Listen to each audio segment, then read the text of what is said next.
So, ladies and gentlemen, welcome back to another beautiful race in our hands. 6 hours of Interlagos, and I hope you prepared everything that you might need for today.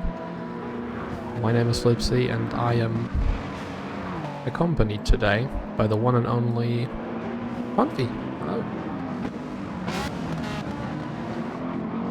It's great to be back in the commentary booth for once.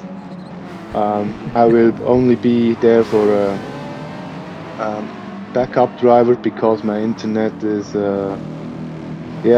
very specific in terms of people it wants to join. Yeah, busy people, busy schedule. I know the drill. The thing is... Actually, I'm commentating from Monza, Italy. Yeah, great that you're visiting the wrong track in the calendar. Came in a little bit too late. I think Monza was 9 months ago. Yeah, problem is that I'm here for work and not for holidays. Yeah, quite of nice to see that you are next to Monza for work reasons. Nevertheless, we today have only one lobby. It's again a multi-class race in the WEC series. We have multiple different cars, multiple different drivers, and 14 people on the grid. Isn't it amazing? Yes, it is amazing because we have a stacked lobby for once. Actually, we had 19 registrations, and in the end, it was 5 registrations that couldn't join. Yeah. Because they did not qualify, and yeah, hopefully we will have a great race and interesting one. I have seen that the GT lobby, the first 4 driver pairings, need to say, because the qualifying was with combined times, is only 2 tenths between each other.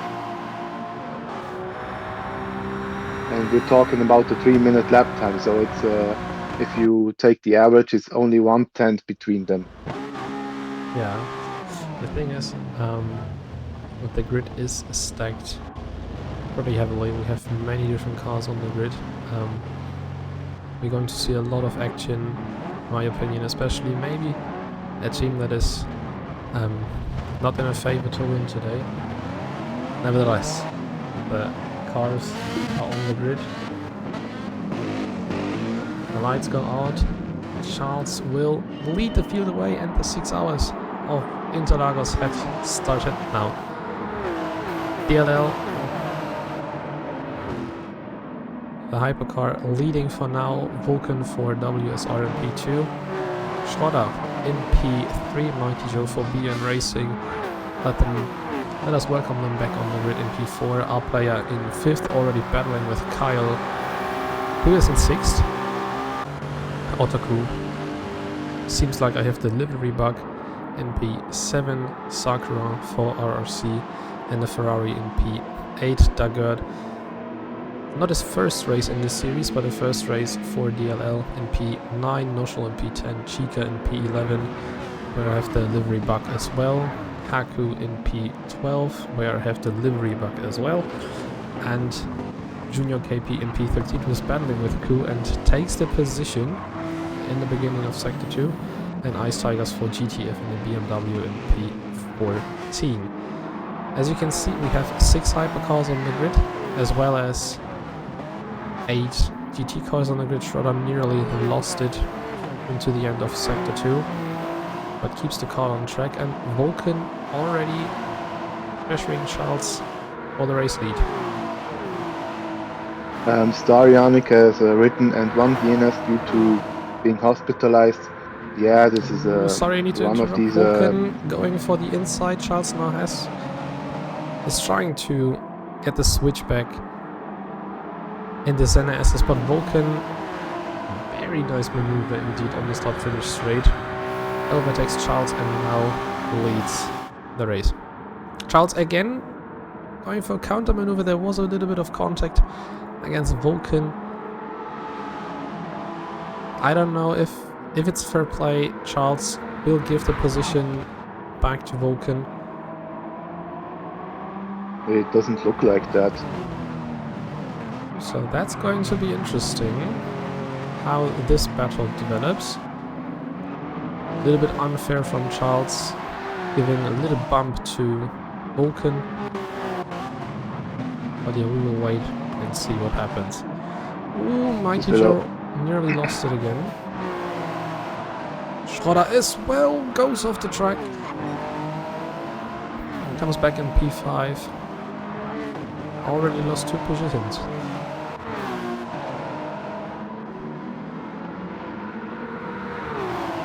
Yeah, what I want to say, Starianic has written that he is hospitalized, but to be honest, also all other and all drivers from this team have said that they can't drive. There's a spin for Charles coming out of turn 1. Again, contact with Vulcan. So those two have been fighting pretty heavily, and now there is the spin for Charles. Meanwhile, in the GT class, Sakura has taken the lead from Otaku.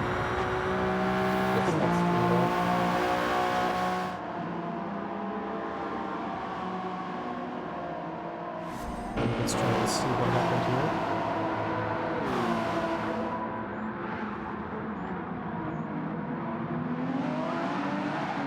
Charles spun by himself, so there was no contact with spun by Vulcan. himself. But already very interesting start to the race. As you said, Sakura took the lead against Otaku, so RRC in the Ferrari now leading the GT pack. Otaku in 8th and Dagerd going the pace with the both at the front. He went very wide here.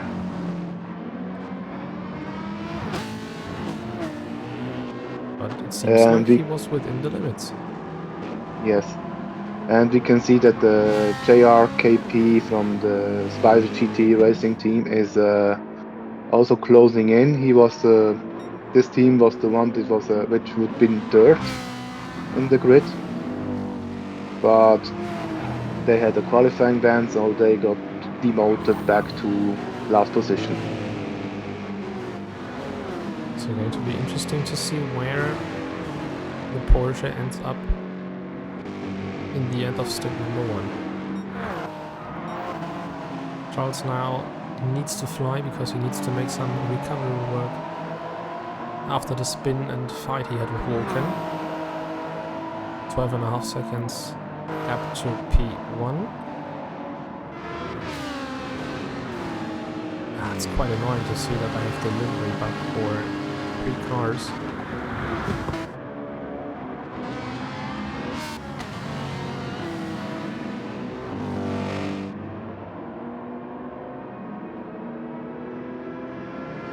Masma wrote in the beginning ciao a tutti and ciao Comfy and Flipsy. Hello back to Masma. Also it's a never-ending game. Finally a full lobby.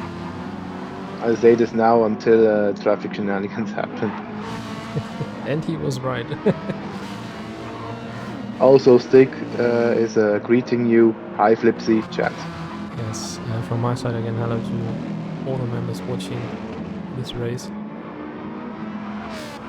Hope you brought yourself some snacks, some drinks, so that you can enjoy this race while you're not driving or just watching.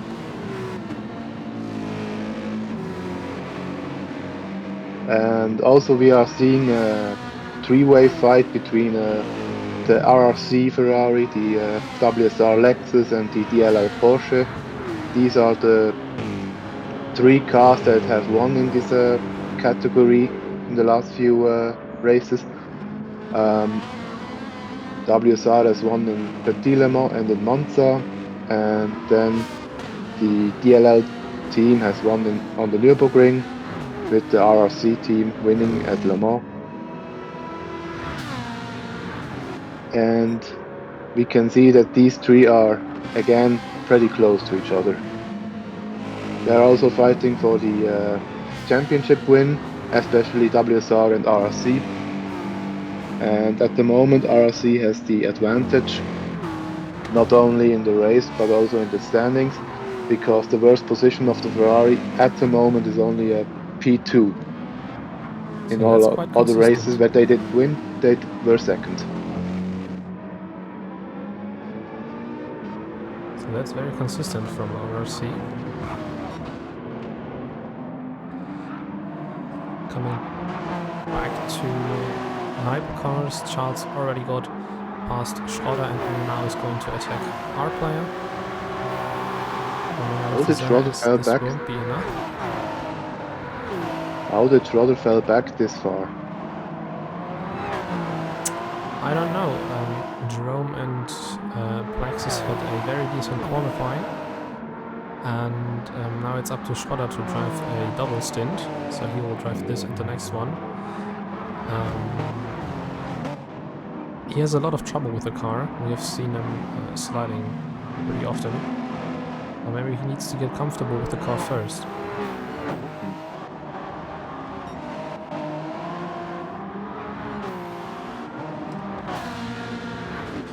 Back to the grid, we see Junior, KP, battling Noshel into turn number 4. Noshel keeps the outside line.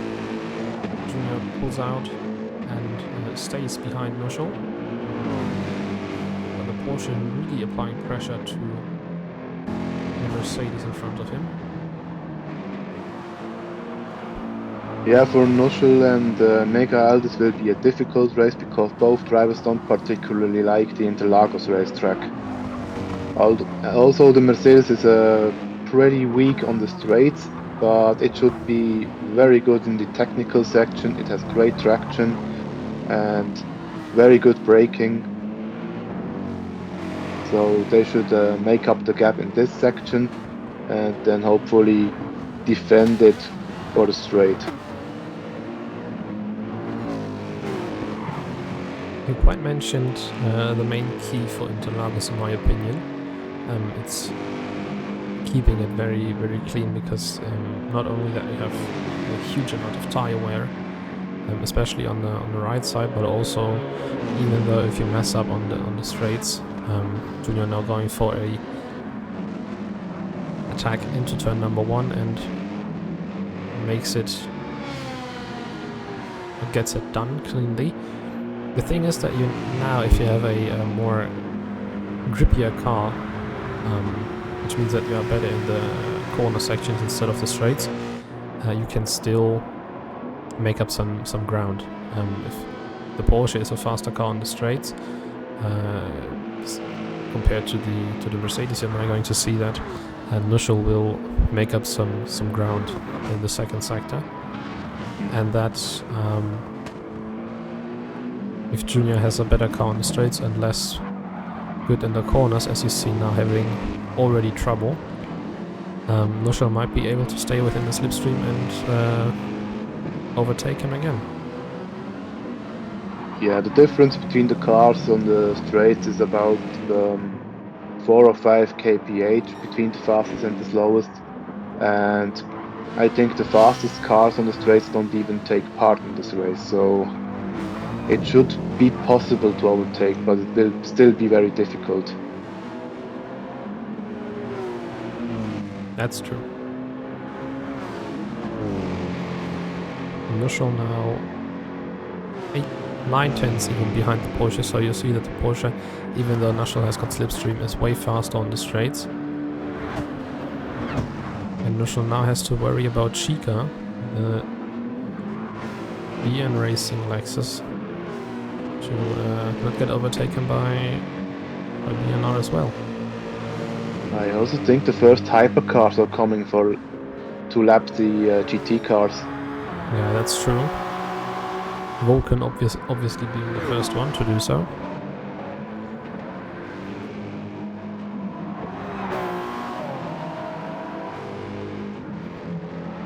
Also, track limits in Interlagos are pretty cool. Once you go wide, you might get a penalty if you don't brake and lose time. It's really cool. To be fair, you can use a lot of curbs on this track, so I think completely differently to this, because I think that the time penalties are served when you really left the track, when you left with all 4 tires, not even the curbs, but well, yeah, you leave the curbs completely. Especially the best opportunity to get a penalty is either the first double right in the second sector, or the second curb in the center assist, the right turn. That was a close call for Vulcan against Junior. Lapping the car, and now Vulcan chases down the DLL Porsche as well as the WSR Lexus and the RRC Ferrari. No problem at all to pass the DLL Porsche, but now going for the absolute maximum and even gets Sakura, but he has got such a worse exit out of turn number 4 so that Otaku could go for an attack, has the outside line. I don't know if there was trouble for the hypercar lapping the Ferrari, but that is very close. The BNR hypercar as well at the back. I think it was a bit unnecessary to attack in this corner, because usually the GT cars may use the ideal line, may use the racing line, and it's the duty of the... Oh, I see that Mighty Joe has spun. Yeah, Mighty Joe has got damage. Luckily for Dagerd, he hasn't. But Dagerd has a time penalty. And now Kyle right at the back of Mighty Joe could go for an attack for P2.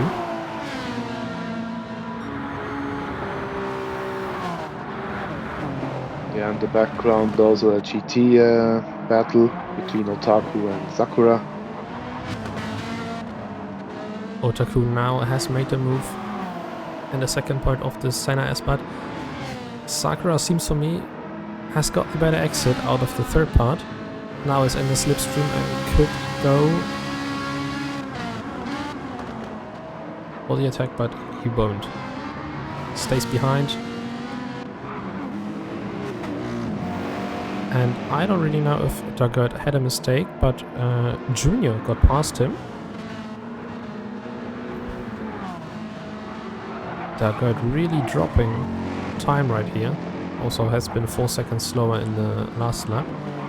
So there could have been something that we've missed. By the way, Melvin, welcome to the stream. Hallihallo. Schön, dass du auch hier bist. You said he had a time penalty. Yeah, that's true. Maybe that, but he had only half a second. I don't think that he missed 4 seconds in 1 lap. We need to keep an eye on that. Schroeder and Plexus battling. What did I say? Schroeder and Plexus? With a drift. Schroeder and R player battling for P5. So this is going to be interesting as well.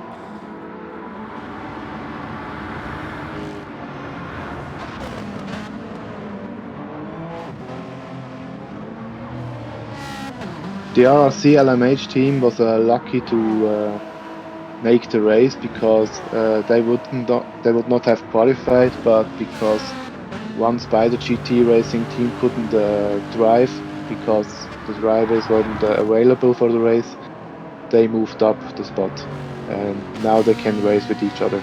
Yeah, I even think it was the team that Starianik was attending. Yes. Hopefully the driver is going to make a full and great recovery, so sending out my biggest wishes to you.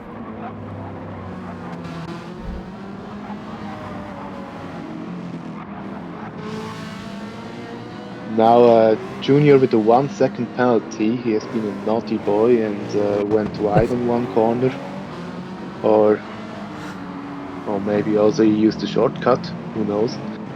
Maybe, that's the other thing with the... Oh, and we see Chica who is blocking R player.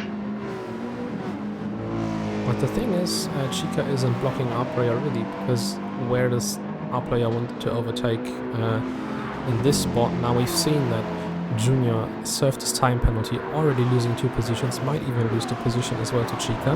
The hypercars flying around the GTs.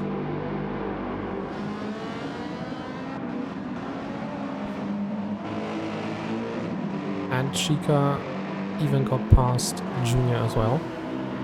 But Junior has got a very decent exit out of the center as is now already in the inside, going into turn number 4. Chica seems to have the more top speed on the car, but Junior recovers, retakes P11 for now. And there you go.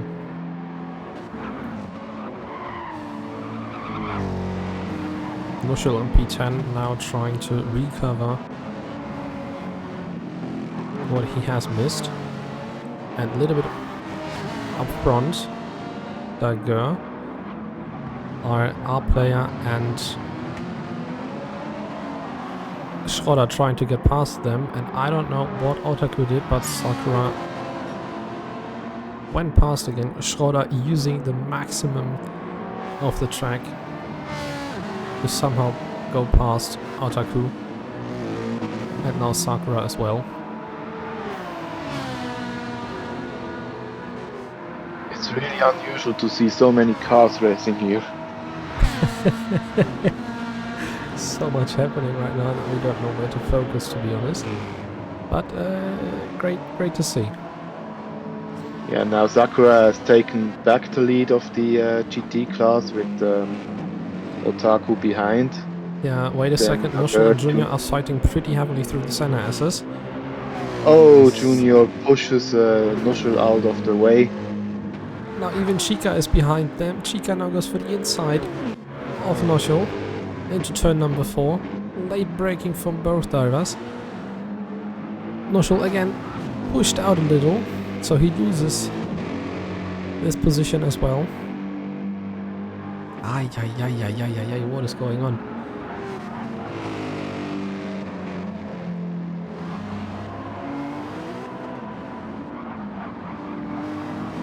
But to not forget to mention, we have Kuhaku and Ice Tigers in the field as well.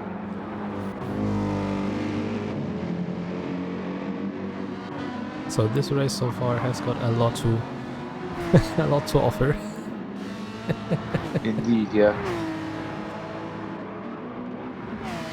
By the way, how does Charles' recovery doing?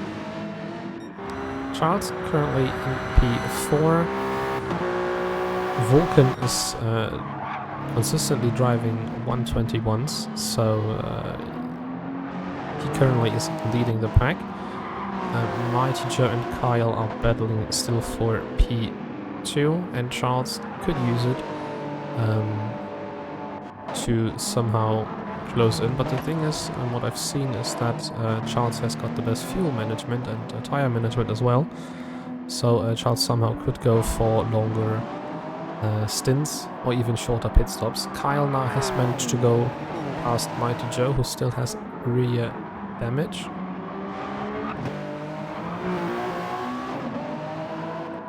But now maybe it's time for Kyle to close in on Vulcan.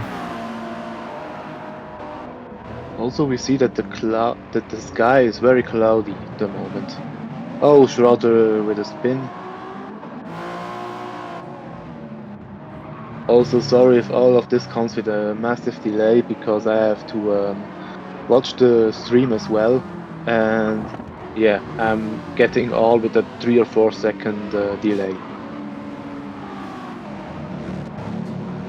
There's nothing you have to apologize for.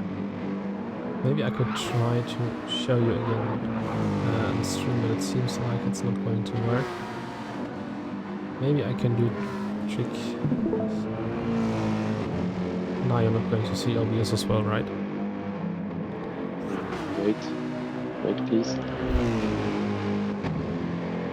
Meanwhile, Chica again trying to overtake Nuschel. Oh, now I see the stream. Or at least I see the OBS. You see OBS, but you don't see what's happening on OBS, right? I just see the OBS screen. Freaking hell.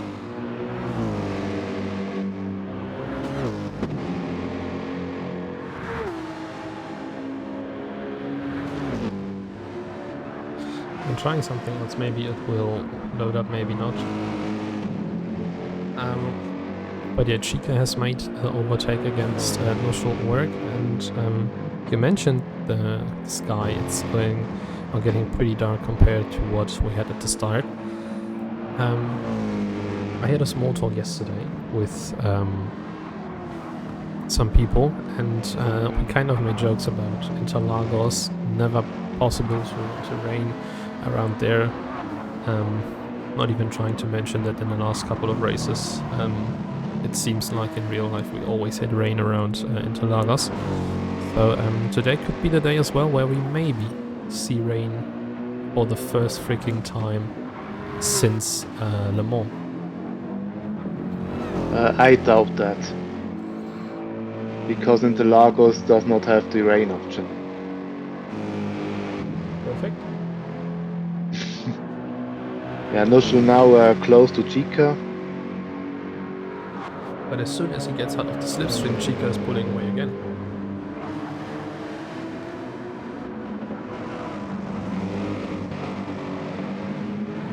Yeah, that's a bit of the problem of the Mercedes. It has so good traction, it has so good handling,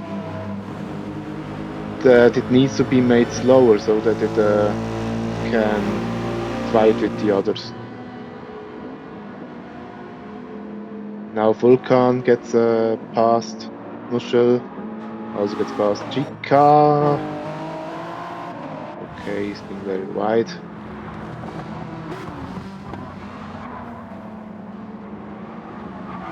Otaku now with the 2-second gap to Sakura.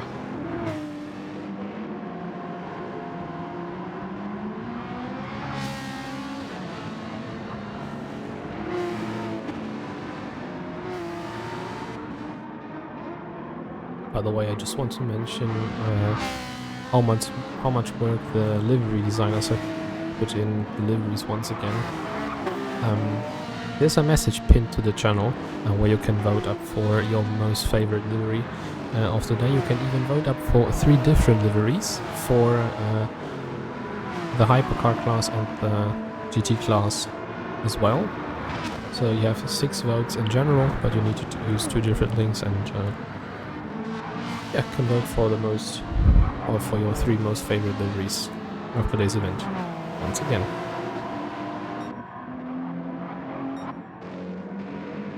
We have the first pit stop. It's Mighty Joe who needs to get his damage fixed because he's losing too much time.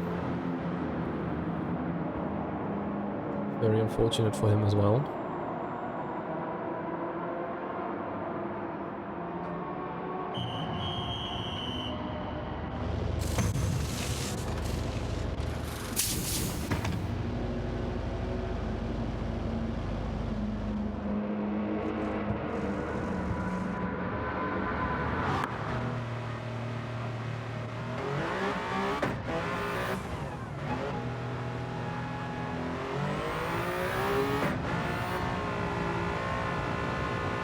Mighty Joe comes out of the pits and is right in front of our player. But our player stays behind Mighty Joe, and Mighty Joe is able to stay in front of our player. Also, he only changed tires and get his damage repaired. I might have thought that he may go into the pits and refuels completely, but it seems like it's some kind of different strategy that I would maybe run compared to him. But yeah, we will wait and see what happens throughout the race. Lagarde now is closing in on Otaku. The gap between them is a little bit less than half a second. Otaku had also a slightly weaker lap when compared to his others, while Daggett is running pretty consistently within a middle 131s. And Gotta say, Mike at the back is I gotta say, truly- I'm a bit. Sorry, No problem. it's always a. You can just interfere. It's always. What I want to say is I'm a bit disappointed with the GT lap times because I was doing 1:33 during practice, so the pace isn't quite there yet. But I think honestly that's because of the track time and conditions. Because in the testings I had for the DLL season, I also was running very fast lap times in conditions like let's say evening or afternoon, and not such a sunny track. I was doing high 31s without setups, but as soon as we changed the weather conditions, I was nearly doing 32s, so I was mostly around 33 ones or twos. It really depends on the track condition that we have, so I think throughout the race we will see faster lap times. Okay, fair point. Now, I'm not sure, but I thought Junior was a bit wide and he might have gotten a penalty. He has 1 second penalty. Okay, so indeed, my eyes did not deceive me. You were right. Due to the pit stop of Joe, Charles is now in P3. Hopefully with his better fuel management he can then go for longer. Now he's behind Sakura.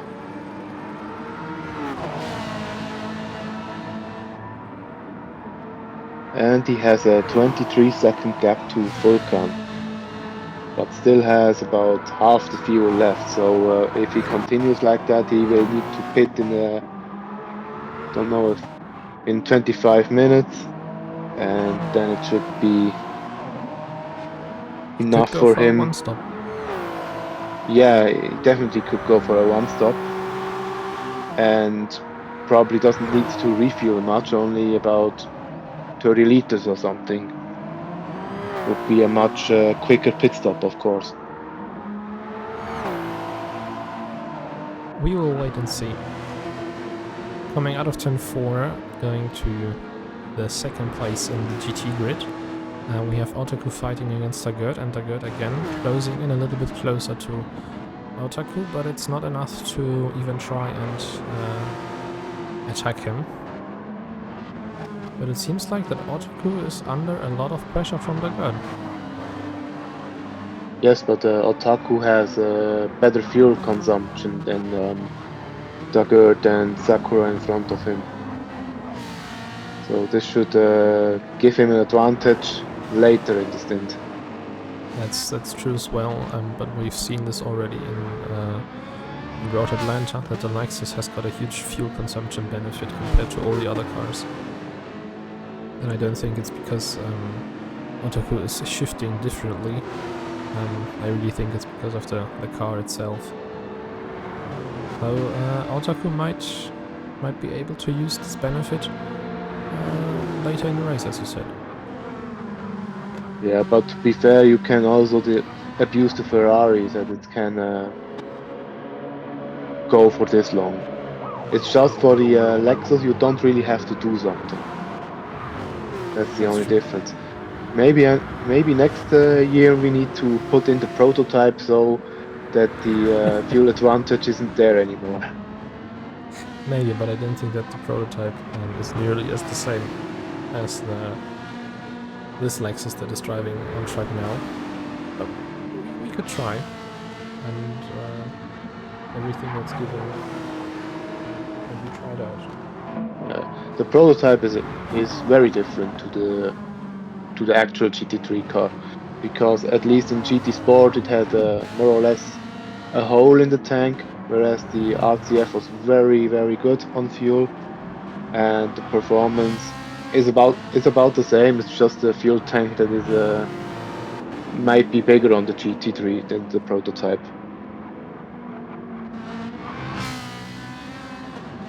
Maybe that's the key.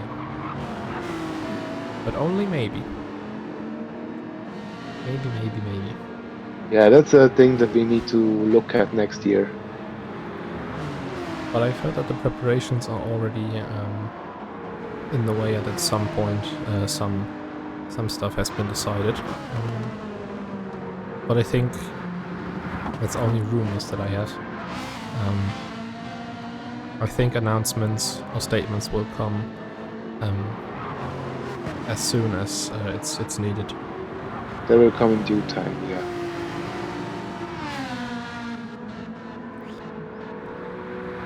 Still looking at Otaku and Dagur. There's Joe approaching them.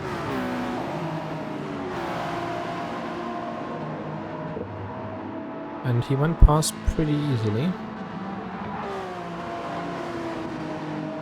I'm always quite scared when a hypercar is approaching to a GT3, and I always hope that everything goes fine, no interference, no interruption for any of the drivers, and that the lapping goes clean. But for now it seems like everything went well.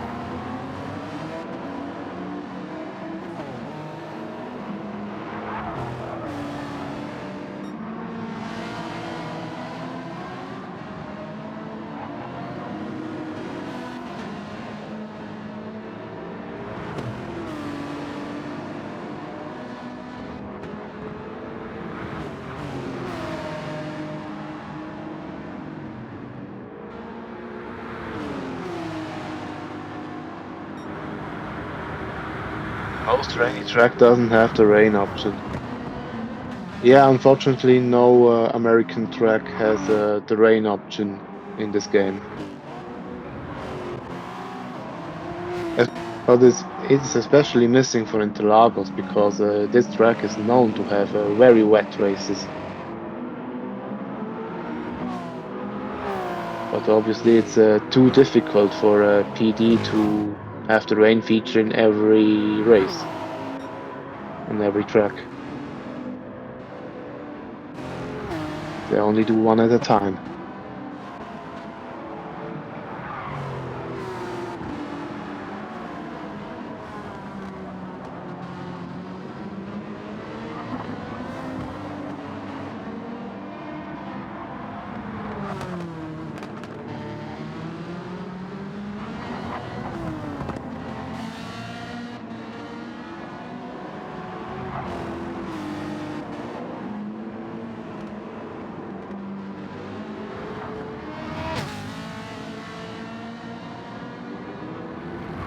I have to agree with Plexus. I think there are a lot of things difficult for PD.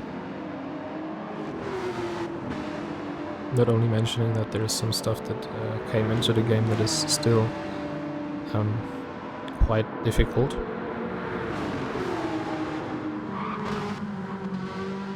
Yeah, like applying weather to all tracks. That's one of the most difficult stuffs in the game.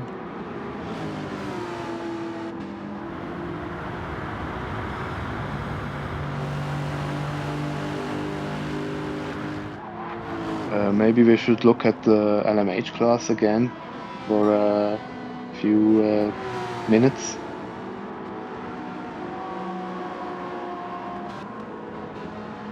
Schroeder has now gone past our player.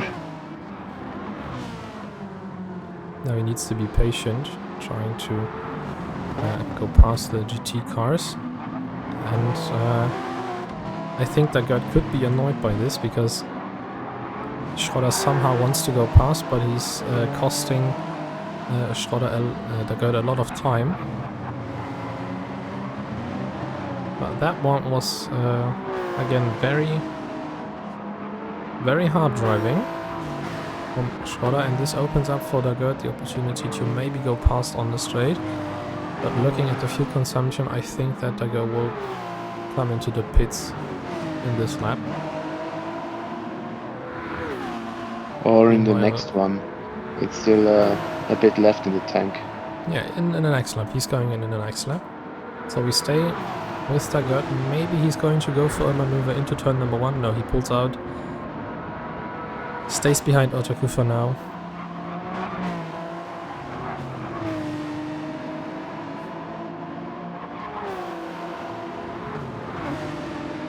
So Otaku keeps number 2 for the GT class.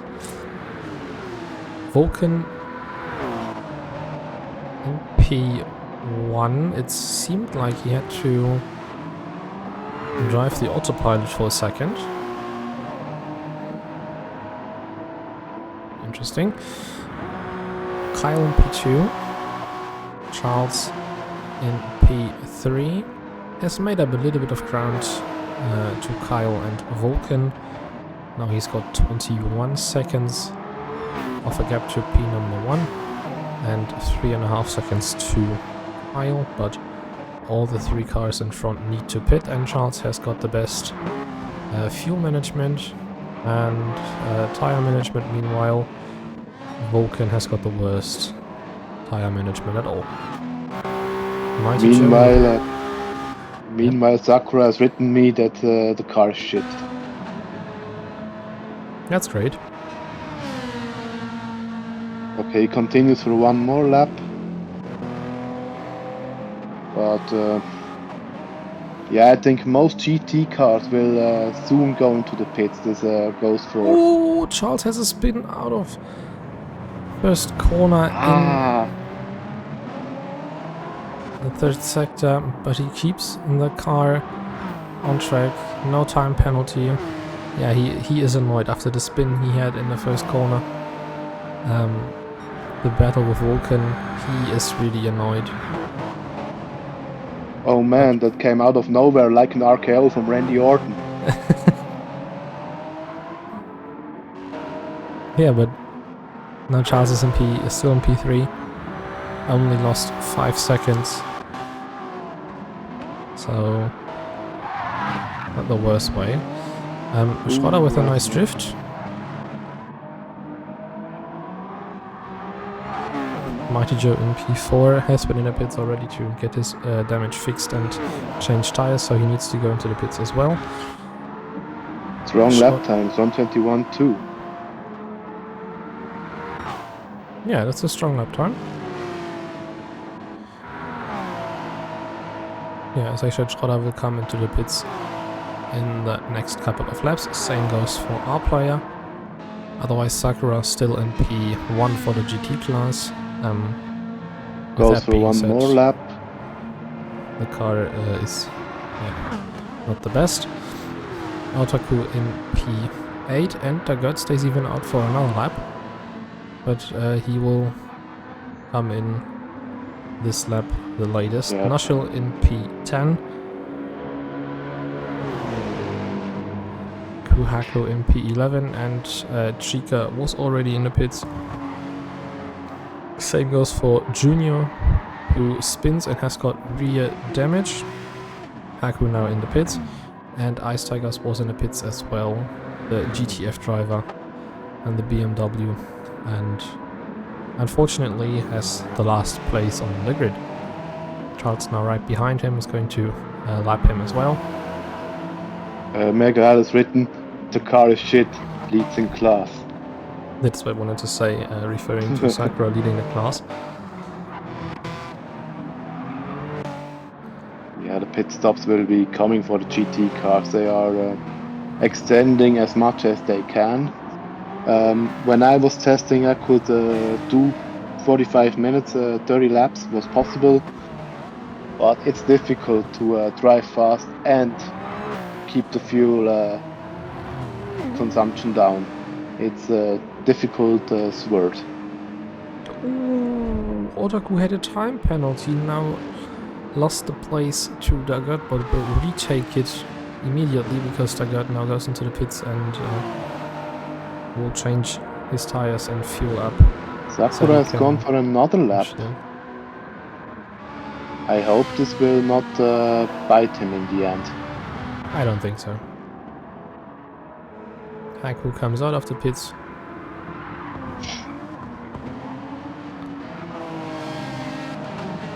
Ooh, there's a hypercar going way off track. It's Kyle. And he got himself a time penalty. And now I understand what you meant with gaining time penalties pretty easily when you once leave the track a little bit like more than the curbs. Yeah, that's why I said that that the penalties here are quite dramatic and also quite shit. Oh, cool. Now also white. Seems Just not want to be happy with the car. Just want to see it was the typical thing in this corner. No, the hypercar pushed him off. Oh, okay. Great stuff. That gibt eine Ansage. So that's some stuff for the stewards as well. Yeah, Sakura now in the pits. Nuschel was Nuschel in the pits? Yeah, he was in the pits. Okay. Has got a little bit more than 6 seconds to Dugard. Was in the pits as well. And now has Chica in front of him, who was in the pits ready. But it seems like that Chica will have to go into the pits once more. So, interestingly, the Lexus on a 2-stop. Otaku, meanwhile, still out.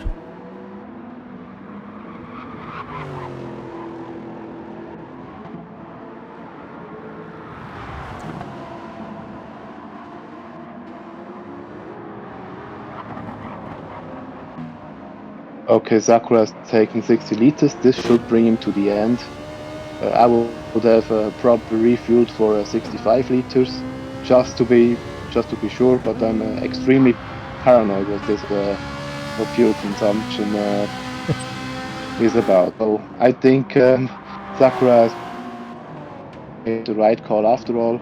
Probably 3 seconds faster like this. But yeah, it's just my paranoia about fuel. You could also see in the DLL series that I also tend to refuel way too much. I will look into it in the next race you attend.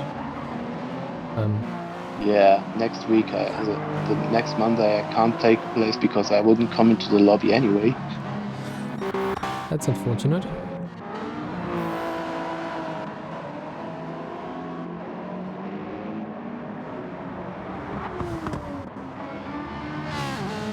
Wait, did I miss anything, or why did Chica pass Sakura? I think Chica wasn't in the pits yet. Well, that's true, but maybe he had a spin, maybe not. Nah, Dugard is 14 seconds behind, so yeah. I think it's just that Chica wasn't in the pits yet. Yeah, And Vulcan. Otaku will need to... Vulcan now in the pits. Also Kyle in the pits. And with this, Charles should go in front again. Yeah. What is... Charles still needs to go into the pits. What is quite interesting to see is that the battery usage on this track isn't huge at all. If you look into the battery of Charles, Mighty Joe, Vulcan, and Kyle, you see that these batteries are almost still at 100%. But if you look at Shorter or our player, you see that they cannot recover the battery in a way the other 4 hypercars do. Otaku still out.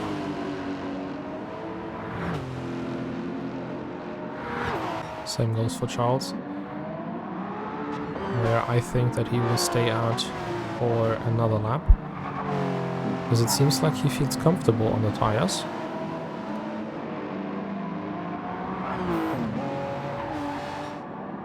Yeah, lap time's pretty stable in the 22s, so this is not bad at all. Tires look okay. I have seen worse on other cars, so this should they should still perform well.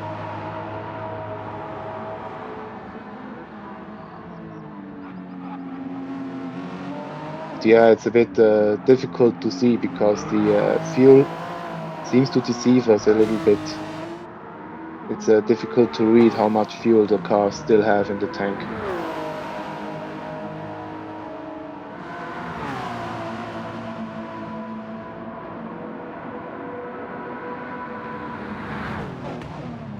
But I think Vulcan has now a pretty good chance to win the overall stint.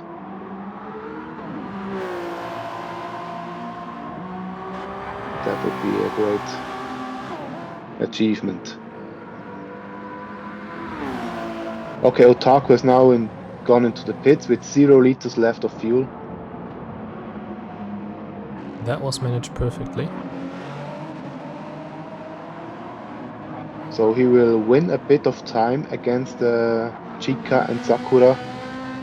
Wow, Chika is very good on fuel and has done a personal best lap of 1:31.0 in the last one, so he's doing a good job.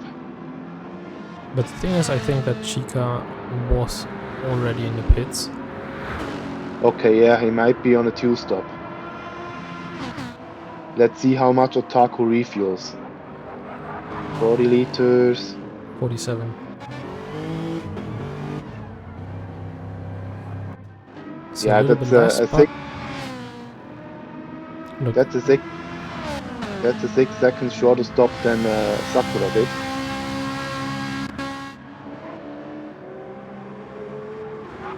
So he will win back a bit of time. It's now 5 seconds I've seen between them. Yeah, 5 seconds. So that would mean that he would have been about 11 seconds behind before they pitted. Dagert has even lost more time. I think he even 5 seconds behind Otaku.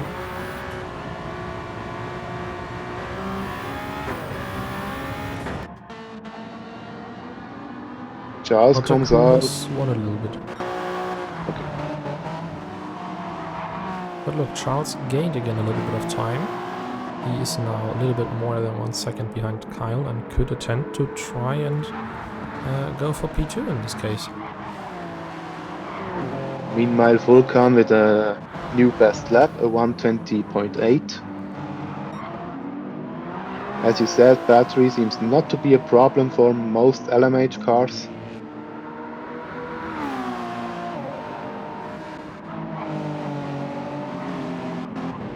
It's a stark contrast to like Petit Le Mans or Le Mans, where the battery was emptied very fast.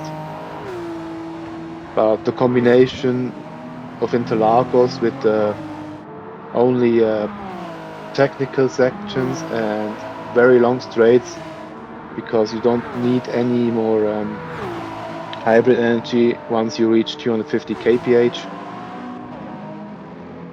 is good for the hybrid system.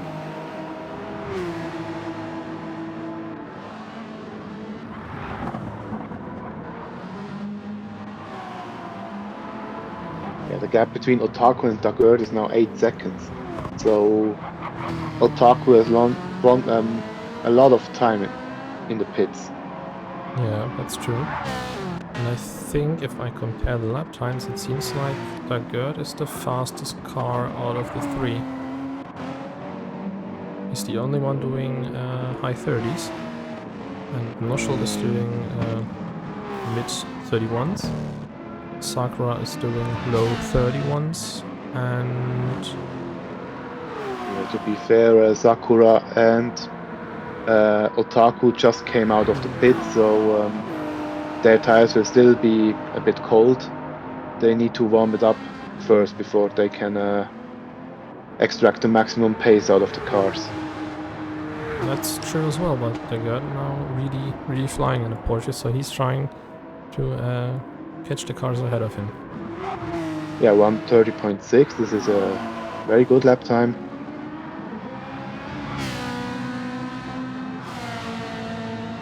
But also Sakura 1:30.9. He said the car understeers quite a lot, which is surprising for a Ferrari, but would this means that the setup is conservative. And yeah, I now have written him that maybe removing rear downforce could help with the understeer.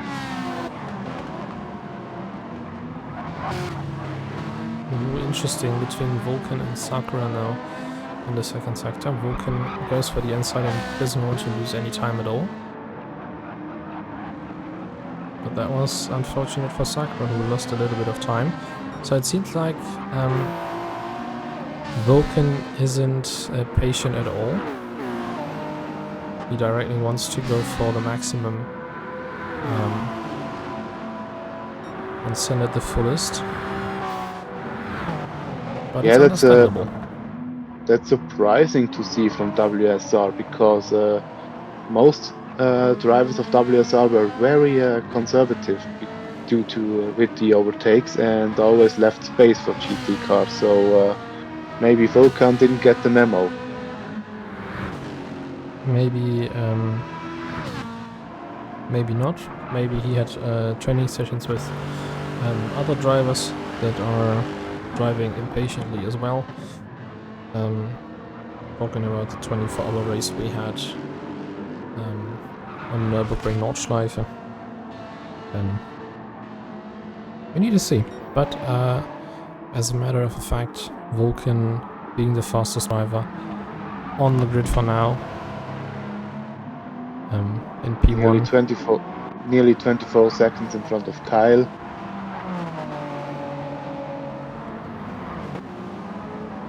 Which is 2 seconds in front of Charles. And now our player has gone to the pits as well. He has been very good on fuel, to be honest. He has. That's true. That's surprising to see, because our player usually is the one who uses most fuel. But this time he was... Sorry? Maybe he wasn't driving on the maximum fuel consumption setting he has in the car. That's possible. Okay, now Sakura with a really fast lap time. I think it was a 1:30.6 or something. Dagerd, can he counter? This lap was a bit slower, probably due to LMH traffic.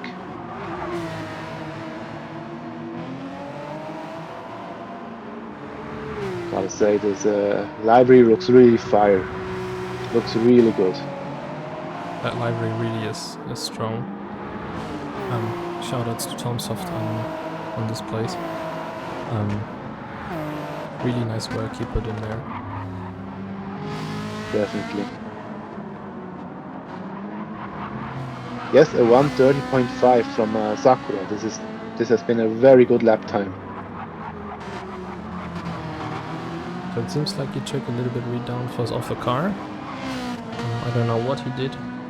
If he threw some stones out of the car or whatever. At Petit-Le-Mans, he had a different, he had an interesting. He has been a bit wide, but he has had an interesting quote about me drifting through one of the corners. He said, "This guy is like me."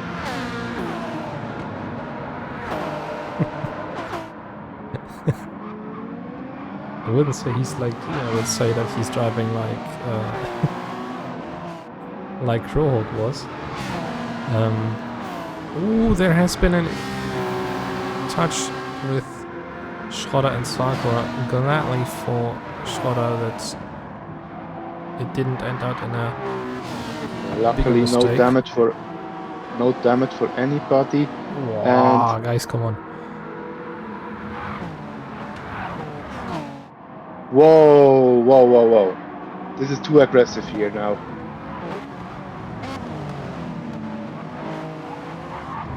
Charles now as well. Little bump from Sakura. But that's unfortunate for Charles. He's losing a lot of time now. But as well, what Kyle did, pushing Chica completely. It's just impatient. I know that these guys will lose time a lot.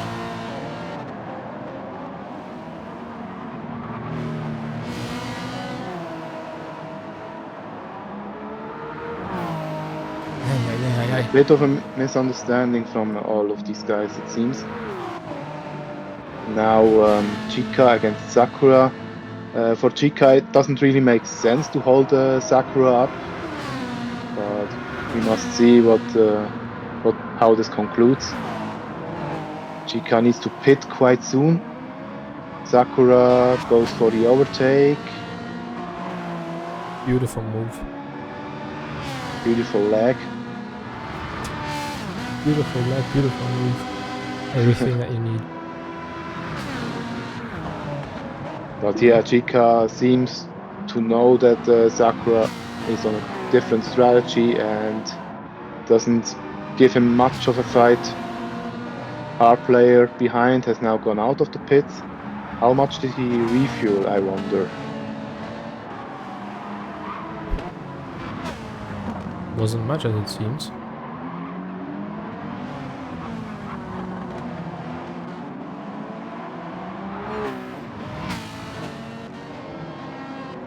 Sakura has lost a bit of time now against Otaku.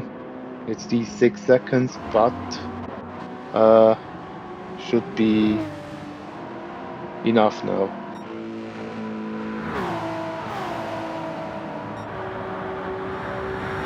The last few laps of Dagerd weren't that terrific, probably because of traffic.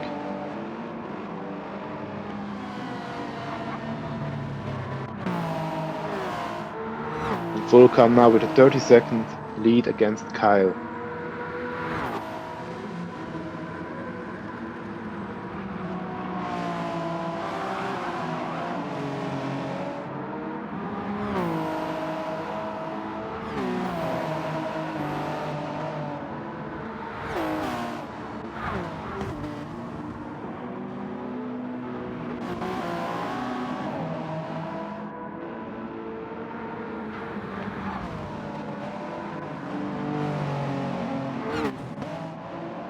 I need to ask, where is this livery inspired from, the DLL LMH car? LMH car is... wait, I can tell you. Where did he post it?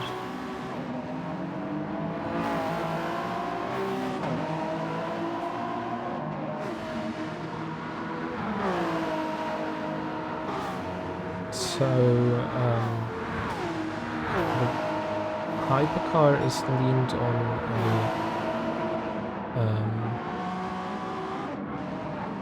I think it's a Mazda Group C car, but it's inspired from the 92C minus V. Okay.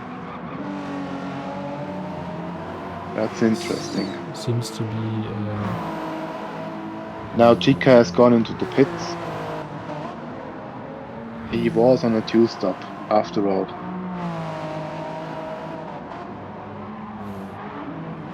Will be quite interesting to see where he comes out. Will maybe Nushel overtake him?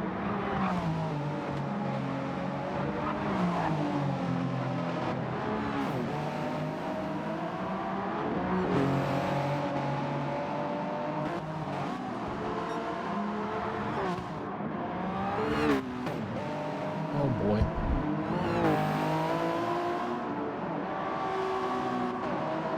I've seen some dirt. Seems one of the drivers has gone a bit wide in the last real corner here. Nushel has come out in front of Chika. convincingly. But I think it was clear. Sakura has got a 1 second penalty. Yeah. He's going to lose a lot of time.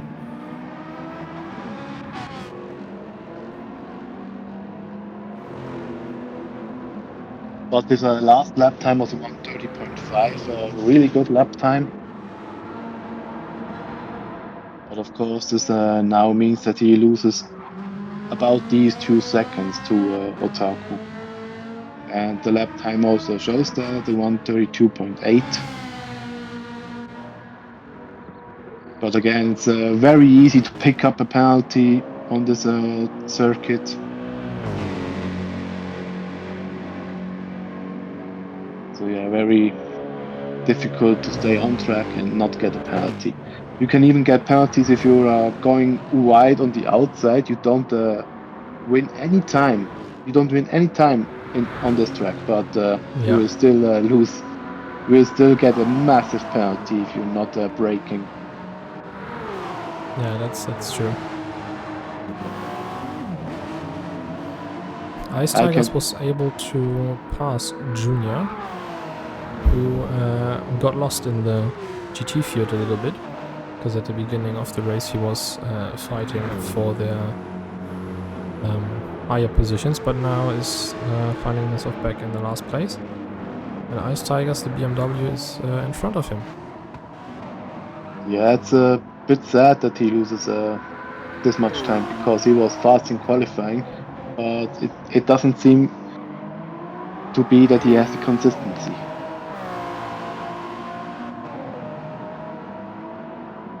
Ellie Redshaft, welcome to the stream. Hello, hello. Oh, hi Redshaft. Hasn't heard from you for a while. He's going to attend the DLL season race on Monday, if I'm correct. Might be a once-in-a-lifetime opportunity, but he's going to attend it. Alright, sounds cool. Your English is funny. Dankeschön. Probably wasn't me that was meant, but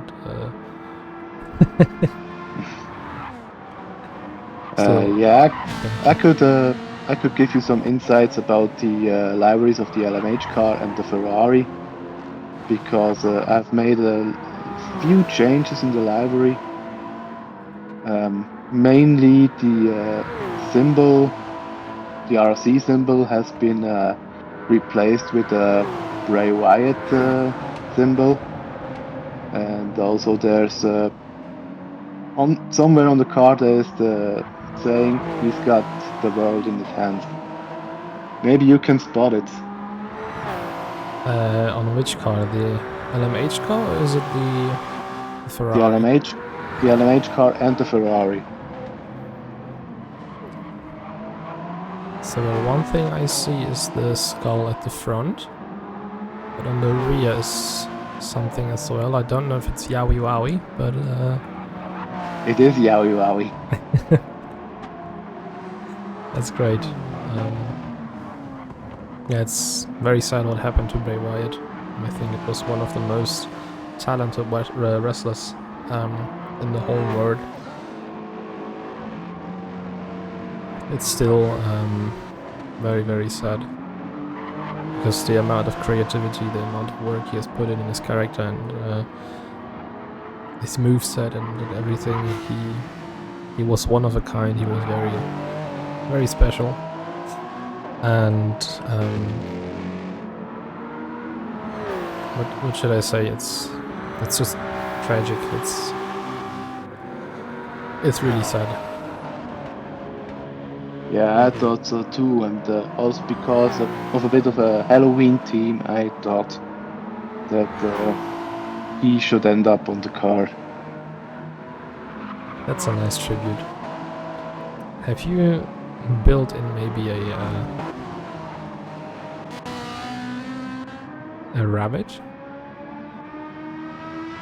No. That was too much.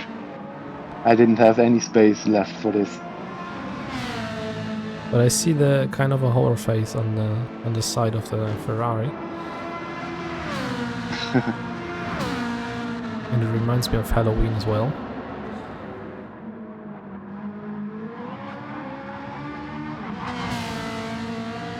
Yeah, a bit of the Fiend symbol. Oh, wait, that's true.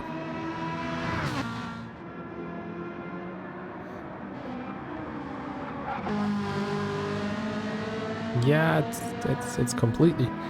That's the mask he's weared in the shows. I just had to tone it down from the details because otherwise it couldn't go 15 kilobytes. Yeah.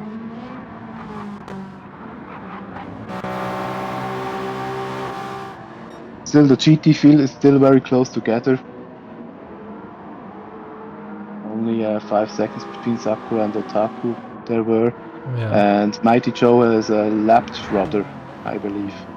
I wanted to say that they are battling each other, but you're right.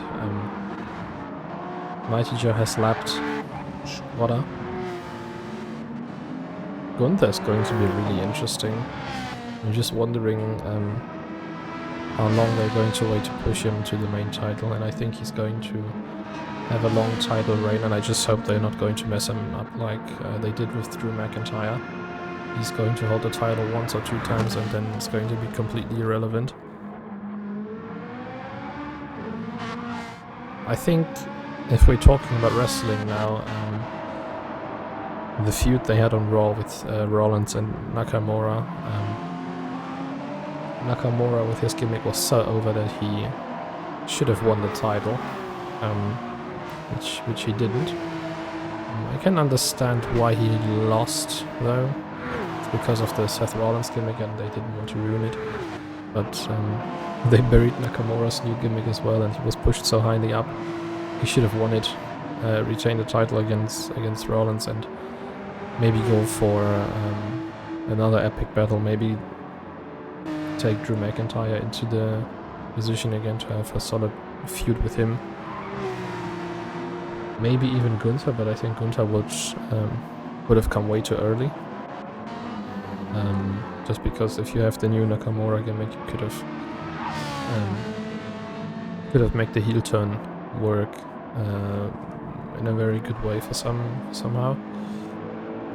Yeah, the IC title reign is legendary in my opinion, especially with the Imperium's story around it.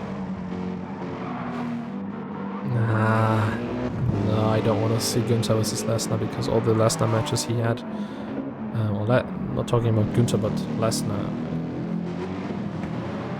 I don't know, I think Lesnar is just ruining the whole concept of being a wrestler. He has got his 5 moves that he's doing, same as like Roman Reigns or John Cena in the times they had their long title reigns, but that was close. That was close between our player and Marshall. I don't know. If there is someone to dethrone Roman Reigns' title reign, it should be either Gunther or LA Knight for now. But I think that LA Knight this guy is completely over. But I don't see him dethroning Roman Reigns. My personal favorite would be Cody Rhodes. After all. And to start some nice feuds around Cody, so that Roman can go for a break and maybe then change to Raw and battle Rollins or whatever. Another thing I don't see, but I hope it's coming, is having CM Punk in the Royal Rumble.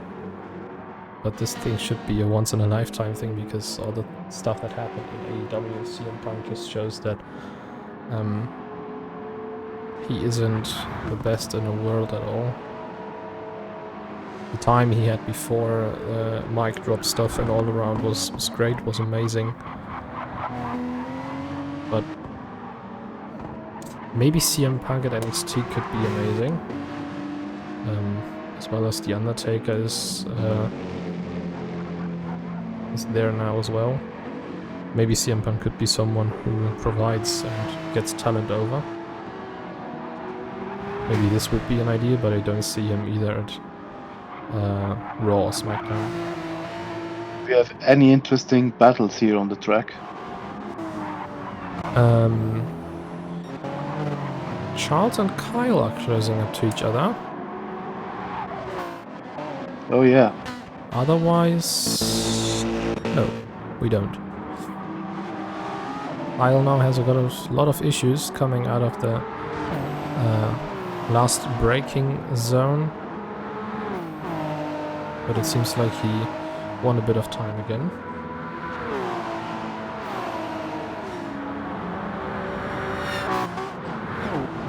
A little bit more than 17 minutes left in the race. Now another car ahead of Kyle, but it won't be such an issue for him.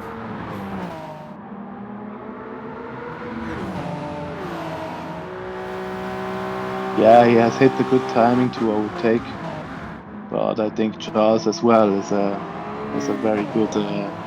Close call, close call. Oh. Okay, he has lost quite a bit of time here.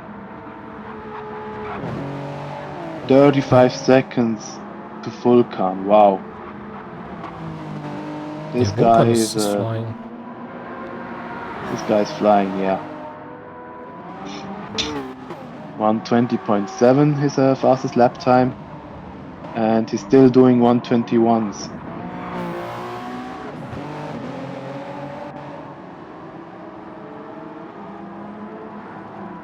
I also quite like the Spider GT libraries with the Brazil team.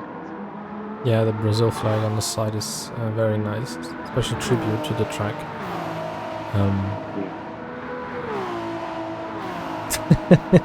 Vulcan has got his Elytra. I was playing too much Minecraft.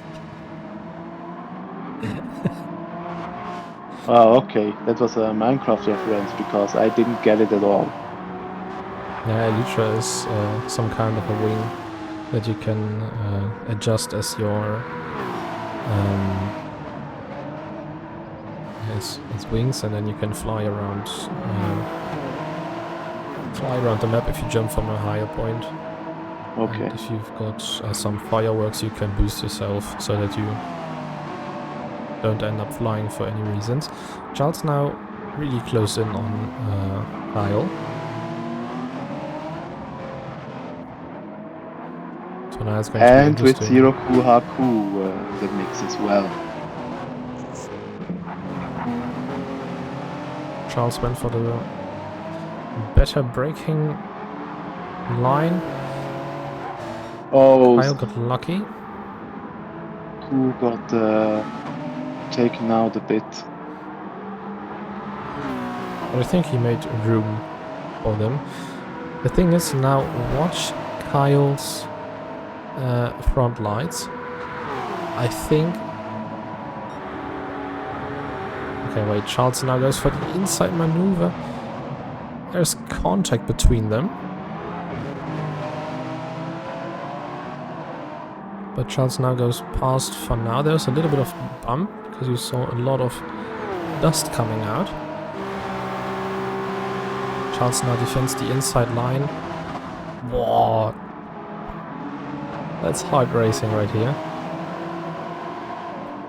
Somewhat of a moving under braking maneuver for Charles, who also waved left to right to maybe show Kyle that what the hell are they doing? Racing or ping pong? I think it's somewhat of a slideshow. Maybe we have got enough time to watch what happened. Yeah, perfect camera.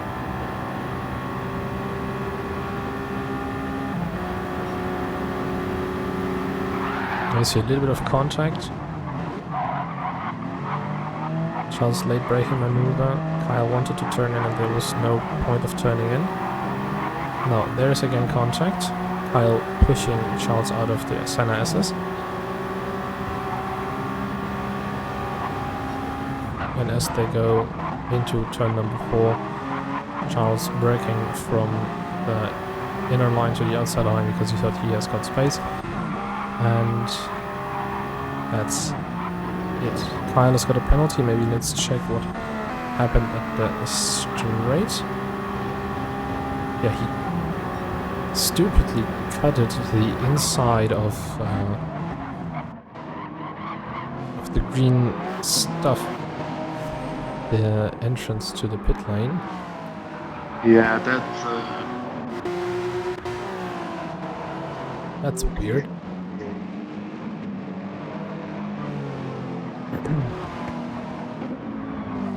Yeah, so we need to see. Looked like a little bit of lag.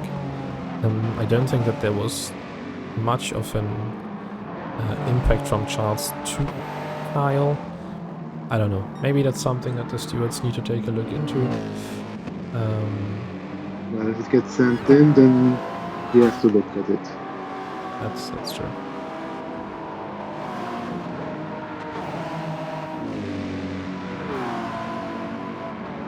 Just hold on a second, I want to test something. Okay, so the alerts are working, so why the hell aren't they showing for me? Never mind. With that being said, by the way, Star Yannick, Stick at Home, Melvin, Redshaft and Otacast, thank you for the photos. I hope that you're enjoying the stream so far and have a lot of fun enjoying the ride with us. And not only for the 12 minutes we have left in the first stint, but also for the whole race as well. Okay, Sakura is losing time again and again, and now Otaku is only 2 seconds behind him. It Are is we going closing to down. see a battle in the last part of the race? That would be amazing.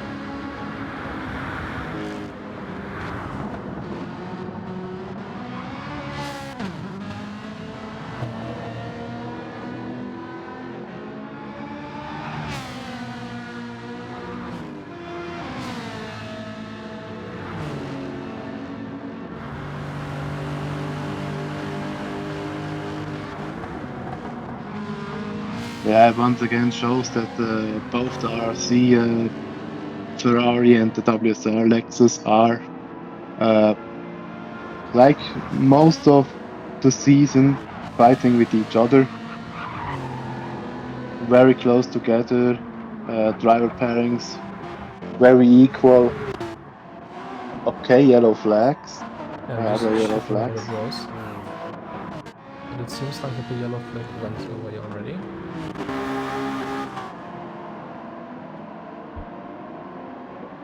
Yeah, Here's what the I want problem. to say is that the battle, the whole year was already pretty close. And it's a great battle over the whole season. Hopefully in the last race you will have such a battle as well. And going to be hopefully also interesting. the other teams like DLL and I don't know, Spider GT maybe, the second RC car also. Yeah, let's see. It's going to be interesting, especially if we look into the last 24-hour race. At the last race we have in this calendar, which will be the 24-hour race of Daytona. And I think that the track as well will be very comfortable for hypercars because you have a lot of straight, obviously, and you will be always, well, the most of the part around 250 kph. So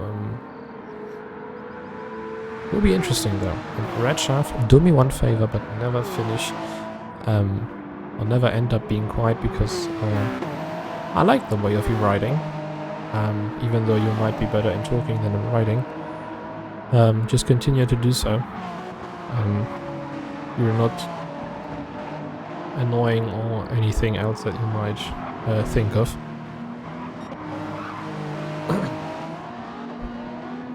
Looking at the last 9 minutes of the race, Charles has come back and is now in P2. has got his personal best with a 121.413. But Vulcan is 7/10 faster in his fastest lap time. I don't even see the fastest lap time of Kyle, Mighty Joe or Schroeder. Well, our player who has got a 123.107. So they've set their fastest lap times round about at the beginning of their stints. But in the end, I predict a gap from P1 to P2 in the hypercar class of round about 40 seconds. It's going to be interesting what happens in the second stint, starting at 4 p.m, which is 16 o'clock CEST. So in case you want to talk with us, there's the opportunity to join the commentators box, if you like to. But it depends if you want to join or not. Otaku has got a time penalty, so that's very important for Sakura, who has got a little bit less than 3 seconds of a gap to Otaku now. Sakura also better on fuel against Otaku, but it should still be enough fuel for Otaku to finish the race comfortably. Oh, Daggert with a drift. I think there was contact between him and Mighty Joe, because there was a left indicator on, and I think he wanted to show the hypercar that he can go on the left side. The indicator is on. No, he showed that he's going on the left side so that the hypercar can pass him on the inside, and he touched the grass on the outside end. That's a very unique point to lose your car.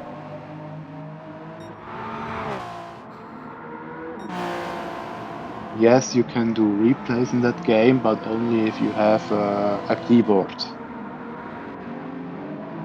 Keyboard, not a piano. Please don't kill me for that. Please don't kill me for that. We still have a battle 5 minutes into the end. It's the battle for the 7th place in the GT class. It's Ice Tigers against Junior, BMW against Porsche, GTF, Gran Turismo Friday against Spiders GT Racing. And Junior is closing in, as well as the hypercar of Charles and Kyle.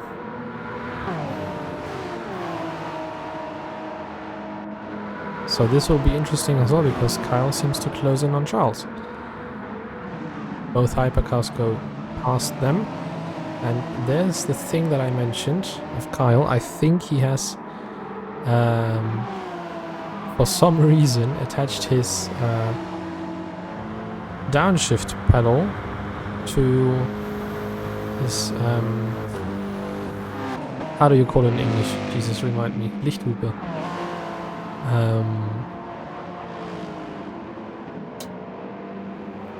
It's not blinking lights. Holy... It's not hazard light, it's not warning lights. Dude, am I lost or something? Headlight flasher. Thank you. Thank you.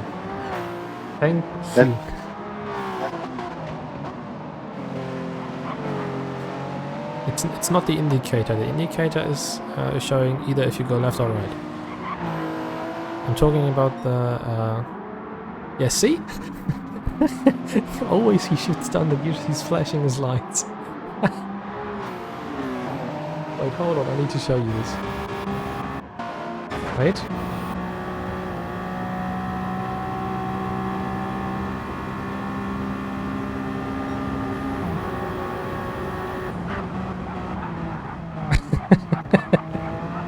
Either he's panicking, breaking down the car, or... Yeah, true. Imagine him doing it in a night stint at Daytona. Jesus Christ. Yeah, next time we have to tell him that map. button somewhere. Stewards give him a warning for this on the fine of $5. So Disqualify him. Disqualify No, I'm kidding. I mean, I've seen it for the first time that someone has put this headlight flasher on the downshifts. It has a double function. Oh, now he's turned it off. So I guess it's another button attached to his wheel. Now he's still doing it.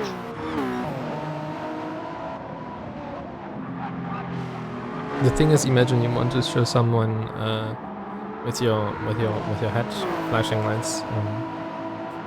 That something is not right, and on the main straight you just end up downshifting and ruin your engine because you just wanted to blink your lights at the front. It's a Spider GT thing. I just cannot get rid of the idea of seeing Kyle driving, and every time he does something, he breaks down and shifts his gears, it's always like bling, bling, bling. Obviously, spiders do that. They headlight flash when they do something. A little bit of contact between Junior and Ice Tigers. I think the Porsche has lost its brakes. JPE 1306 wants to be my friend. That will be gladly denied. I'm just kidding. Gladly denied. Nice. Yeah, 2 minutes left now. The GTs will do 58 laps, at least Ice Tigers will do 58 laps. I think the rest will do 59. And for the LMH, it will be 66 laps.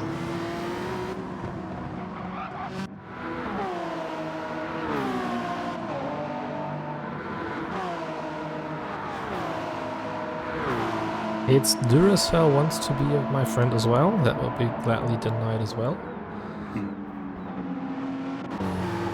You have to accept him. He has Uka Uka as a profile picture.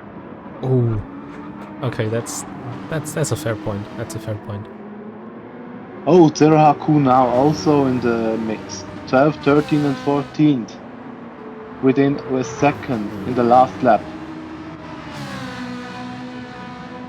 Ice Tigers tires are already finished, more or less.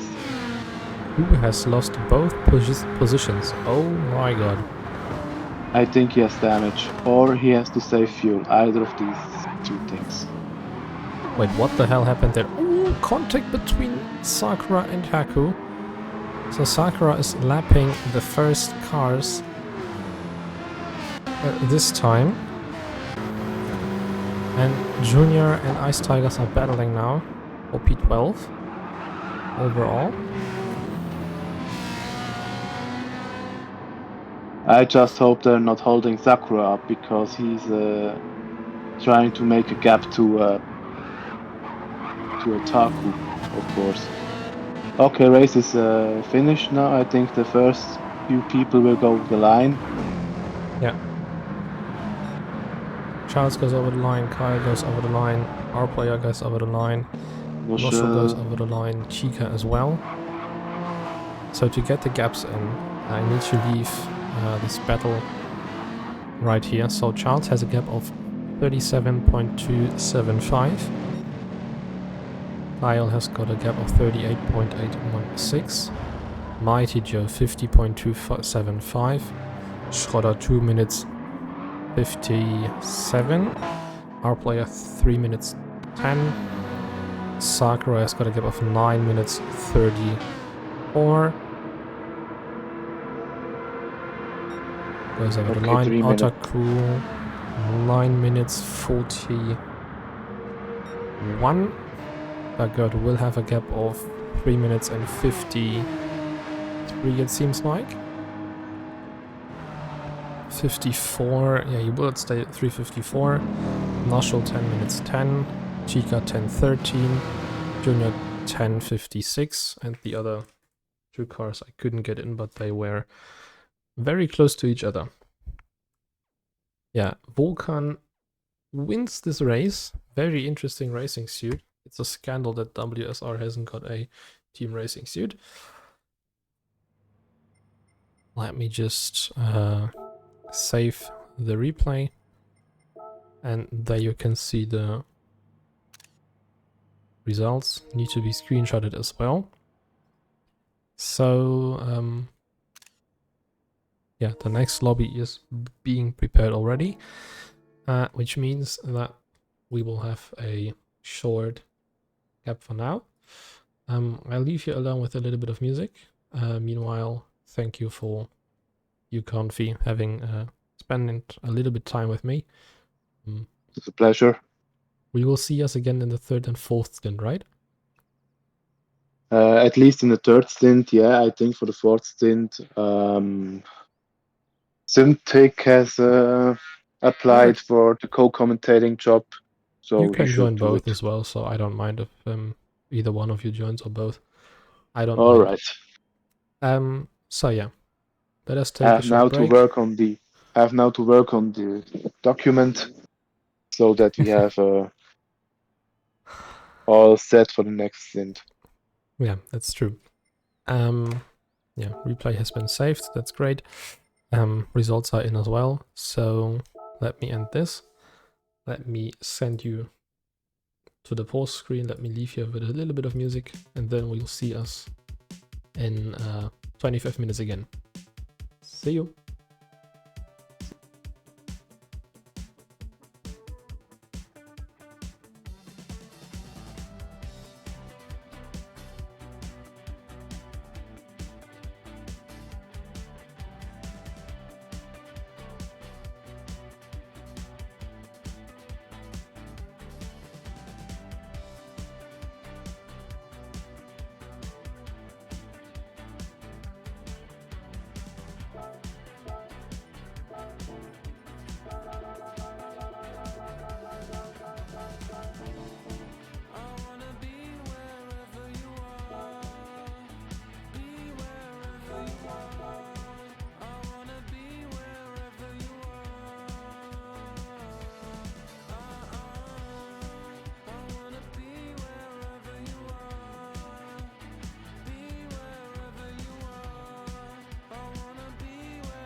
Never back down, never what? Never give up. Never back down, never what? Never give up. Let's go! Let's go!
nichts Papier. Ich hab mein Bruder mit Schüler mit mir. Die süße 5, aber und Schmuck 4. Ich bin ein Taxi, ich bring es zu dir. Big Band zu mein Janta. Tiergarten hier Hansa. Big Glass für den Stanz, ja. Sag auf Wasser und kein Fanta.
You're so bad for me, bad for me.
So, let me slightly turn the music off because it was quite beautiful to hear it.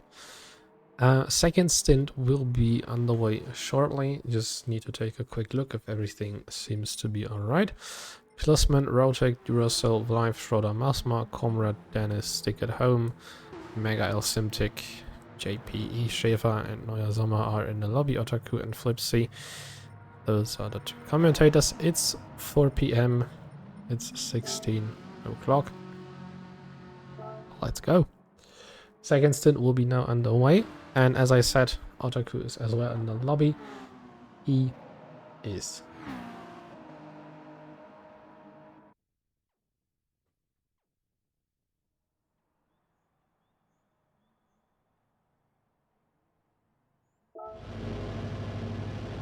So, starting procedure. Yes. Otaku, if you want to, let's go. Okay, I'm staying with the GTEs, you stay with the front cars. So that we have everything inside and we do not miss anything. Yeah. Your WSR teammate, Plusman, leads the field away. Second stint is underway now. Rotec in P2, Duracell in P3. V-Live in P4, Duracell already looking for the inside line, and V-Live has took a very early braking point. This has brought Masma completely out of the way, and he has been reset back into the beginning of the first corner, so he has lost a lot of places now. Everything clean at the GTE field at the moment, nothing changed so far. Beautiful. Klusman leads the field away, Rotec in P2. Seems to be closing in on Klusman, and now the same thing that happened in stint 1, but with the opposite positions, where it was WSR catching in on DLL. Now it's the other way around, but we haven't even got through the first lap, so yeah, we will see. V-Live, interesting start, shot up again P4, and there starts the GT class Comrade in the Ferrari. Dennis in the WSR Lexus, finally with a livery. Simtic as well with a beautiful livery in my opinion. Stick Hang at on a home. second, Masma is now catching up and trying to overtake the entire GTE field. This is going to be very interesting. That would be very interesting. Let me quickly go through the field. Stick at home already trying to defend Schäfer. Stick at home first race in the Digital Endurance Series. Schäfer really closing in on Stick right at the back, so it's going to be very hard for Stick to defend this. Has to take a wider line.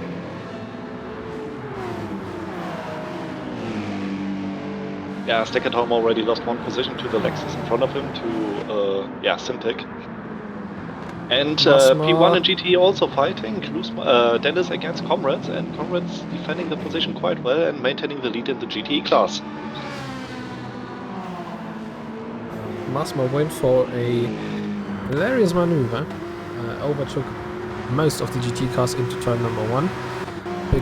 And now he has completed the GTE field. That's great. Stick at home has got a half a second penalty, so he's going to maybe lose another position at the start-finish straight. Schäfer has got past Stick at home. Maybe even 2 positions, because the field is so close together at the moment. Yeah, what is kind of interesting is that Mega L is in last place. What happened there? And there's a spin by, I think it was Klusman. He's in P5. He was leading. Ooh, No damage that's whatsoever, surprising. but he might have had a spin. So Rotec has taken the lead. Second place now, it's Duracell here. Third, the Schroeder, and V-Live in P4, Klusman 5, and Masma in P6, with only 2 seconds remaining.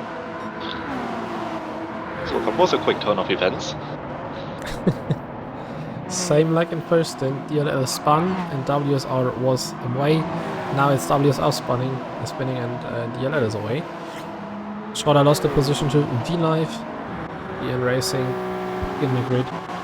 And Klusman now needs to chase down the whole field again. But Still have a fight for P1 in the GTE class. Dennis trying to get around the outside of the Ferrari. Did not work so far, but he still is really, really close behind the Ferrari. Now that they exit the Senna S, and there's a large straight now up ahead, but Comrade defending pretty well, closing the inside, saying no, there's no space for you to overtake at the moment. Yeah, just saw that Schroeder and V-Life were battling pretty was hard, a and there is a little bit spin of for the contact. Ferrari for Comrade, who has got damage now. Yeah, there was a little bit of contact, I think, with Dennis. Oh, guys, honestly, what the hell? Charles sums it up perfectly. Push to pass. Guys, come on. I think there was a little bit of contact, and Comrade went into the curbs, put on maximum throttle, and then he spun out.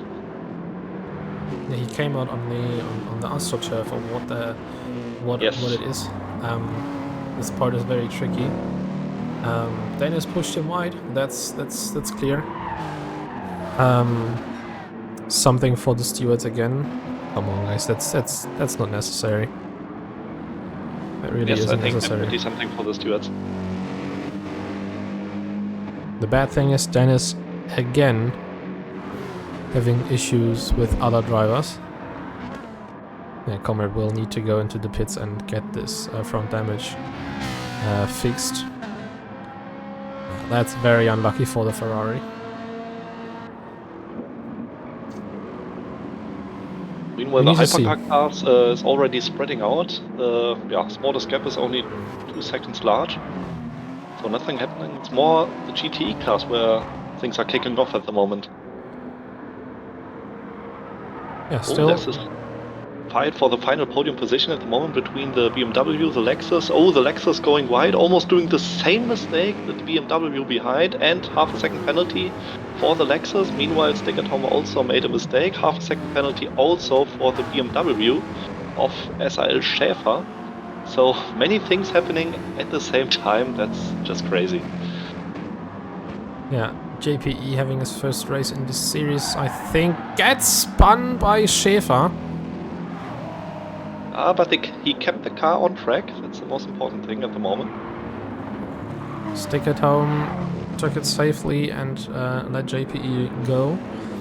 Has been quite lucky that Mega L hasn't tried to overtake him there as well. But Schäfer picked himself up a half a second penalty. But again, Schäfer not showing his best face.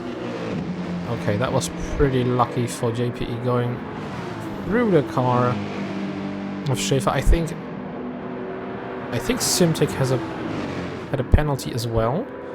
And now JPE goes on the outside into turn 1. Lexus has the inside line, but the Porsche has got the better traction out of the whole corner and finds himself up in P2 in the GT class. Now Schäfer right in front of Simtic.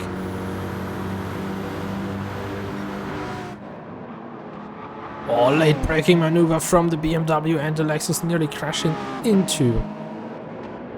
Yeah, the BMW almost getting into the back of the Porsche up ahead, but everything went well. Yeah. But there's another thing I need to mention, considering Schäfer. Even though he had to get rid of a penalty, he stayed on the main line. Oh, there's been a collision in the hypercar class between P2 and P3. Duracell has been pushed wide by Flife, and Flife has taken second place overall. No damage, but definitely time lost for the Italian driver. The beautiful Brazilian style livery. Let us go back into it in a short second, because I want to stay on the GT class for now. Yes, no problem. Situation is already cleared. Roadtech meanwhile gained an 11.3 second lead over P2 due to all the fighting behind him, which is great to see, but you definitely lose a lot of time doing this. Yeah, Roadtech already setting in a 120.598, so he is clearly on a mission. V-Life and Duracell battling again. I think Duracell had a mistake around here. No, there was a small collision in the hairpin as well. Guys, come on. We really need to take you back to driving school. Mega L looking for the inside line, defending Neuer Sommer in the Porsche. Who has found rapid speed in the last couple of practice sessions. And Simtic ahead of Mega L, trying to defend. Stick at home got past Schäfer. And Schäfer having a lot of issue with the BMW. Stick at home being a little bit unsure. A little bit of issue in the Porsche. And now needs to have a great exit out of this corner, otherwise Schäfer could go and attack him. And as we saw, the BMW has got a lot of top speed. Yes, definitely. But the Porsche is not so bad either. It has a really crappy acceleration, but the top speed itself is very, very good. Yeah, it seems like that big Stick at home has got the better car on the straight, and he keeps the position ahead of Schäfer. JPE, the Porsche in front of him, just hopes to stay out of any contact. And there is the first hypercar approaching this field, and that will be very intense for Rotec. Yes. And as Charles mentioned, the field is so bunched up at the moment that it's going to be really interesting to see those overlaps. Schäfer, little mistake coming out of turn 4. And now Simtic is at the back of him. Little mistake from Simtic as well. Now that's interesting. Rotec passes Mega L. I'm staying with Rotec at the moment as Same. be an interesting point of view for the next Yeah, 2 minutes. Rotec He got a touches little the bit grass. wide. That goes outside of the Porsche from Don. Now, Yeah, he's giving quite a lot of space. He's doing it great. yeah. He's being Look, very, very that's- cautious. He knows that you don't win the race by risking too much. That's patiently, that's clean, that's great done by Rotec. Although he has lost a lot of time, that was very clean from Rotec. Yeah, and he did not lose as much time as maybe the guys behind him have hoped for, as Duracell here still 13 seconds behind, now serving a half a second penalty. And yeah, that means that Flife is catching up again. Yeah, but And they Schroeder will come also up to only the just they will come behind. up to the group where they have to be very cautious. Because the GT3 group is right ahead of them. And maybe they will be lucky and can avoid them until they get into the start-finish straight, which might be possible. Klossmann now behind Schroeder. Yes. So everyone, yeah, closing in on each other again.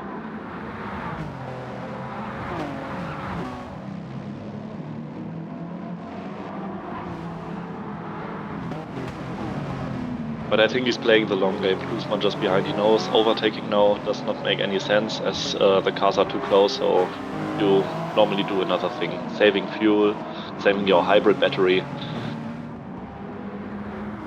Or maybe wait until you catch up to the traffic and maybe try to profit from it. Yeah.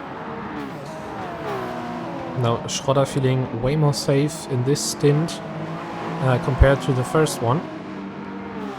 Maybe he needed 90 minutes of warming up time to get himself on the grid by Klossmann. Now is right behind him. Wants to gain still back too the far time away. he has lost. Maybe he will go for the late launch maneuver into turn number 1. Yes, he does. Schroeder keeps it clean, keeps it on the outside, and a little bit of contact. That was a bit naughty. But I think that And now there's the Schroeder GT lost traffic. control. Just enjoy yourselves now for what's happening now. Let us maybe watch from 1, 2, Klossmann's 3, perspective. 4, Oh, he 5. goes for the There's been inside! another collision. There's been another collision, and I think Klossmann just lifted off the throttle to let Schroeder pass again because he knew it was his own mistake. And now he's doing the same again. What's happening there? I think he miscalculated Schroeder's appearance, same as Simtic's. Oh, And now Simtic he's been spun spun out. Klossmann. Now he's been spun out.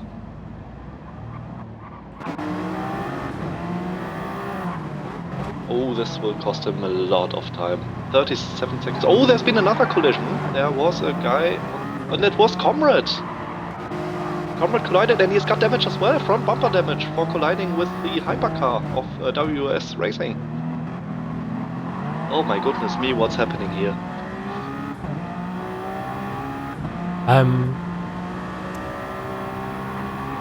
If you want to become a steward, maybe this is your chance now. A lot of work that will need to be done. It's gonna be a long 2 weeks. Very, very long 2 weeks. Yep. I'm a steward myself, so I know. Oh my god, what was this? Comrade, where is he? First, it was so clean in the GTE class. 14. Well, as far as I was concerned, it was very clean. And now this. And Rotec, yeah, well, I think he does not really mind as he still is pulling away. Lead now 18.8 seconds to second place. Oh, Duracell trying to lose as less time as possible, sending it up the inside of the Lexus.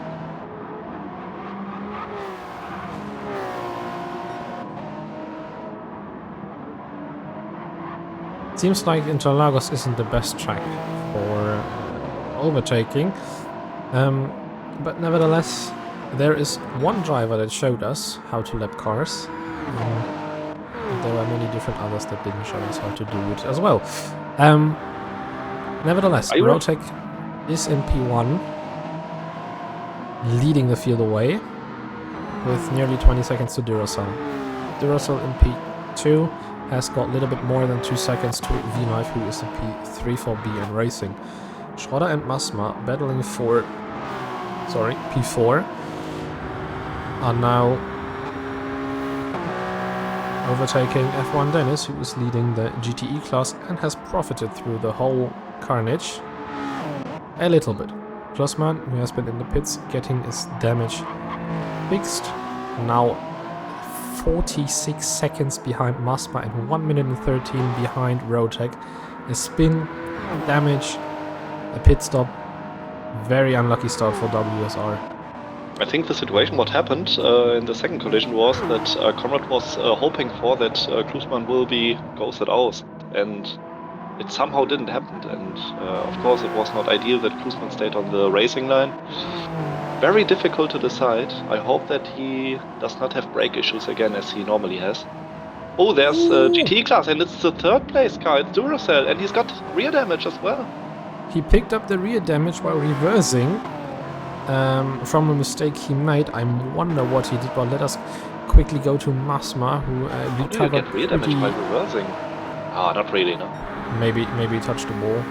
Oh my goodness me. He took Kimi's layout. Masma wants to go for the inside, pushes his way against Schroeder. Yeah, Kimi trying to extend the track to find a new racing option. Yeah, Confi, I understood you that the damage did not come from the collision, but it was a little bit strange that the hypercar got the damage. But just to confirm, it definitely was not your fault. Comrades had nowhere to go in the situation. If anything, it was our fault, so all good. Duracell has the wrong number plate, am I mistaken? It's black?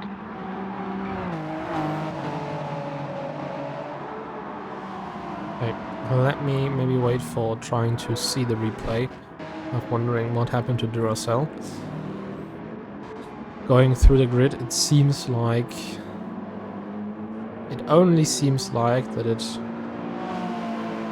is not going to escalate anyways for now. Closest car to each other are either Sommer, Simtic and Mega L, or as I said, Schroeder and Masma.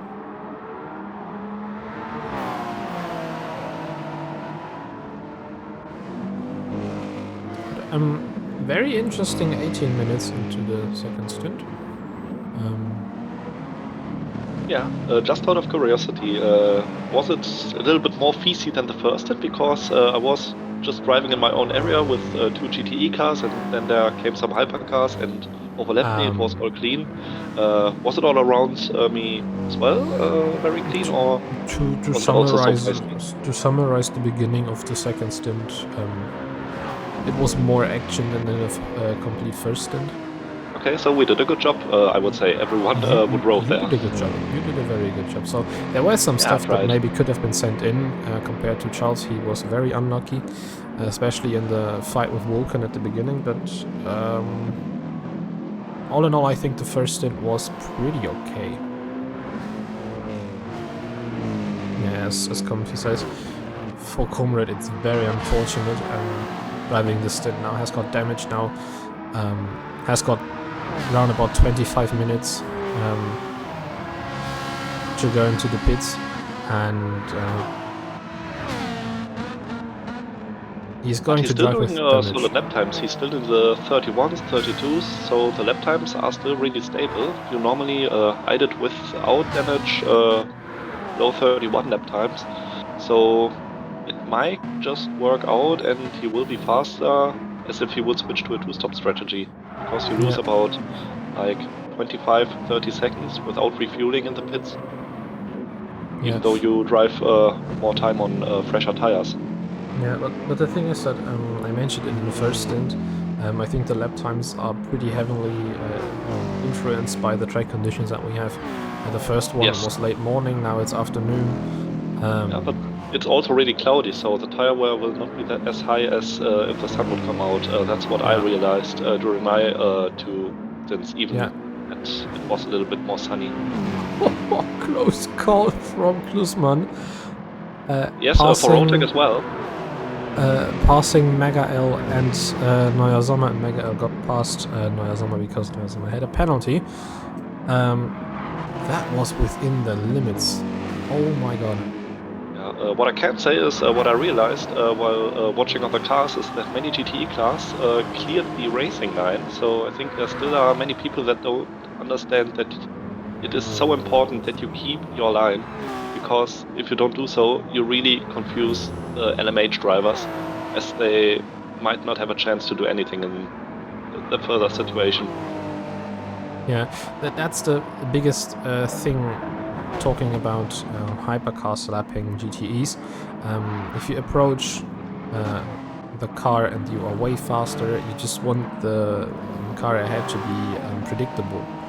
And if it's not, if it's going to suddenly change the racing line or the way of driving, it's going to interfere and get you into complete chaos. Again, Klusman could have gone for the cleaner overtake against Schäfer if Schäfer wouldn't have pulled out to the left in the very last second, as he did now for the last braking zone for the start-finish straight, and Klusman had to pull up because he wasn't sure what Schäfer's going to do. We had a lot of issues and incident that we've seen. Was it Simtic spotting yeah, Charles, Klusman? I totally agree. Comrade had nowhere to go, so definitely no fault for the RRC2 team. As I said earlier. The quite good thing is, though, that JPE and Dennis now completely stayed out of the issues, same as Stick at Home, so that these three can now consider driving against each other. Dennis seems to be losing a little bit of time. Maybe Stick at Home gains a little bit. Yeah, he's driving a little bit slower than I normally would have expected from him.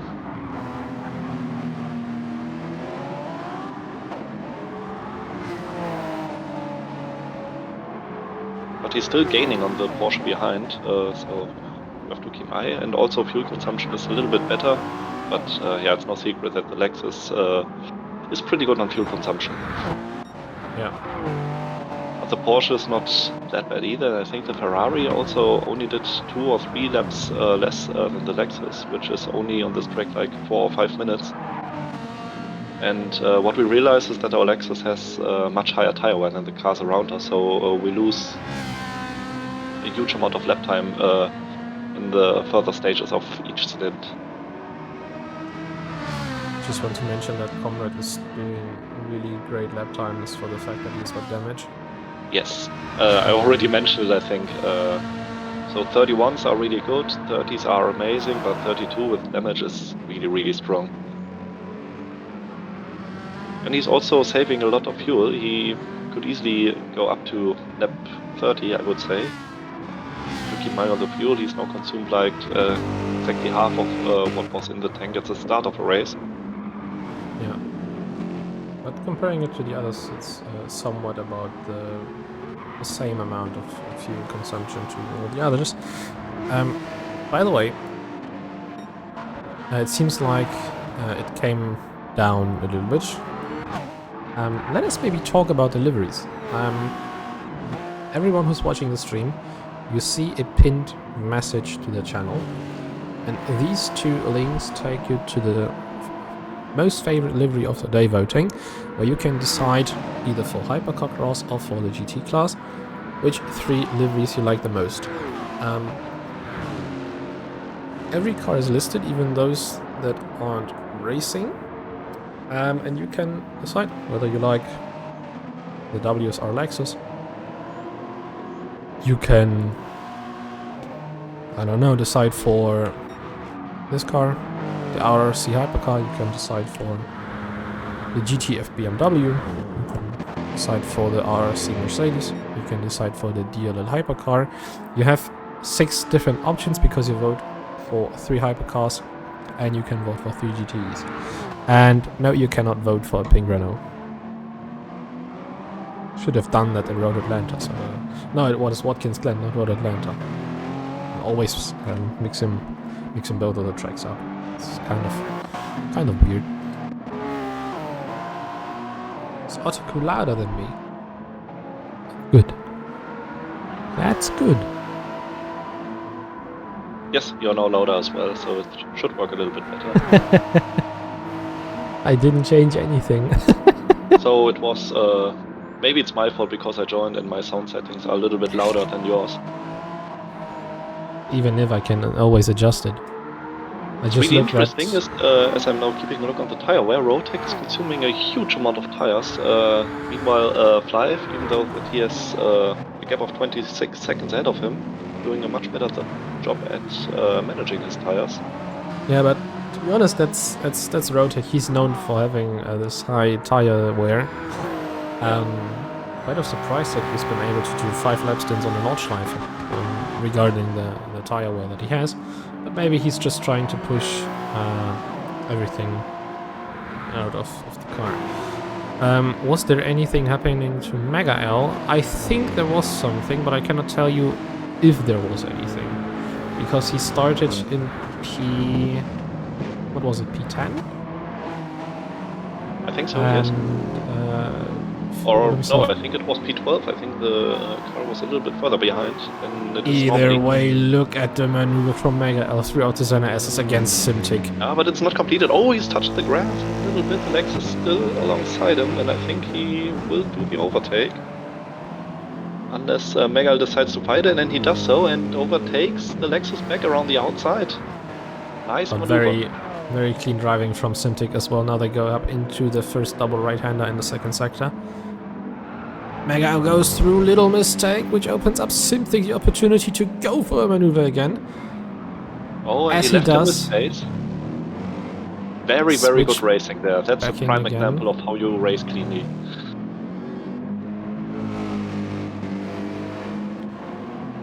Mega goes Let's to hope the that there's inside not now. a collision. It's not a sprint race, guys. It's a 6-hour race. Relax.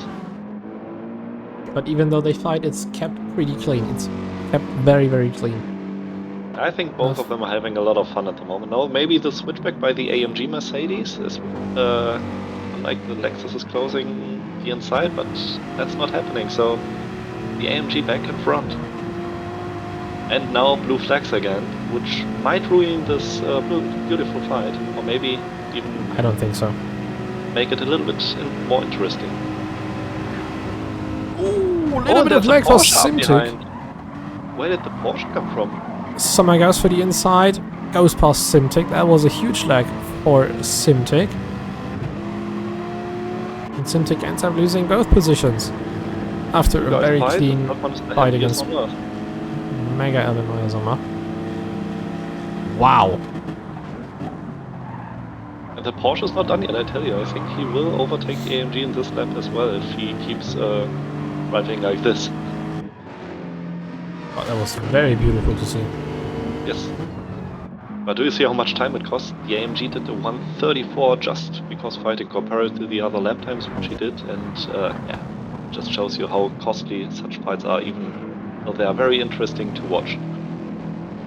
Yeah. Yeah, the gap is closing to the AMG by the Porsche, and remember the Porsche with very good straight line speed.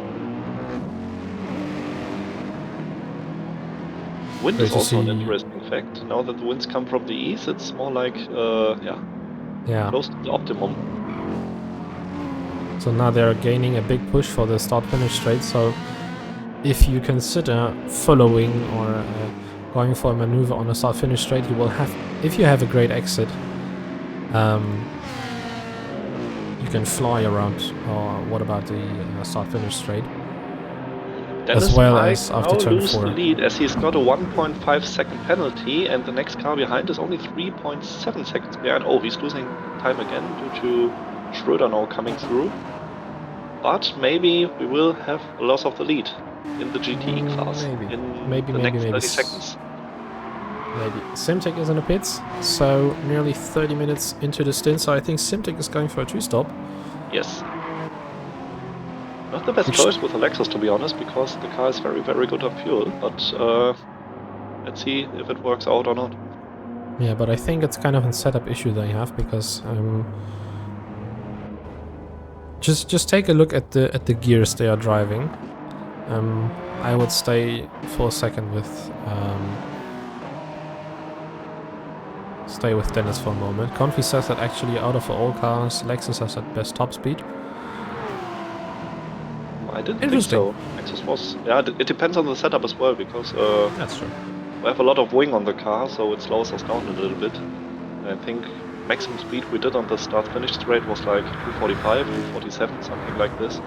Of course, it depends on the wind situation, but normally I would even say that the Ferrari and the Porsche should be a little bit quicker due to just how the cars are built. They're a little bit flatter, and yeah, therefore should be a little bit faster.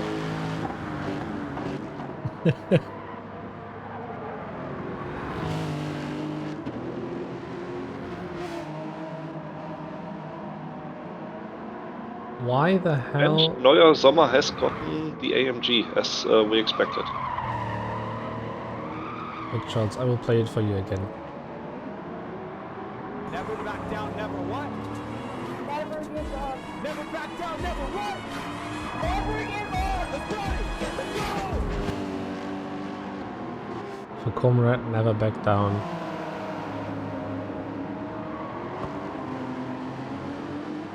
Just keep it on the track. That's the main spirit of RRC cars. They always continue. Of course.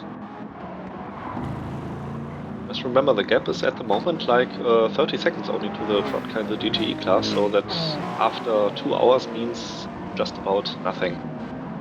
The gap can come down so quickly again. Yeah. I'm very surprised that Neuer Sommer can actually go along with the pace like Mega L does. Yeah, the Porsche is a strong car on this track. We realized it on training as well. We tested the Porsche just to compare the mid-engine car on the track, because we know everything that has a mid-engine on this track will be really fast. Mega L now goes for the move. Wanted to go for the outside, but there was Rotic approaching. Oh my! Mega L now passes Neuer Sommer. That seems like... Well, he did get a good exit out of the center S. Yes. Maybe a little story for you, even though it might be not interesting for you. Talking about Interlagos league race, back in Formula 1, Mega L has a mistake out of turn 4 and Neuer Sommer nearly does the same. I think Mega L picked up a penalty for it. Yes, half a second. And Neuer Sommer goes past him, but they will battle as well. Mega L does not want to give up the position, even though he has a penalty. And there's the rear of Mega L sliding around the Mercedes, losing the huge amount of grip he actually has. And one thing though, there is the RRC Ferrari. Look at the tire wear the car has. Do we even have tire wear? Yeah, Ferrari is so good on tires. I know it depends a little bit on the setup as well, but the tire wear is just amazing. Now I know why I lost so much time in the later stages of my stint. And he's I mean, I still wouldn't say it's the Ferrari, because in my Mega, opinion, the Ferrari is completely served his penalty BS. on the racing line as well. I know that one of our cars did the same thing. I don't know why this is happening. I cleared the racing line every single time that I served my penalty. I don't know what's so difficult about this. And that's fair play. It should be normal, but I don't think why many people do not understand it.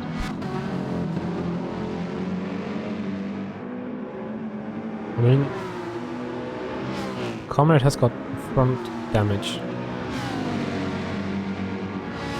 Yeah, front damage He's- since lap 1. Yeah, he's driving a Ferrari. This car is known for a huge amount of tire wear. And then take a look at Comrade. Mega L. Comrade. Mega L. Comrade. And Mega L, who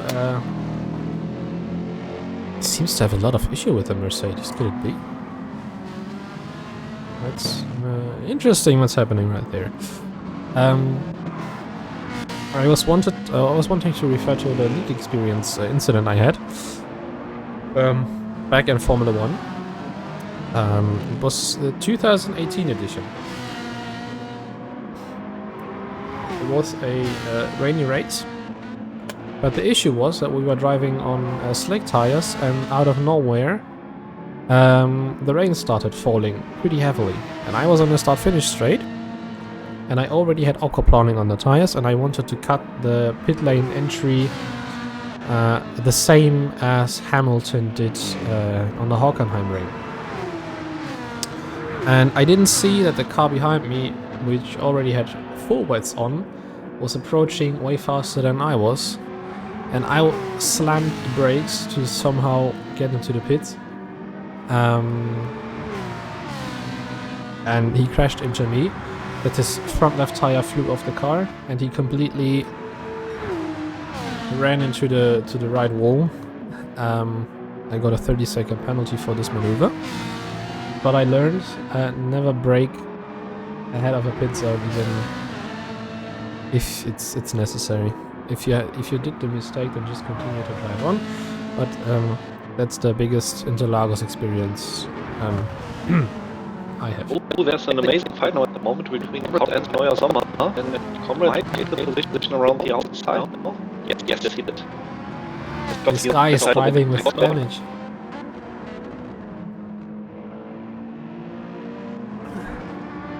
And that's I think P4 in class. No, P5. But he will come into the pits in a few minutes as well. I think he will do like 3 or 4 more laps. And it also has just 2 or 4, I think, maybe 2 or 3 more laps. A little bit less than Comrades does. Yeah.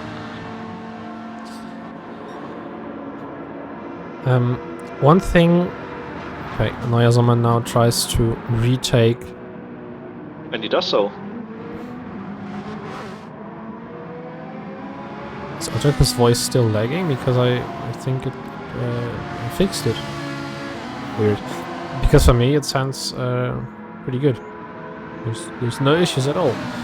Maybe it's because of OBS I tried to lower down the maximum amount of him talking, so he could be a bit quieter now, but I hope that the robotic voice has gone away now. Never mind. Comrade right at the rear of Neuer Sommer, who takes a wider line. And Comrade goes up the inside and actually passes Neuer Sommer. Oh my god. In Germany, what Comrade is doing, in Germany we call it, die werden komplett eingeschult. Never heard that line, but you always learn something new. Basically translated, it means when you graduate from kindergarten to school, the phase of changing from kindergarten to school is Oh, Comrade getting in Fox. school phase, whatever. That's but a little bit means- too early, in my opinion, that Comrade does his pit stop. The thing is, he has damage. I don't think that he wants to continue the. Yeah, that makes sense. And the tire was brilliant as well, so why not? The thing is, I don't think that he wants to battle any longer with Mayazuma, and even though he has damage, he goes in the pits a little bit earlier so that he can recover even more. Noazama will also now enter the pit lane, but he's got a penalty, so he might lose the position anyways. And he needs to refuel enough. I just hope that Confi's heart is going to continue to beat. Because this guy always has got paranoia comparing to refueling a Ferrari or the car in general. And Comrade is... Wow, he's taking a lot of fuel. 65 liters. Oh my.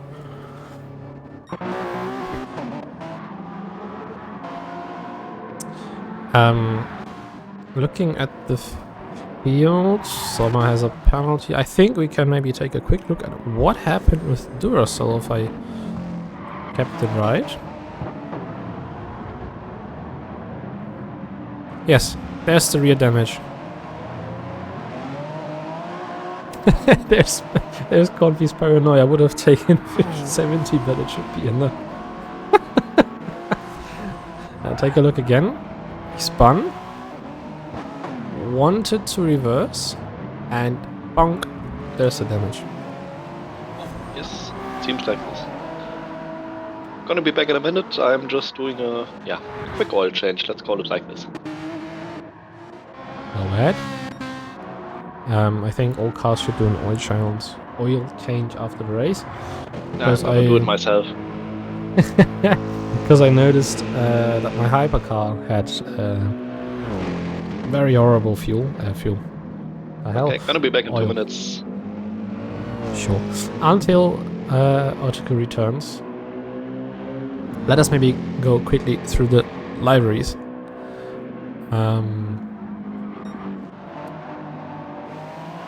As long as the pit stops are going to continue. Rotec is going to pit in the next 1 or 2 laps, but that's the livery. In my opinion, a very solid one. Typical green color for DLL, but combined with a lot of white colors around the car. Looks very decent. V-Live, driving for BM Racing. A typical sky blue combined with the white color. Fits the hypercar very well in my opinion. Also a very nice looking car. And there is the RRC hypercar with the Yowie Wowie at the rear of the car. Typical RRC livery in my opinion. We've seen this in the past events as well. Duracell driving for Spider GT Racing, having the Interlagos Brazil inspired livery, although the black number plates look very decent. It is sadly against the rules, so basically what Q says, a little bit sad in my opinion. That's the WSR car in the hypercar edition. Also very known livery. There is the on livery for the hypercar class.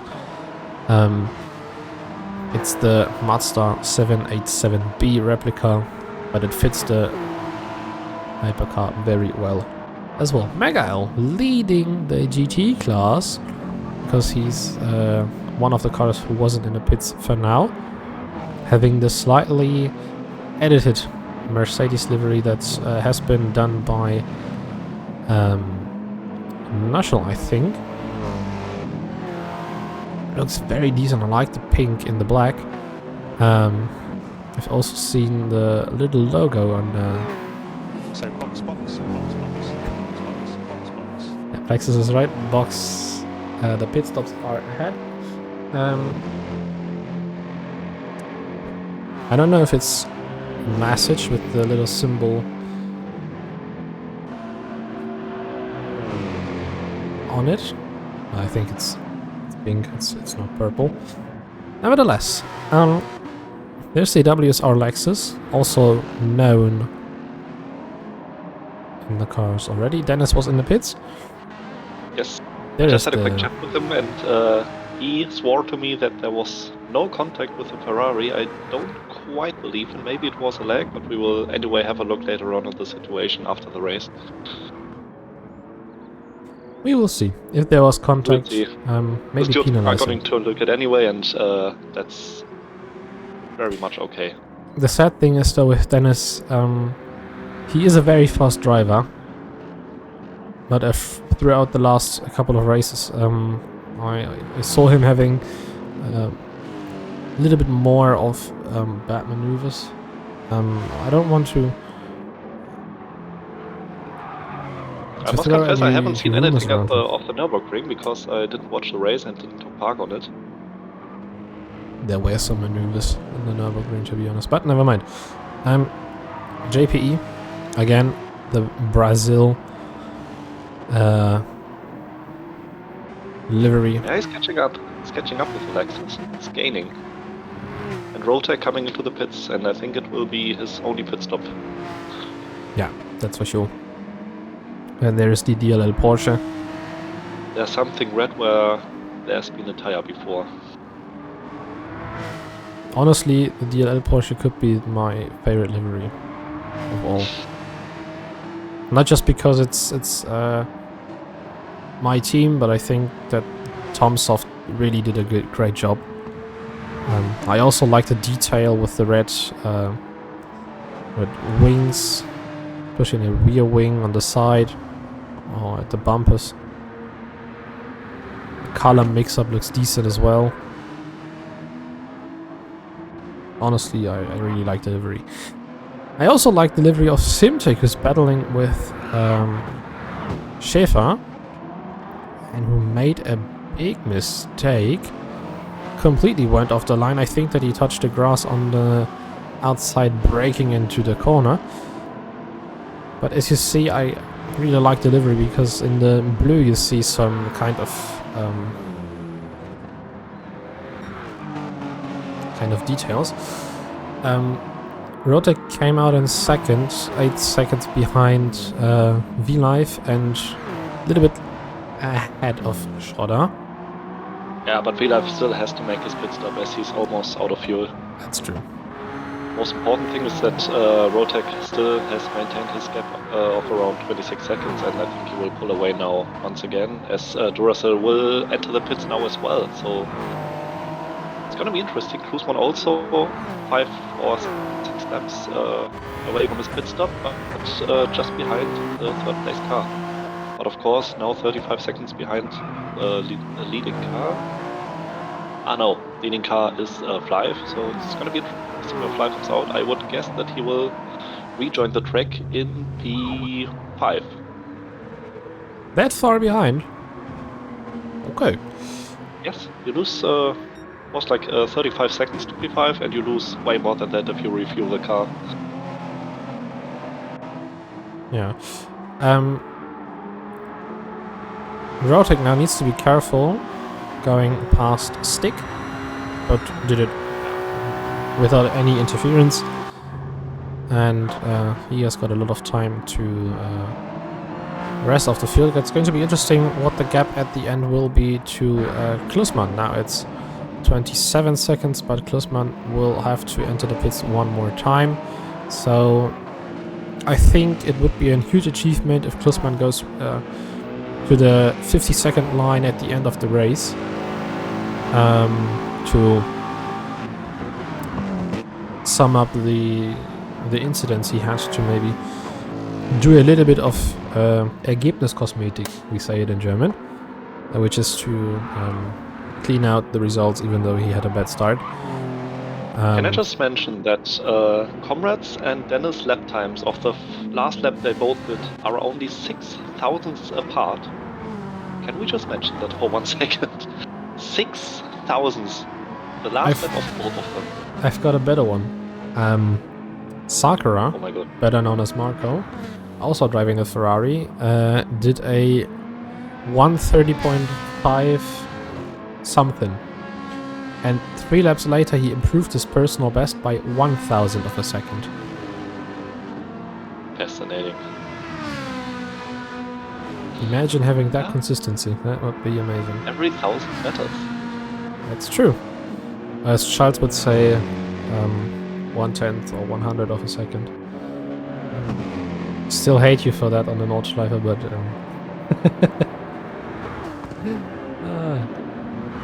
nothing to be ashamed of. Where was I? There's Dennis, there's JPE, there's the beautiful Porsche from DLL, there's the BMW from Gran Turismo Friday. In my opinion, also very nice livery. Yes. The blue, red and white combination. A little bit of a... how should I say it? A little bit of a contrast of... nah, I'm not gonna say it. This reminds me a little bit of United States, America of the flag, but maybe the blue and red colors are a little bit too different. But all in all, I think also very nice livery. There's the Comrade Ferrari. Look, 2000s down in sector number 2. So how much will he improve, even though he has got slipstream from Klossmann ahead of him? Who is now in P2 but still has to do his pit stop. And the last lap was 26 thousandths slower than his personal best. And there he goes. Another very consistent lap in the high 30s. Yeah, he's gaining a little bit because Dennis had a little bit of bad luck now with overlapping traffic. Lost there like 1.5 seconds, but this is pretty much normal. We had the same situation in the first stint as well, where I had laps where I lost 2 to 3 seconds, then the cars in front of me lost the same time. It's always up and down for the entire 90 minutes, and that's really interesting to experience. Yeah. Very unusual if you normally do single class races, which is the most common thing in Gran Turismo. Yeah. Mentioning Comrade in the chat, he's getting a lot of support from Confi and Nushel. I think you can call Comrade in a special way. Comrade. The C stands either for consistent or for crashing. Basically what Nushel says. Ah, but Comrade is doing an amazing job. He really is. He really is. Again, 8 by the way, thousandths of is, seconds slower than his personal best. Yep. Is there any information regarding what you guys are doing next year? If there will be another WEC season, or is it a one-time thing? Because I think we all had quite a huge amount of fun during the entire season. So there are rumors going around that we will have another WEC season, but I think we should keep it and do not spread any rumors around. I think everything will be announced when the time is right, and that wasn't very fair play from Masma, to be honest. Don't understand why he closed the line so heavily in this part of the section. We can rewatch it, to be honest. He's now There overtaking is- the WEC for keeping an eye on him. Yeah, there's Masma approaching. Soma kept it on the outside, but Masma closed the line completely. I think Masma thought that he has got enough space to get ahead of Yeah, as we Soma mentioned before before, it's driving so down. difficult to judge. So difficult. I don't know. Especially if you're lapping cars on the inside of track in Sector 2, which is Yeah. one of the most difficult things that you can do. Yeah, thankfully in the final race at Daytona, it should normally be a little bit easier. Well, at least if most of Not in the drivers know infield that part, but all around it should be pretty easy for all the cars to Yeah. get ahead. if the drivers remember that hypercars always overtake around the outside on the oval, always.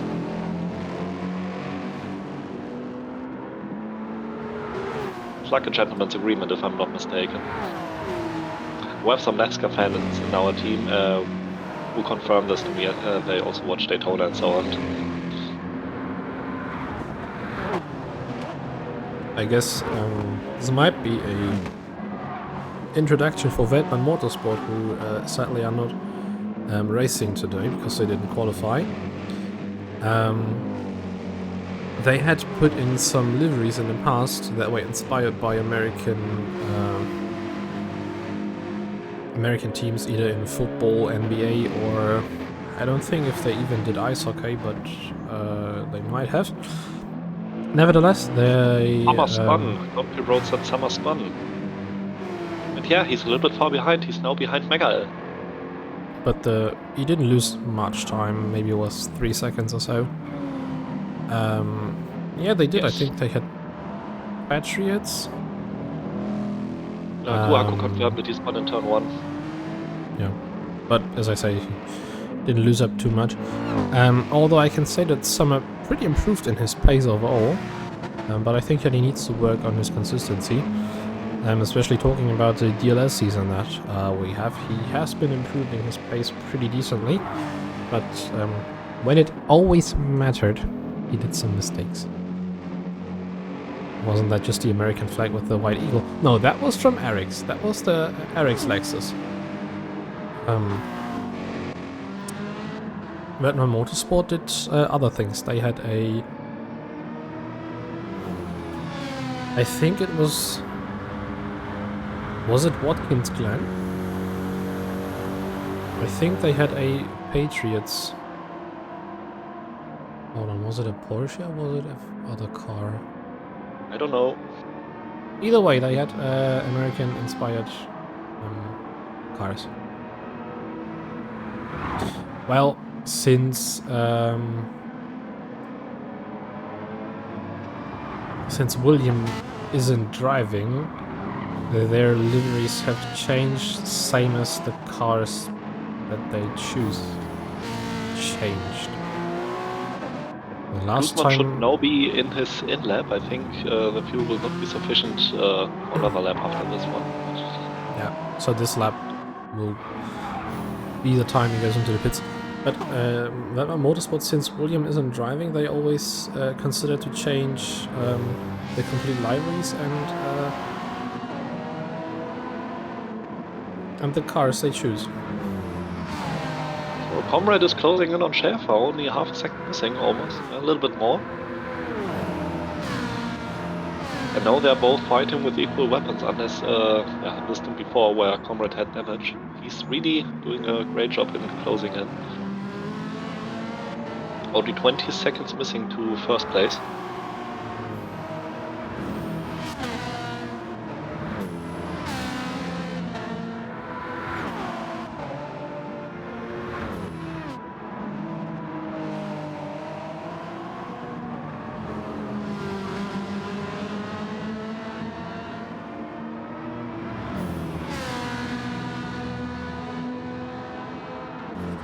And both of them, I think, will drive until the end. No, both of them will not have to do another pit stop. I think everyone is now good to go to the end.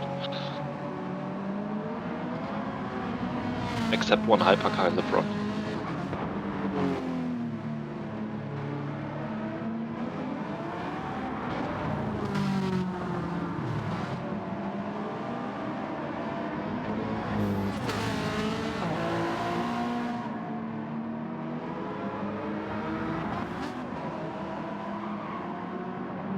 Was there a little push from Comrade against Schäfer, or did I...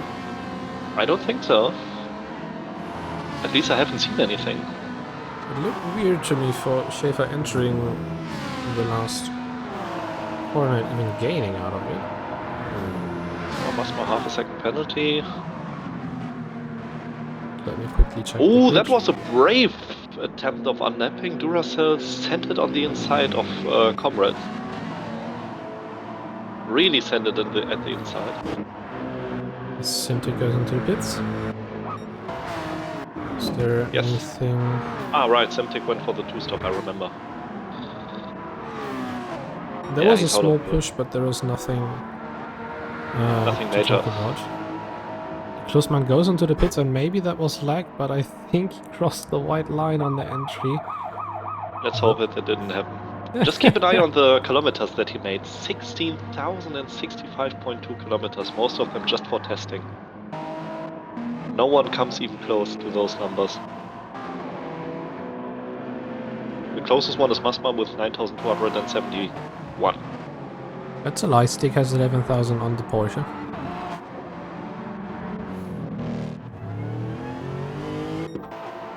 But if you consider the to Porsche has to also made some mileage. Don't know how many kilometers I made with the Lexus. I think it's only like 5,000 or something like this. Does not sound so much, but yeah, I try not to drive as much as I need with the car to save a little bit. But it worked out at the moment. The car still stable, works. Yeah, I don't want to know how high the Marco's kilometers count on the Lexus is. The Confi's count on a Ferrari is high as well, but I've seen a Porsche in a GT3 class that already had 70,000 kilometers done, so... Alright, Confi still has to drive, so I think he's going to drive the next Stint, so you can have a look on it. No, wait, no, he's not gonna drive because he's sitting in as a reserve driver for Comrade and Marco. Ah, so he's not driving, okay. Yeah, so for his internet connections, but he can gladly send us a screenshot of the amount of kilometers his car did. Yeah, hopefully. 15,000? Will be interesting to see. Yeah, still 1,000 less than our GR0110. Yeah.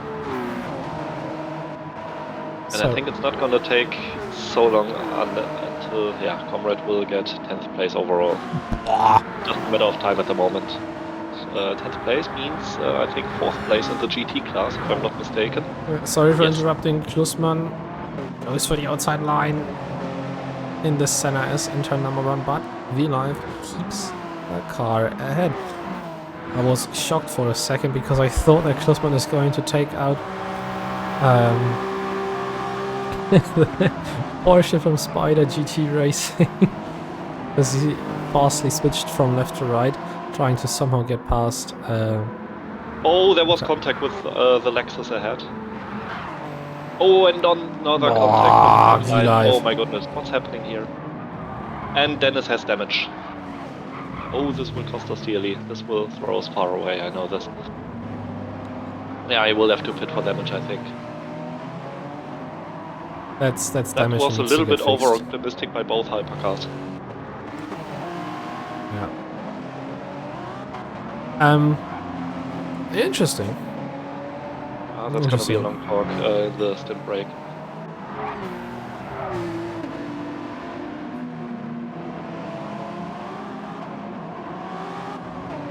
Thank God that we still have... how much time do we have? 3.5 hours. We're not even at half time. That's somewhat about. Dennis he's stays out. He's going to the end. Speed is okay. We still got tailwind.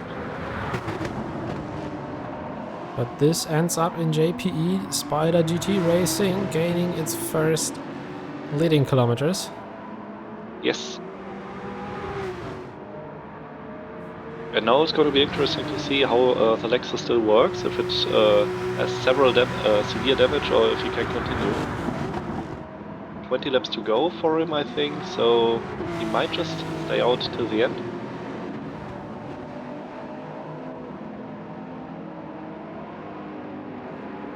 Confi says it makes no sense to pit. Yeah, you lose, I think, around 30 seconds or so, but if you lose 2 seconds each lap, you lose 10 seconds more by staying out.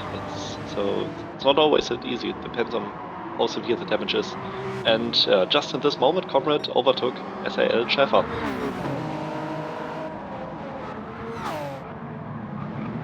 Oh, again, collision between Vili and Klusman, but Vili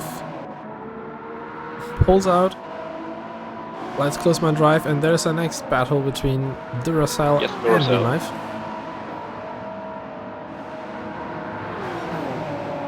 but it won't be enough for an attack. Very wise words from Nushel.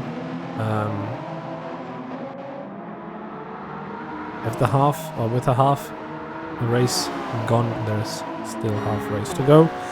Very wise words from the young man, sitting somewhere around Bielefeld, which doesn't even exist. Duracell now goes for the inside, very late braking maneuver. Very hard to overtake there, but... Yeah, but he got a position. He got a position, but it was very hard. V-Live cannot be impressed by that, and maybe wants to regain what happened. Let me quickly remind of what happened. It was V-Live. Let us maybe take a quick look into what happened. Yeah, that's unfortunate for V-Live, because as a GT car you stay very unpredictable by waving from one to the other side. That's unlucky for V-Live. But what happened afterwards was Klussmann actually pushed V-Live into Dennis, who ended up in the wall. Yeah, that's my opinion as well, and I didn't even see the replay. I think it was clear sunlight.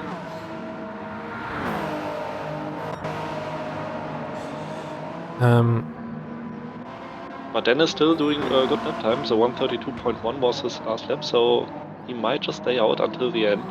The gap between him and Comrade overall is 6 seconds, which we are lacking behind the Ferrari. So we might start the third stint with a gap like around 0 seconds. I don't think that we ever had a race where it was so close after 3 hours of racing. Maybe in the 24-hour race where one stint is 3 hours long, but in 2 90-minute stints just after each other, that's quite crazy. I think Nushel wants to mention that Masma is in second place at the moment. I'm not quite sure, but it might be the case. Come on, let's give him some screen time.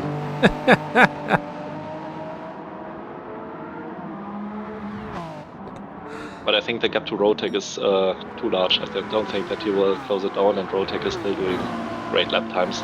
20.029 was his previous lap. So we might see the 119 lap times later on, when it gets a little bit colder and the track does not provide as much grip, but the tire wear will also be less.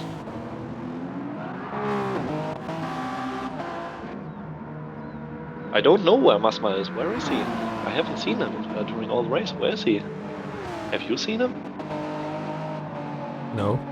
Very good question by Plexus. Good that you mentioned it. Maybe we might have got... we might have forgotten to mention it. Where is he? I don't see him. Ah, yeah, there he is in second place. Could have said it earlier. Oh wait, he's second. I didn't realize. Yeah, we all didn't realize. Previous gap by Dennis, 131.843. Yeah, the lap times will definitely decrease when the tire wear kicks in, but I think it could have gone much worse, but we will definitely have an interesting debrief after the end of the stint. Yeah. So going through the grid, there is an RRC driver in P2. That's a thing to mention, who also got his personal best with a 121.334. And there is a DLL driver in P1, and there is a WSR driver in P3, and there is... Okay, I stop right here.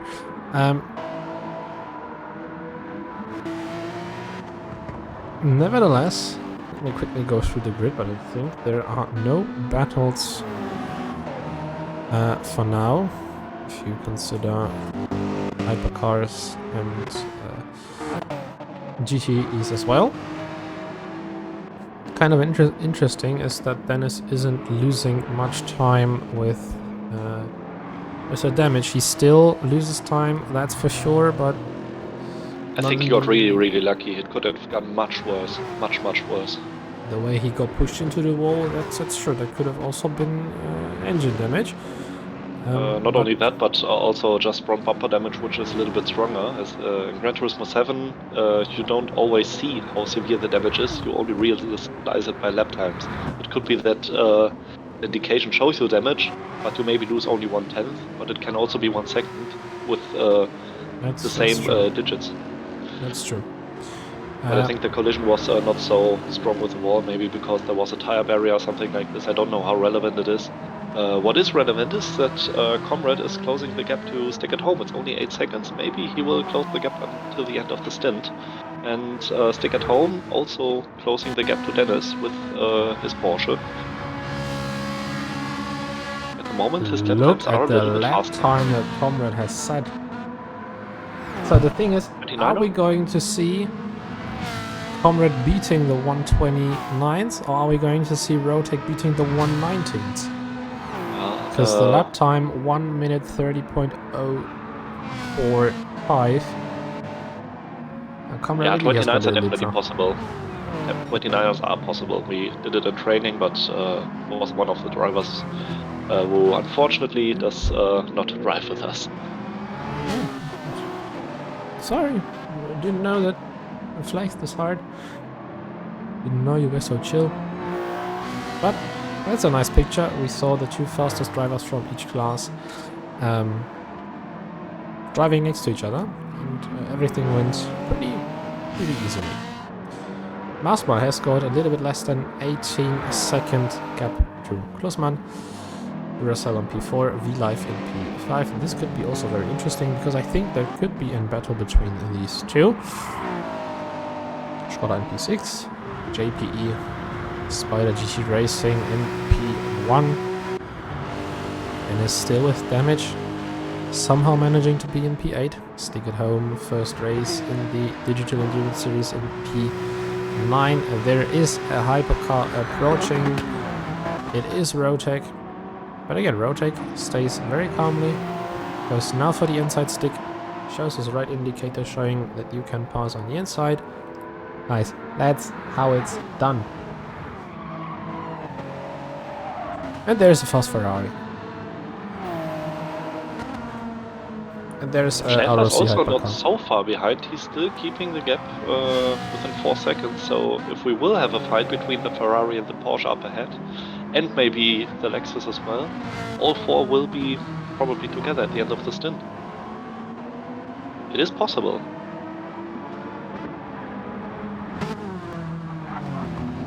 Oh, but no, Schäfer made a mistake. Went a little bit wide at the second hairpin.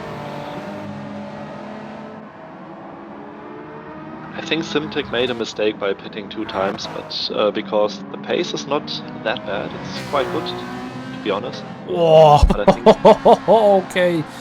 what happened? Oh, there was a spin. Klusman spins out of the last braking zone because Comrade was in the middle of a track and Klusman wanted to try and take the outside line. We can take another look at this. There is Klusman approaching Comrade. Everything seems to be pretty easy. Oh, Comrade spun! Comrade spun! Oh god, no. Yes, he spun. No damage, but he spun in turn 1. Yeah, it was just a misunderstanding between Klusman and Comrade, to be honest. But I think Comrade did nothing wrong. He kept his line. Normally, I did. To compare it, I always stay on one side if a hypercar approaches. And it's depending on who it is, I set the indicator. It's quite difficult to decide if you come out of a corner. In this case, I think that Comrade just was there, and Klusman wanted to go for the outside because he had better acceleration, then wanted to go to the inside, but that's the racing line. Oh, spun and collision between Schäfer and Comrade again. No damage on both cars. Are you fucking serious?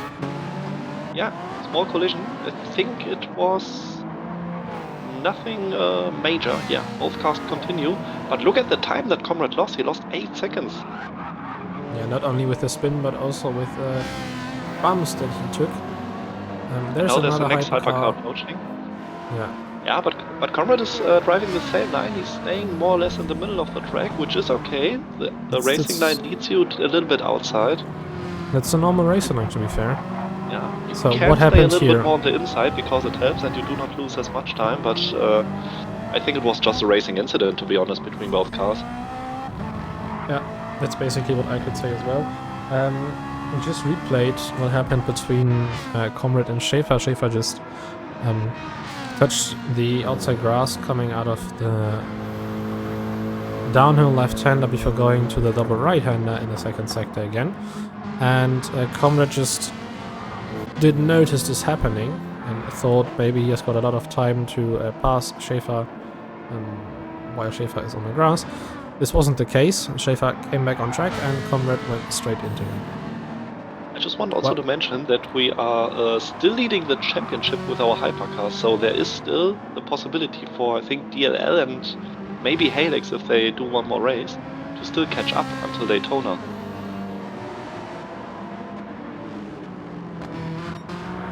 Maybe this is the hidden Helix car. Our car? No, to be honest, not. No. I mean the car in P2. Maybe that's the hidden Helix car. I don't know. We have to see. 15 minutes left.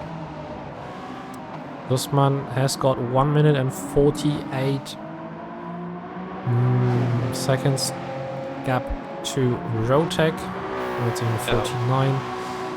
Blah, yeah, we're in a lead of 31. I think we're at 37 seconds of a lead, so if you just do the maths, we now are having, like, we are lacking 1 minute and 11 seconds, something like this.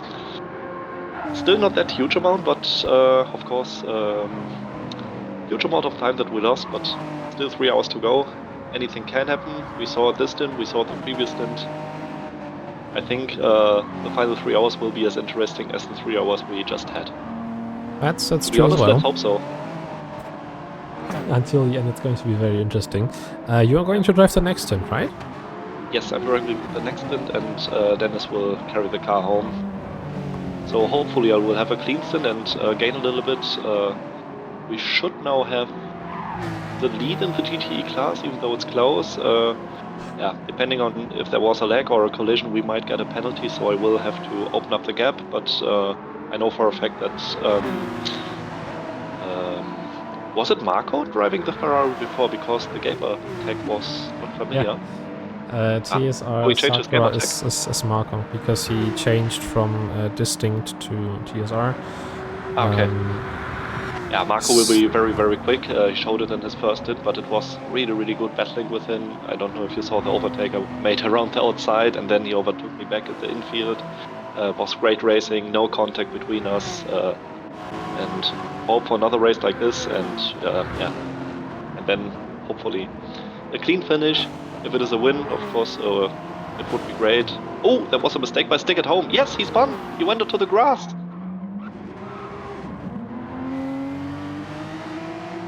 God bless the AstroTurf. But No damage, but he went into the grass while braking, and then he lost the car. And that means that Comrade is closing the gap again. He gained like 5 seconds. He's closing in, but the thing is, we have 13 minutes left. Comrade, 10.5 seconds to Stick, 2 seconds to Schaefer. Blue flags for the Lexus of Simtic. And he's got a penalty, so let's see if he stays clear of the racing line while serving his penalty, just out of curiosity. Yes, he does so. That is a prime example of how to serve a penalty, sir. Brilliant job. Whoa. Close call between the leading GTE car and V-Live, but it went pretty well. The thing is, JPE leads the GT class. Second is Dennis, still driving with damage, and Simtic taking a different line than usual into turn 1. Stick at Home, first race in this series. Just got a phone call on my headset. That was weird, because I'm on Discord with my mobile phone, and then I got a phone call, and I heard both things at the same time. I hope you didn't hear it on stream. No, I didn't hear any phone calls. Yeah, fantastic, brilliant. Then the headset works perfectly. Gonna be back in 1 minute. Just kidding. Yeah, sure, no problem. Stick at Home in P9. And look at the time differences. Has got 9 seconds to Dennis, who is driving away with the damage he has on the car. Comrade, a little bit less than 9 seconds to Stick at Home, and now 3 seconds to Schaefer. Blue Bar Band is calling. They have Mega L 7.5 seconds ahead of Neuer Sommer, who has got 47 seconds at Simtic. And as you can see, I think the two-stop strategy is just is something you need to get rid of. So call to be in racing, just try to somehow adjust your strategy to a one-stop. Because you're losing just a huge amount of time, which is unnecessary. But in the end, it's the team's decision. And maybe you can regain a little bit of time to the end of the race if you even try to switch to the other strategy. A little bit more than 10 minutes still in the race. Rotec leads. There is a Masma in P2. There's Duracell in P3, who is going to battle together with Klusman. So this will be interesting as well.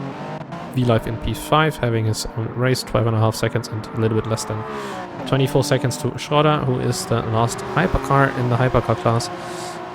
JPE in P7, Dennis in P8. Now it's 5 seconds to the leading GT car and 8 seconds to Stick at Home, who has 8.5 seconds to Comrade, who has a little bit less than 4 seconds to Schäfer, who has a little bit less than 20 seconds to Mega L, who has more than 8 seconds to Sommer, and as I said, Simtic with 48 seconds. And there's another mistake by Simtic. To Neuer Sommer. Yeah, probably. Without the mistake at the start, Masma wouldn't even have... What, lapped? Wait, did he get lapped?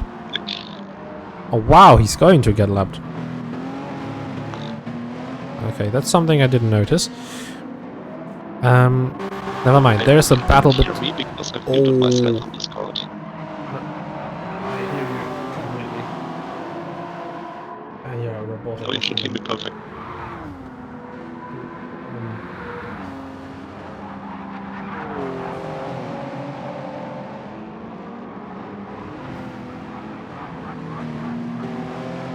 Yeah, Robotaku Bay did it again.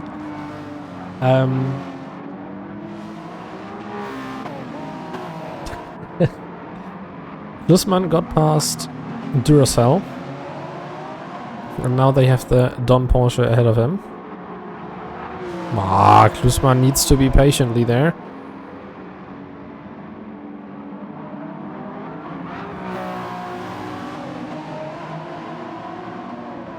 Fantastic. Robotaku has left us. Robotaku is back. So, what did I miss? One overtake for P3, and in the GTE class, everything, yeah, business as usual. Yeah, business as usual. Dennis now has got 7.5 seconds to Stick, so I think he will finish this stint in P8. And JPE leads, which is very nice for them in my opinion. I mean, a first stint win in the second race, it would be amazing.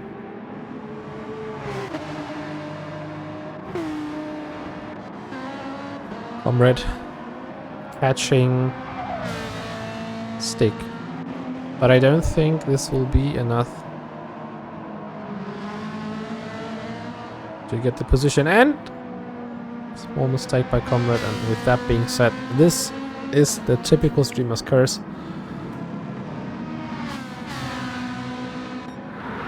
Unfortunate. Oh my god! What was that?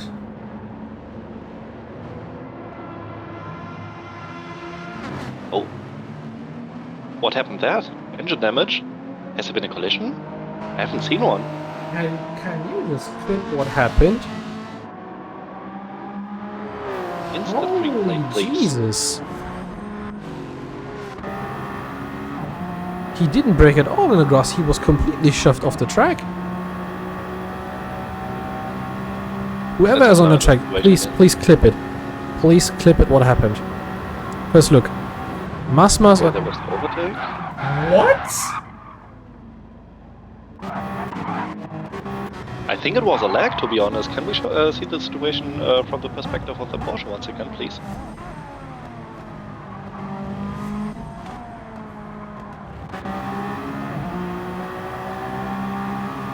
The Porsche was one position ahead, I think.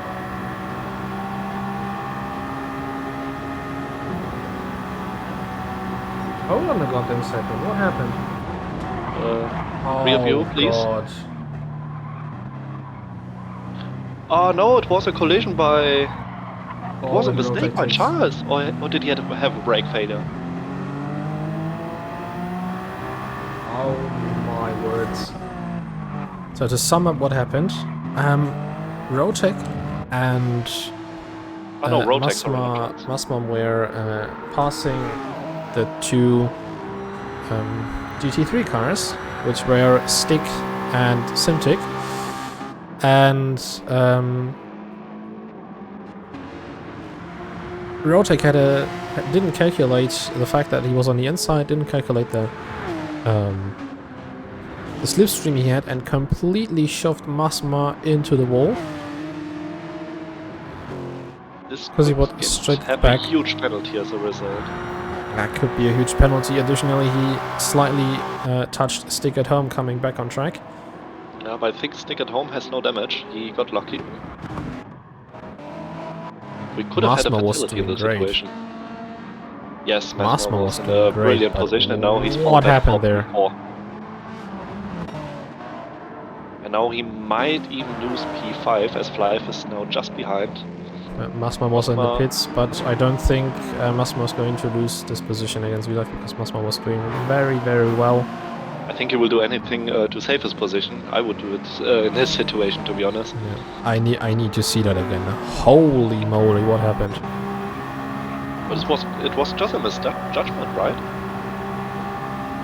I mean, look, Rotec passes with Masma together on the Stick. On the right is, yeah, just he braked way too late, didn't calculate the slipstream and the inside line that there is less. It was a very unlucky situation because I think Masma should have normally made space as I think he received blue flags for Rotec approaching. That's the thing as well. I don't think well. And That's I think another maybe critical Rotec was point. expecting Masma to just clear the racing line short of the braking zone, and it didn't happen. That's true as well. But still, it was a collision. I think it was the fault of the DLL car, to be honest. But it was, yeah, no bad intentions. It was just a misunderstanding. But normally, if you're not sure, you brake a little bit earlier, especially when you have like 100 seconds of a lead. So, But of course, it can happen to anyone. We've seen it during this stint, and we're now seeing it again. The track Yes. is not that easy.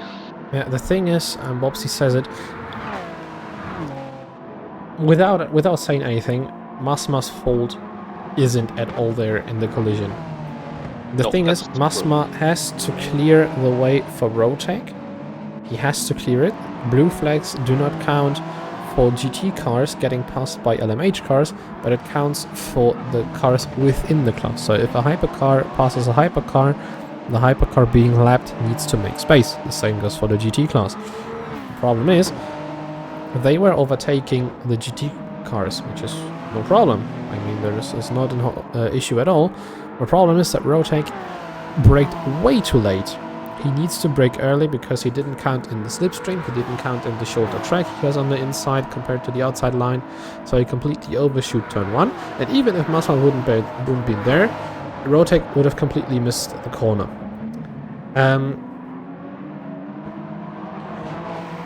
Even though now Confi, I have to disagree with you because Masma had many more times could have made space before they even went on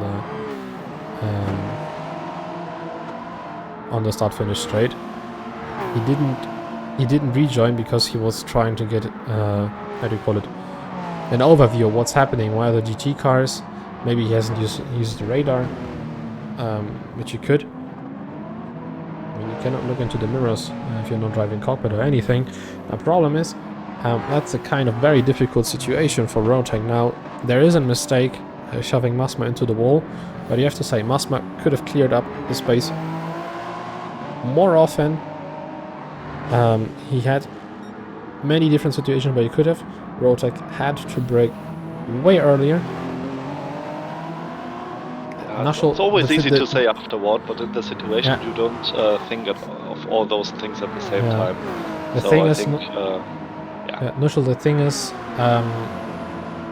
the blue flags didn't appear 2 or 3 seconds before. It was for 1 lap at least. Never mind, that's something that the stewards need to take a look into while Masma and V-Life are battling their hearts out for the last part of the race. We can agree and disagree on many situations, but as a matter of fact, Rotek had to brake way earlier. Masma had to give up the position way early because he was shown the blue flags way more often before coming onto the start-finish straight. And what is clear, to be honest, is that we will have a huge amount of time. We need a huge amount of coffee because the nights which we will spend on judging those situations will be really, really long. And we are only at the half point of the race. I think that we can agree on. battle for the last part of the race. Stick at home against Rotek. Comrade. There won't be another lap for those two. They will finish with 58 laps. But will this be enough for Stick? Bad exit out of the last braking zone. There is Masma approaching, so it seems like that Masma has passed V-Life, and the race officially now is over, and Stick comes home to grab himself P3 in the GT class, and what a recovery for Rotek. Yes. So Masma with a gap of 2 minutes and 11 seconds with 65 laps completed. Flive 2 minutes and 14, also 65 laps. Stick it home 10 minutes 31, 59er laps. Comrade 10 minutes 31, 59er laps. Schäfer 10:41 Well, with 59er laps. it's 58 laps in technical, isn't it? Because No, he he made completed 58 yes, laps and 58. started Sorry, 59. 58. Sorry. Thank you. Rotek finishes in P1, 66 laps. Klusman, he got lapped. Yes, everyone got lapped by Rotek, despite Okay, the wow. situation at the end of the race. Yeah, Everyone got lapped. 1 minute 43 gap to Rotek. Duracell has a gap of 1:53 to Rotek as well. 65 laps finished. Masma 2 minute 11, V-Life 2 minute 14, Schroeder 2 minute 42, and JPE will finish this stint as a race winner. 10 minute Yes. 25, Dennis 10 minute 30, and there's Simtic with 12 minutes, Neuer with 11 minutes 13, Mega L 11 minutes and 2 seconds. So, nice racing suit by the way. That's it. That was the second stint. Let us quickly save a replay and screenshot the results. At the fastest time, 1:20.029, and the fastest lap from Comrade, the 1 minute 30.045. So there is a little bit to do to get into the 29th and into the 19th. I will leave you again with a short break. Meanwhile, the next stint is being prepared. Until then, everything will be prepared for now. See you at 18 o'clock or 6 p.m. Yeah, see you later. Enjoy the rest of the race and yeah, have fun. Thanks for watching. By the way, thank you, Otaku, for commentating with me the second stint. Yeah, And no as he problem. said- There were lots of few things to see, and it was quite interesting. Hope it gets a little bit more calm next stint as I'm driving. We will see. Until then, we will be right back.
Chain Case, pushe Packs, Catching Case, vor Gericht, rauche Shades.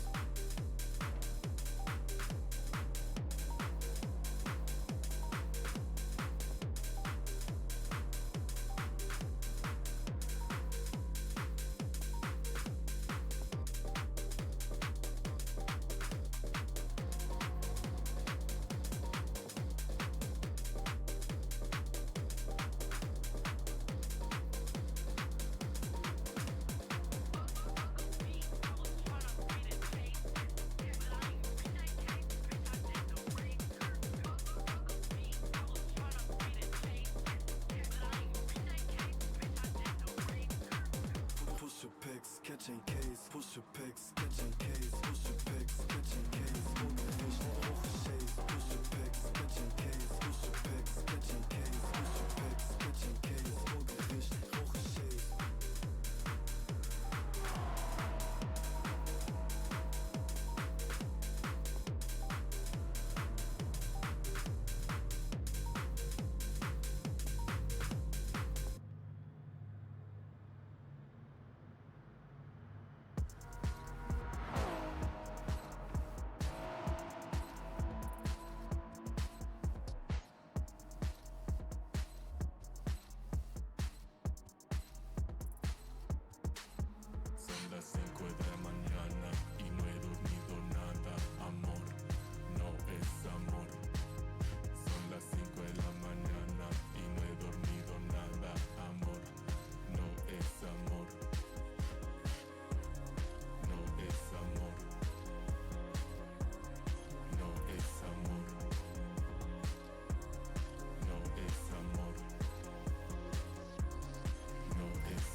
ardiente, lengua de serpiente. Ey, baby, no me digas que no, no.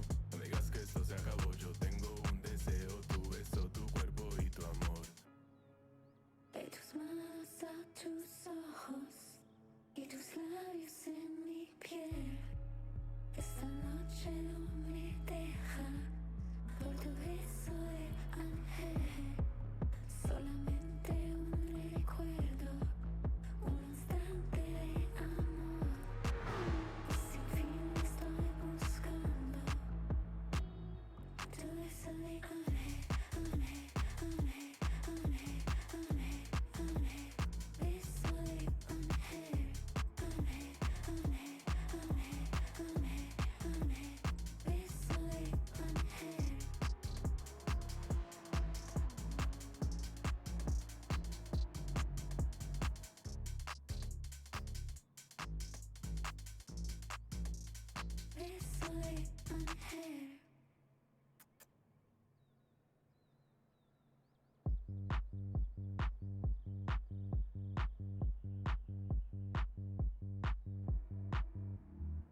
disolviendo más y más. Más y más. Más y más.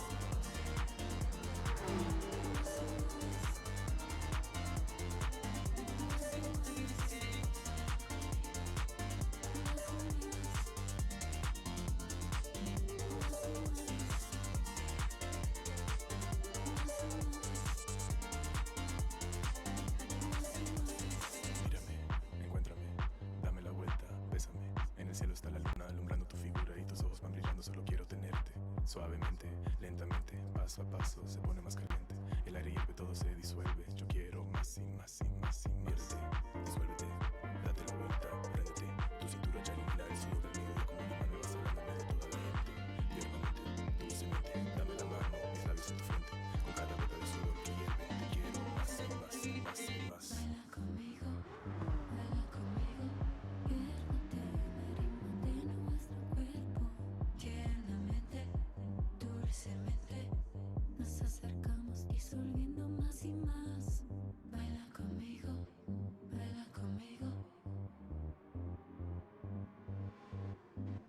tiernamente, dulcemente, nos acercamos disolviendo más y más.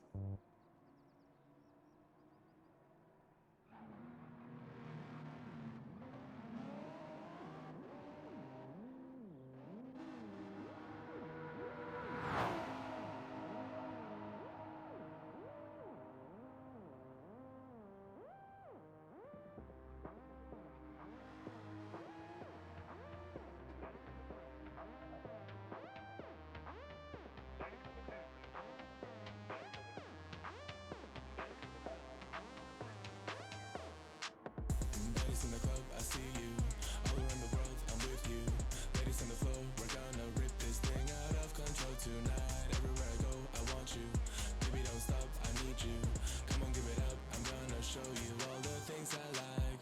My body is burning up in here. I need somebody. Come take me out this place, I'm up in this party. Beats got me feeling naughty. Throw it on, pick it up. Come on, buddy, let's go. Súbelo, bájalo, tráelo, dámelo bien despacio, ven pa' acá. Tíralo,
Oh. The last parts of needed stuff is being prepared before the start of the third stint. I grabbed myself some food. It's very delicious. And I hope you will run and grab yourself some popcorn, some snacks, or whatever to eat in the last minute before we start the stint.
So it's 18 o'clock, it's 6 p.m. Perfect starting, because the next stint is now underway. And again, it is my pleasure to present to you the one and only Confi. Welcome back. Yeah, hi. Sorry. Hi, Flipsy. Nice to be back. We had a very turbulent second stint. I was watching with my hands over my head because so much was going on. Hopefully we will see a bit quieter stint this time. A little bit more fair. Charles again leading the field away. DLL now leading this race. Hoken in second, Duracell third, Mighty Joe fourth, our player fifth, Plexus in sixth, Otaku leading the GTE field away, Sakura 8th, Daggard 9th, Junior KP 10th, Noshol 11th, Schäfer 12th, Simtic 13th, and Joe Cabano 14th. That's the grid. No position changes for the time being. So let these cars race. Interestingly, it's going to be now Plexus against our player, because I think that Plexus can go a little bit faster than our player usually does. There is a little bit of a spin, but the Spider GT car can caught the car. Plexus lost the position because he went a long way through. Our player retakes the position. Oof. Plexus nearly spins as well. Caught the car. That was brave. Relatively lucky. Now we have to wait and see what Plexus is doing, because I think he can go faster than our player, maybe even go faster than Duracell. Now he needs a great exit out of the last braking zone. He has not. He goes into the rear of our player, and I think Plexus will be fuming right now. Yeah, the race is long. He can still overtake and get the position back. And considering that the next stint will also be driven by what is it? Jerome. No, it's Plexus as well, I think. Okay. Jerome was attending the quali, but because of orga reasons, I think he cannot take part in this race. Because otherwise I don't think that Jonas or Schroeder would have done 2 double stints in a row. In the rear I have seen that Otaku and Sakura were fighting. I think Otaku was able to defend the position. What a switchback! And again, these cars are only colliding at each other. Whoa! And Sakura got sent wide. What is it today? Yeah, we are already in another right-hander. Sakura in P1 for the GTE class, but Junior KP tries to go for the inside line. And the Porsche leads. Spider GT Racing leads. Otaku lost 3 positions. is now in 4th in the GT grid. Dagger goes through as well. And there's Schaefer trying a dive bomb on Nashul and completely shoves Otaku out of the way. Guys, do me one favor. If you can't race, stop it. Honestly, what is this type of racecraft that people try to dive bomb out of nowhere? Honestly, what is this? This has been a very nervous phase in the beginning of these stints. Wow. I'm speechless. The first stint was so clean, and then we get the second and third stint so overly aggressive. This is simply not needed. Again, only contacts. Schaefer goes wide, wanted to stay in the slipstream of Nashul on the straight, but was forced into Otaku, and I mean, what should Otaku do? Disappear? I think that's not working. So Otaku was then in the slipstream, and Nashul now lost the position to Schaefer, and I think he wants to retake it, and Nashul loses the car, goes off track. He stays racing, gives the position up to Simtic, may get a time penalty. As 2 seconds! I told you about the penalties. I told you they were cruel. Yes. Especially for something where you don't really win time. Whoa, Sakura loses the car, but keeps going. Dagger has also gone past Sakura now. And we have the two leaders of the class now in 3rd and 4th, with the 2 Porsches leading. Oh no. Plexus already goes into the pits, he has damage. Yeah, Plexus has So damage, but Duracell has damage as well. But both cars have it on the rear, so either it's our player, the sandwich in the middle, and I don't know if this kind of stuff was adult-free, what they did. Never mind, it's going to be very unfortunate for Plexus, who needs to fight his way through the pack. Oh my god. Penalties should be on weak. Penalties should be on weak. Yeah, but still the penalties are very excessive, even on weak. Yeah. Especially if you're going off the track. Yeah, that's true. But I think that's pretty normal for GT. Even if you go off track and lose time, you're not going to get away with it. You're just going to be penalized. Yes, you have to brake. You have to brake and lose time so that you won't get a penalty. It's completely nonsensical. Yeah, and I agree with Never Ending Gaming. I think if you go off track on strong, you get a minute or 2 as a time penalty. Yeah, probably. And you probably Duracell in the pits as well. You probably get 5 seconds for the same offense. Okay, it seems like that Sakura made a mistake. He is now behind Otaku. Good morning. Good Anyway, he has had a very good exit out of the corner. Jesus, guys, what the hell is going on? Wow. Plexus. Somebody has to tell Plexus that this is not a slalom course. This is no highway. Sakura having left, his warning he goes right, he indicators goes on. left. A police chaser somewhere.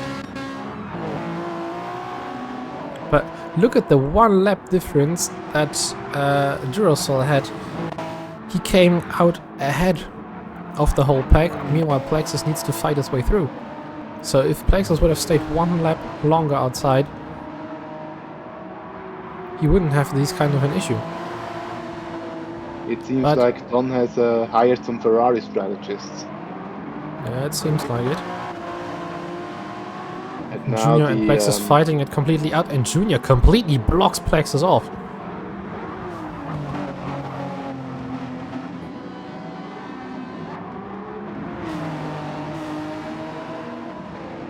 It's hard to get past in the infield section, but Junior really was driving like the hypercar is an enemy. I mean, he's within the rules because technically Plexus now got P6. Yeah, I don't think he made anything wrong here. He was just driving like he normally does. Yeah. Simtic loses P12 to Joe Cubano. Had to serve a Uh, penalty. Sakura has gone into P10 in front of Otaku. Interestingly.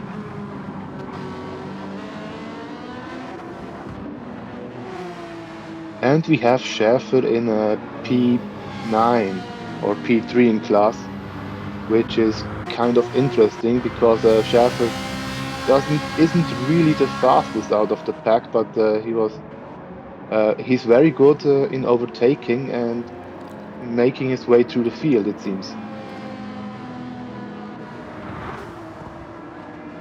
Sakura with a 130.9 was a pretty good lap time for out of the gate.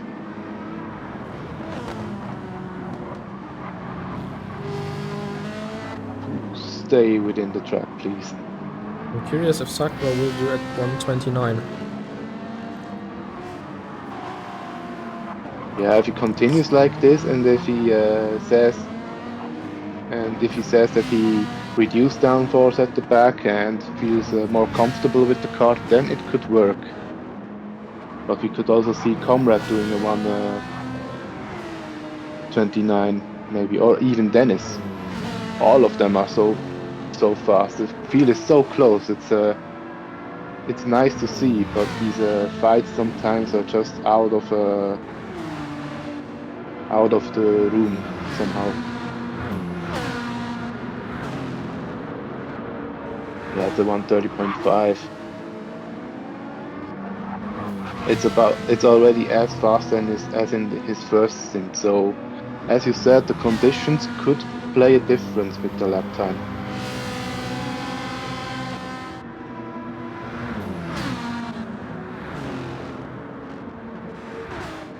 If we look at the standings for the GT class, we have a very unique situation that WSR, RRC, and DLL are within 23 seconds.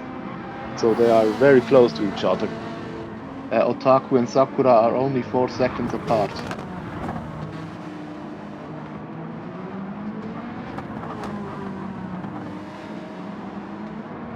And as we all know from the previous stint, Schäfer is very difficult to overtake. As I said, I wouldn't trust a Monokuma in a car.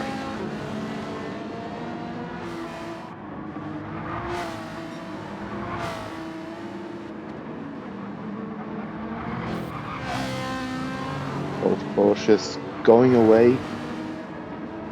Oh, Schäfer has gone wide. This should make the overtake for Sakura easy. I think there was still contact.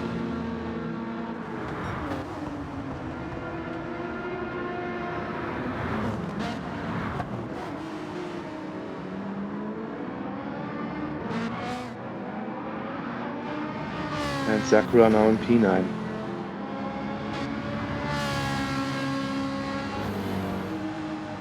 This is one thing, you really need to be careful once the car has a bit of dirt on the tires. The next 3 to 4 corners will be difficult to take because you need to clean your tires first.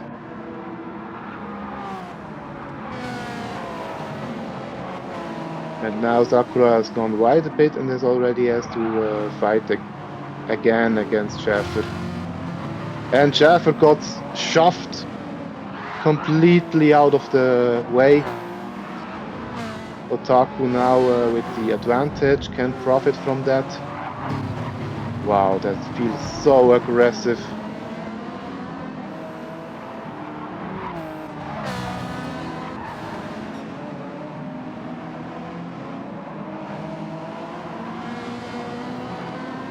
Hey, are you still there, Flipsy? Don't sleep, please. I'm there, I just have background noises. Ah.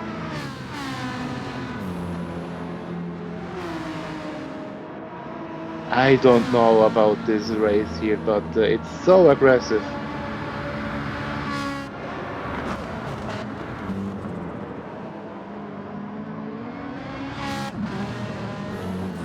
Yeah, and Dagerd is now 7 seconds in front of Sakura.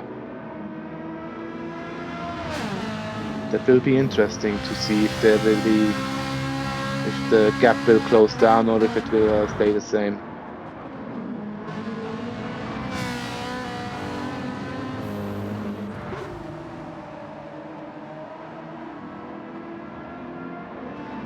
We can already see that Sakura is driving on the knife edge again. Very close to the borders of the track.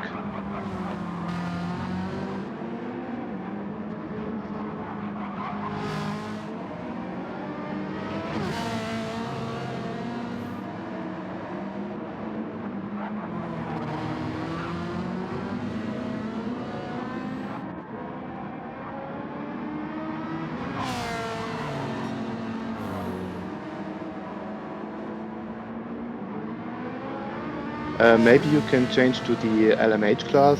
Vulcan has now gone into the lead of the class.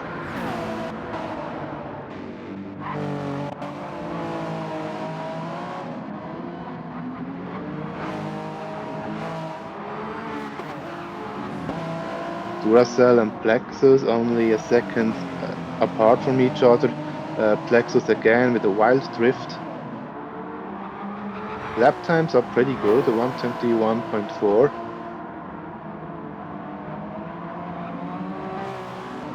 And he's on a personal best. I haven't driven the LMH car, but can it be that it is much better over the AstroTurf than the GT cars?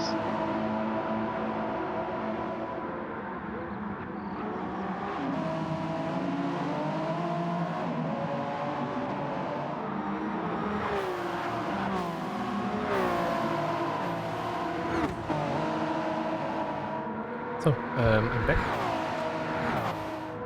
Wow. Okay. Vulcan now really on a mission. He needs to compromise what they sadly lost in the first or the second stint. Charles doing his best to somehow stay within the lap times, but Mighty Joe as well approaching to them. Otherwise our player has got a little bit less than 20 seconds to Duracell and Plexus.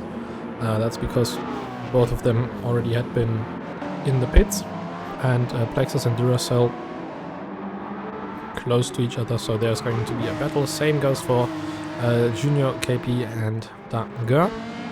Sakura in 9 has got a little bit more than 1 second gap to Otaku, so he is out of the slipstream. Schaefer in 11th, Nashel behind him, same goes for Joe Cubano, so Otaku, or let's say Sakura to Joe Cubano are roundabout the same distance away to each other, but it's improving from the position from Sakura to Joe Cubano. It's going to be interesting for me personally if Nashel will chase down Schaefer and try to attack him. And the same goes for Otaku if he will able to chase down Sakura to somehow regain the P3 and GT3 grid. Schaefer has front damage, I've seen.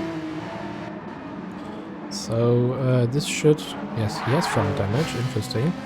So this should not be a huge of a problem for Nashel to close this gap, but Shifa needs to continue until the pit stops, because as we saw, a 2-stop is killing you. No, a 2-stop is not the right strategy. If you are good on fuel and good on tires, then a 1-stop is easily possible. Yeah. Vulcan fastest lap 1 minute 20.373, so he's already within the first stint, coming close to the 19s, and he's also improving the next lap. The exit out of the last braking zone didn't look great. but he still may be able to improve his fastest lap time. And he does not. So I was right, he lost about 2/10 in the exit of the corner. And Charles will be fuming. Although he has way better tire management compared to Vulcan. Joe as well has great tire management. But Charles also saving a great amount of fuel. So this will give him a little bit of time in the pit stops. Lexus went past Duracell, that's what we missed. And now you can... Yeah, Joe is pretty strong with the LMH cars. I think he's not as good with the GT3 cars, but everybody has his favorites. My dad is Masma, for example, is also better with the LMH car than with the GT3 cars. And for me, I'm much better with the GT3 cars than with the LMH because the LMH understeers too much for me. But yeah, that's pretty normal for me. Yeah, even though we aren't racing these cars, I'm pretty familiar with GT4 class. I do like the cars, the variation and the way the cars are being driven. No, I like these cars personally the most. Just to add my stuff in here. Duracell has made a mistake coming out of turn 4, so he might get a 2-second penalty as well. Only 1.5 seconds, not 2, but only 1.5 seconds. But still, very huge time penalty, so he will lose around about 2.5 seconds to 3 seconds on the main straight, compared to all the others. And Junior is maintaining the lead. Daggert is able to save a little bit more fuel and tires, so he will as well have a shorter pit stop, or can continue his stint a little bit longer. Otherwise we'll see 2 Porsches at the front.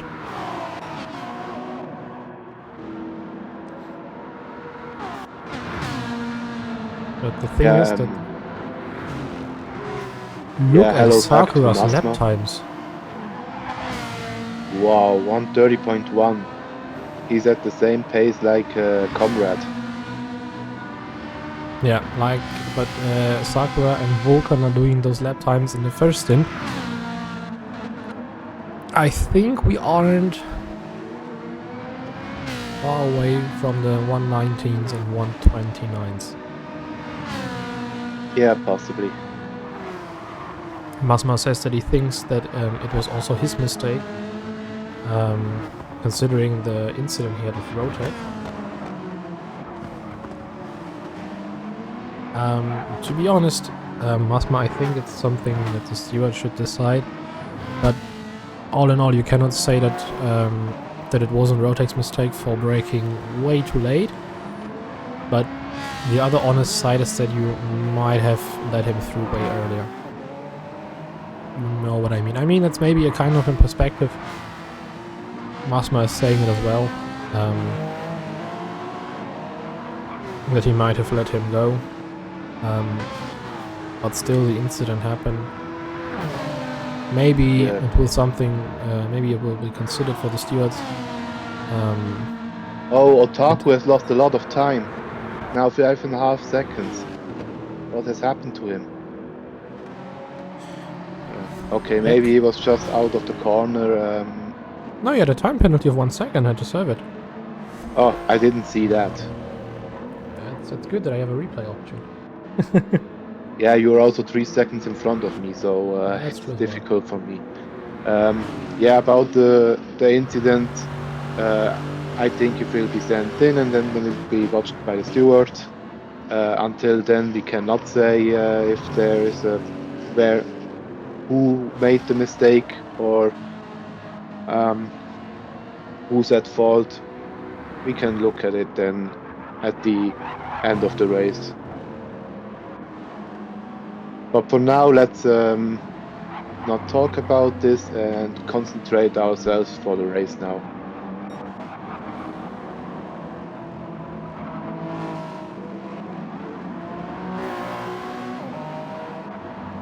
Ocon is having very consistent lap times. Yeah, 120s all around from lap 10 to lap 16. Very consistent.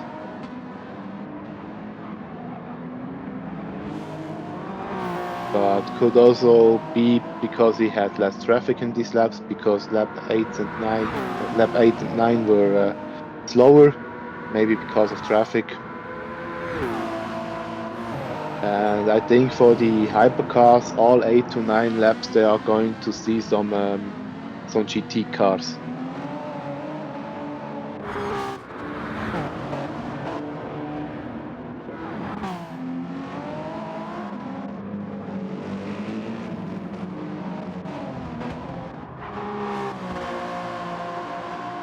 Our player is not the fastest, but at least he can somehow stay out of trouble and not wreck his car.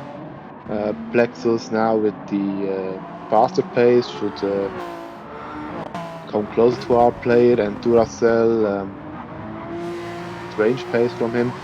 Then we have the lead Junior in front of Dagert in the GT class, and Sakura has closed in already. Attenzione.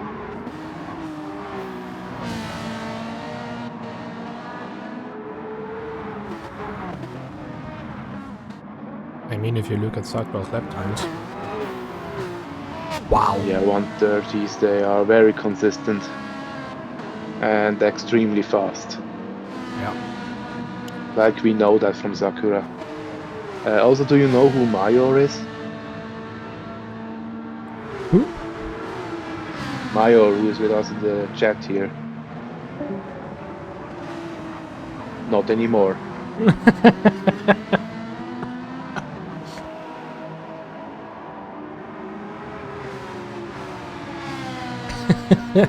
He just left.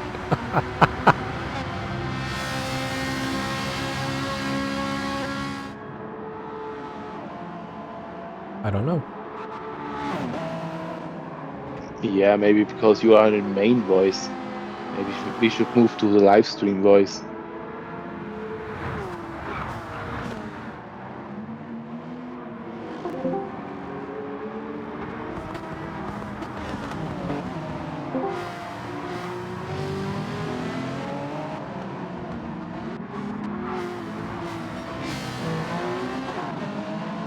Ours is now trying to lap the GT cars in front of him. It's Sakura. Sakura has made room for him.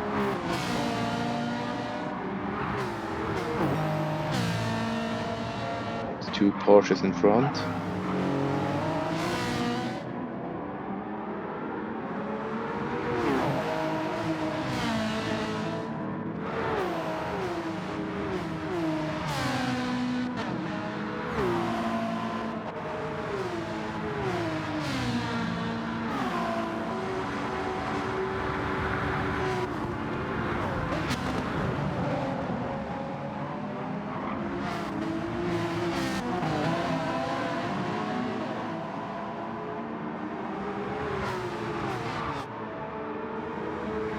Sakura is always taking a little bit of grass, but it doesn't seem to mind him.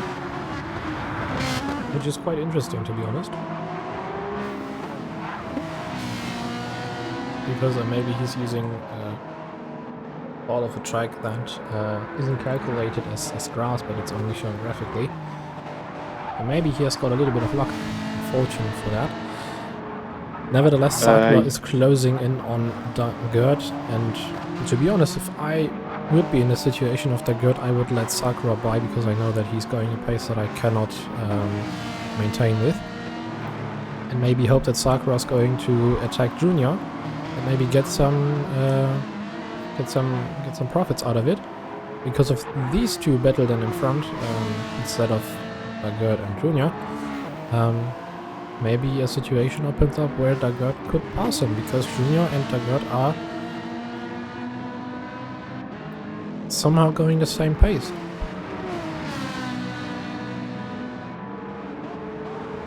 Yeah, let's see. Sakura usually is someone who is not that aggressive considering overtakes.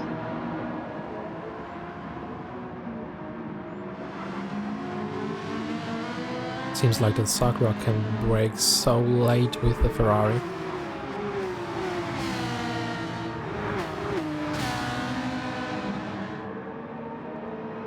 Yeah, but the exits of the corners is where Sakura wins most of the time. Yeah.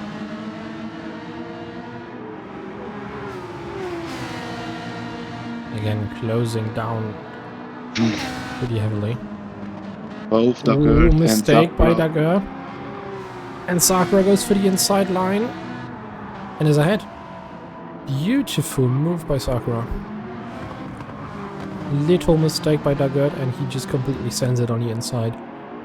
Uphill where you usually understeer. Great driving with Sakura.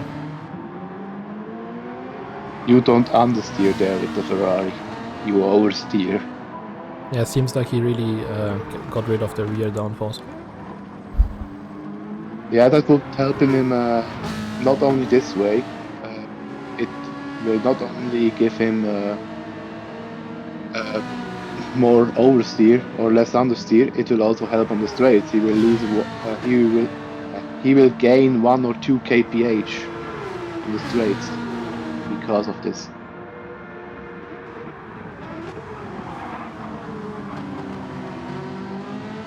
So it's a win-win situation. The only thing that suffers a bit is tire wear, but this is not that much of an issue on this track. It's just so much faster.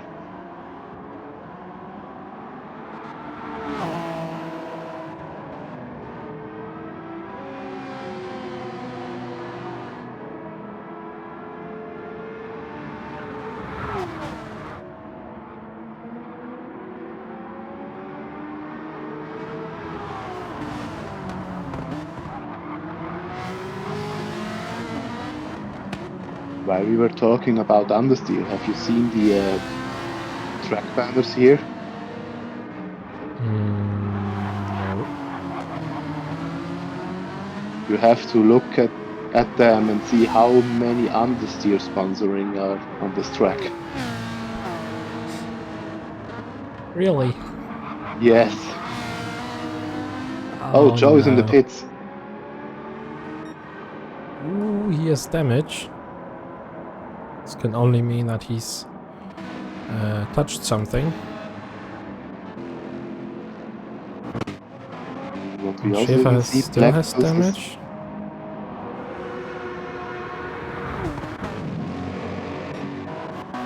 Oh, seems to be alright for all the others. And we've...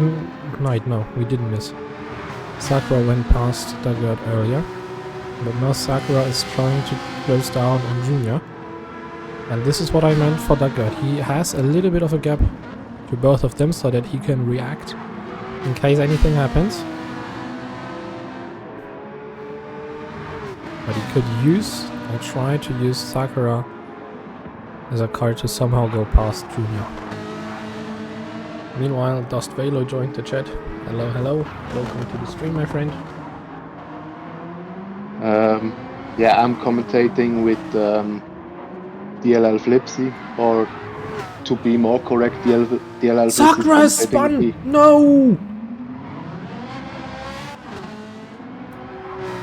Oh, yeah, that's unfortunate.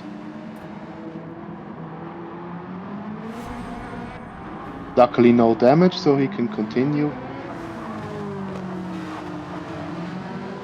He was just too aggressive coming out of the corner, and that's basically what I meant with Dagger. He has got the little bit of safety gap and could react perfectly to the spin of Sakura, but, well, that's not what he wanted as a fact. Yeah, but Dagger will have a different problem because his fuel usage is higher than Sakura. And if you look at, can you maybe look at Junior as well about the fuel consumption? Junior's is even worse.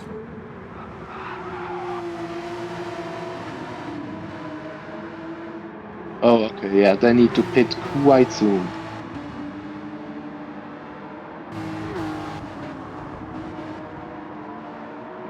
And Sakura can still go longer and needs to refuel less, so he might get back to time again. Otaku is even better with fuel.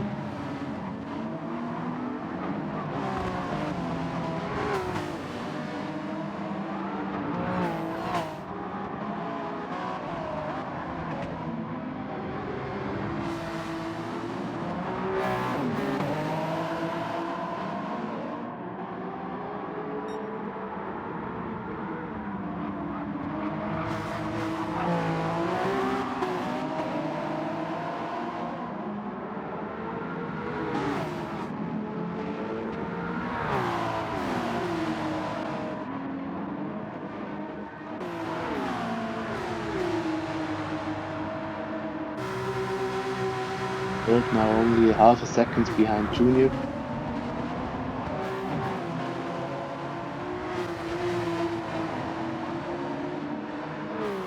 I don't see Dagerd really trying to attack because he's still... But the gap is too big. Maybe now into turn 4 he could go for a late launch. No, he pulls out. He doesn't want to risk anything. That's very brave. That is honestly very, very brave from Dagerd.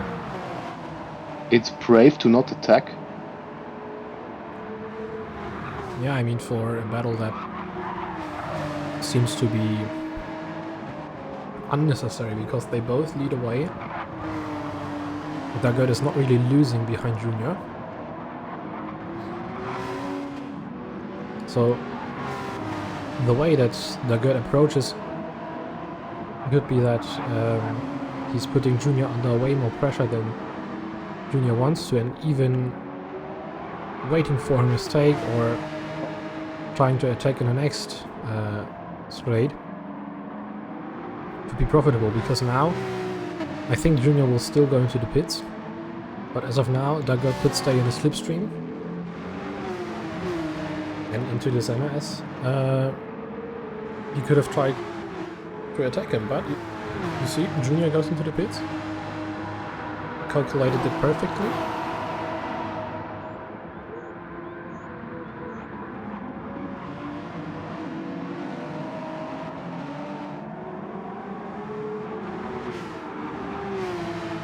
He has 2 laps where he can push. And then let's see how his pace is. Sakura is already gaining time back.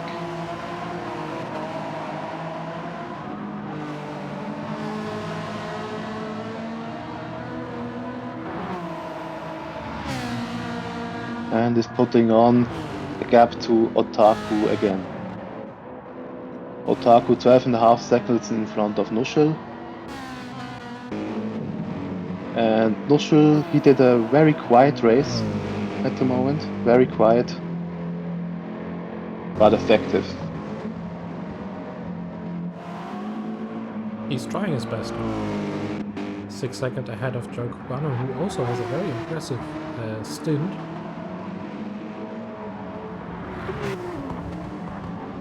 Yeah. Schaefer 12 needs to go into the pits, has still got the damage. So I think where Schaefer will end up at the end of the race. Simtic 13th. I think they are stretching it as well on a longer stint, so there is no 2-stop for the Lexus, but it seems like they are very uncomfortable with it. There was a little touch for Mighty Joe and Junior. Plex is now right behind Junior, wants to go past Junior as well. Needs to be very cautious because the Porsche blocks the middle line, cuts from inside to the outside, and the Hypercar wanted to go from the outside to the inside, and they crossed each other, so Lexus had to wait, but is able to overtake Simtic as well, and now a little bit less than 2 seconds behind Mighty Joe could go for another attack. But the thing is that Plexus, after his pit stop, is seeming to regain, not only because of his pace, but as well as position-wise against our player and Duracell.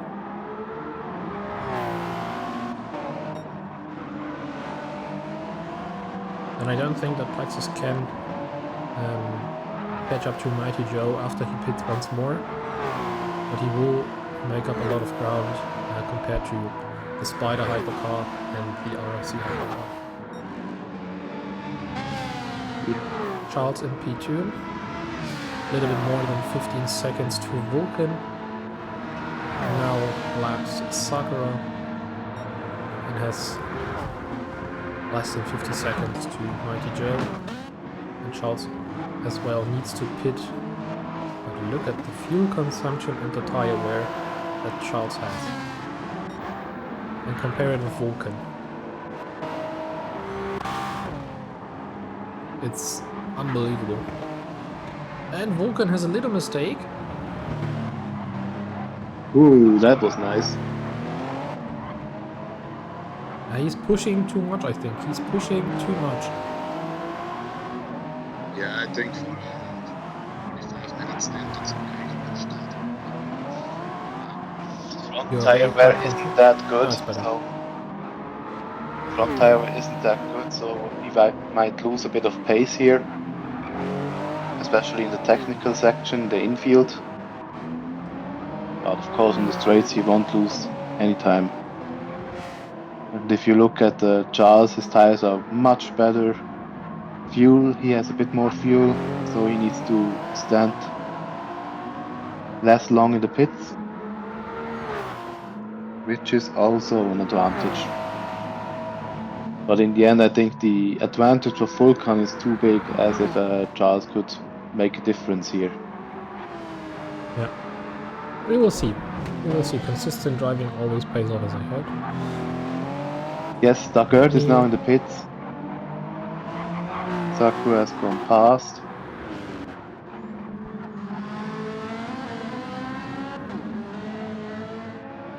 And the gap from Sakura to Otaku is 4.5 seconds now.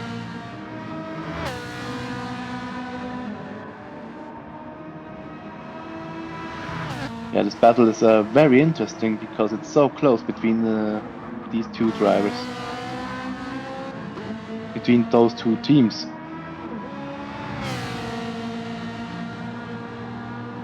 Otaku has made a little mistake.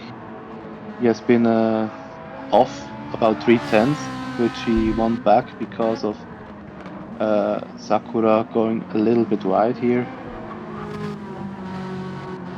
And I think Sakura has to go into the pits in either this lap or the next one. And as we have seen, 60 liters refueling is enough. That should take him to the end.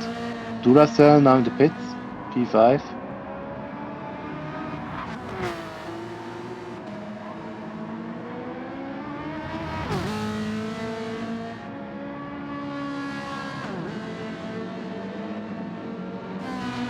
Yeah, I think he has fuel from one more lap.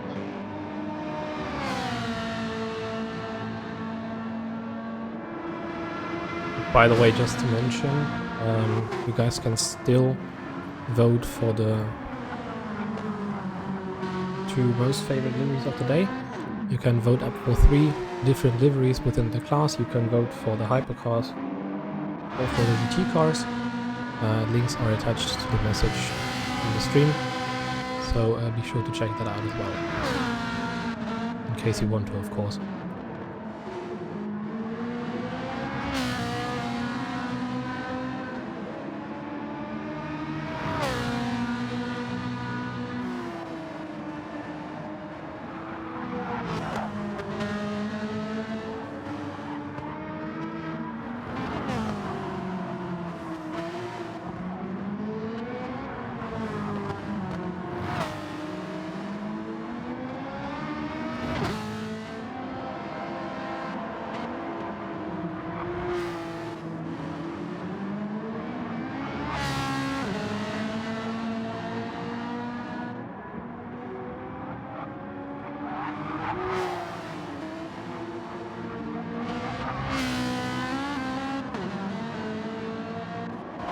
Okay, I'm back as well.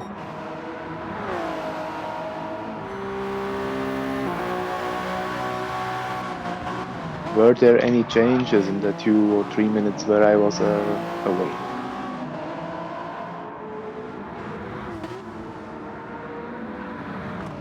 What do you say?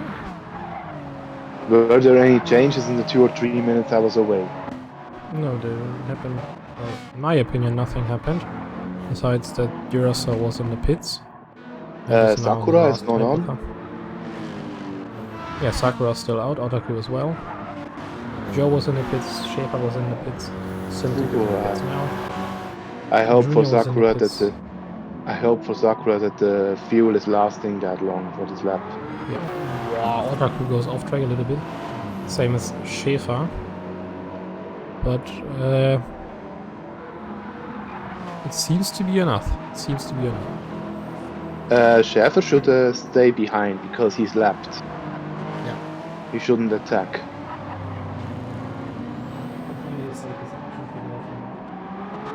And I hope he knows that Otaku has to pitch this or next lap. Yeah, I think it's the next lap. Very good fuel consumption by the Lexus. And I think Sakura only has to refuel about 53 or 54 liters to go to the end. Should not be a problem.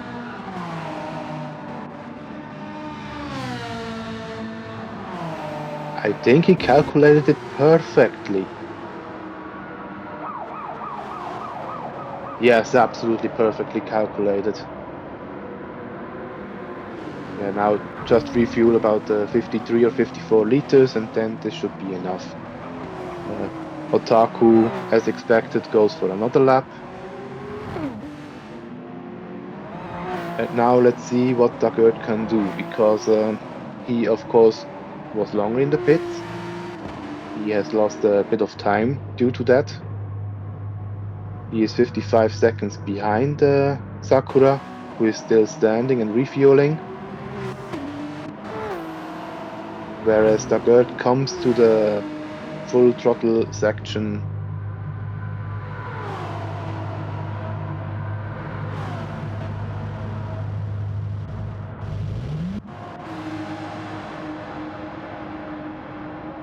yes, like expected. He calculates if he refuels 55 liters Sakura. Will it be enough to stay in front? It is, but it's going to be close. Around about 1 second. Yeah, that was close.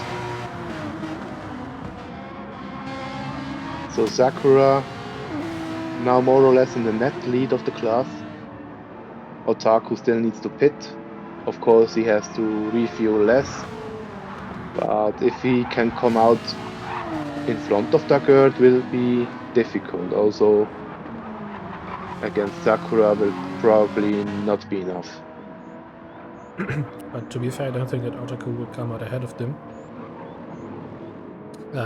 Sakura had run about 55 seconds advantage to Daggert when he was in the pits. And he came out in front of him, and the gap between Otaku and Sakura is now 46. Yes, but oh, whoa, that was a hard message here. SL Schäfer, let's say, was going for first with this message. Yeah, free kick for you was bet with FKU. It's a free kick, I don't know for which reasons, but he's not happy, let's say that. But he hasn't got Monokuma any is angry. damage. There's no damage for Schäfer, and I don't know which other driver was involved. If I'm not mistaken, it was Joe, and he has no damage as well. Nusha seems to have also a problem. With Vulcan. Yeah, maybe got shoved or something. Yeah, but they should try and avoid the in-game chat, to be honest, and maybe try and talk about it later on. But I think the stewards will need to look into the driving styles and will have a lot to do in the after talks. This will be a long session for the stewards. If it continues like that, it will be very, very long session. Otaku now in the pits. Of course, he will need to refuel way less than the other drivers. I think about 43, 45, let's say 45 liters. So this is a pit I'm stop going for 5 40. seconds. Yeah, 40. No, 40 is you won't come to the end if you continue with this pace with 40 liters. So I would rather take 45. That's 48. Okay. You were very close.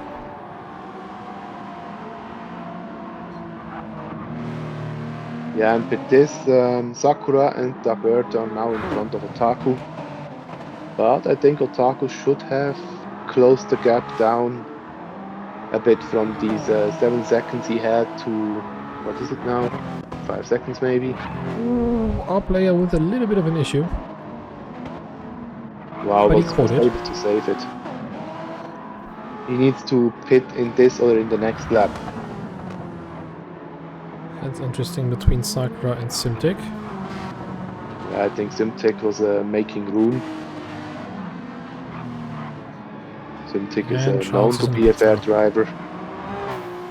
Yeah, Otaku 3 seconds behind Daguerre. So let's see where Charles will come out after coming into the pits. Vulcan now going into the heavy braking zone, the last one. And sorry, but honestly, that's again a little bit inappropriate from Vulcan right there. He's braking and in the last section he goes for the inside and risk it. If Daguerre isn't not playing with him, there's an accident. I can over-exaggerate, that's true, but honestly, why don't these guys understand that it's driving that's not an... Imagine if they would drive in these conditions with their driving styles in real life. They wouldn't even be able to continue for 4 corners. The amount of contacts, crashes, they would be out in nowhere. Yeah, and Sakura also avoided Vulcan, made room for him because he knew he will just cut through. And yeah, Italians have a good sense for that, because I am now in Italy, of course, for work, and the traffic here in Italy, gotta say, is if you are used for Swiss standards where everybody is following the rules, then Italy is like the Wild West. Yeah. I can agree on that. And you need to be very aware of that, and I think Sakura, with his Italian knowledge, is pretty aware of that.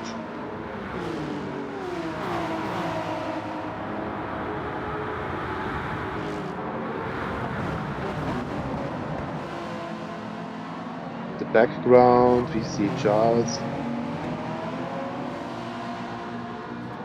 Who's now going to lap. Duracell. Yeah, who's going to lap And Duracell. Charles as well. Duracell needs to make space for Charles because he's being lapped. And I think now is the best opportunity to do so. And he doesn't. That's great.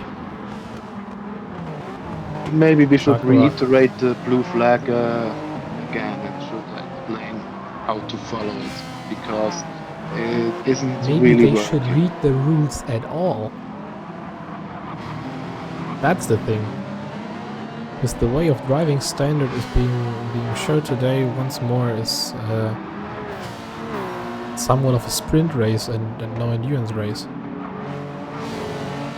Yeah, unfortunate luck. Sakura now also being attacked by Duracell. He has left room.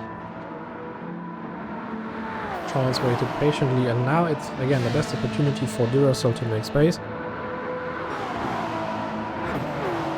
And he misses out on it again.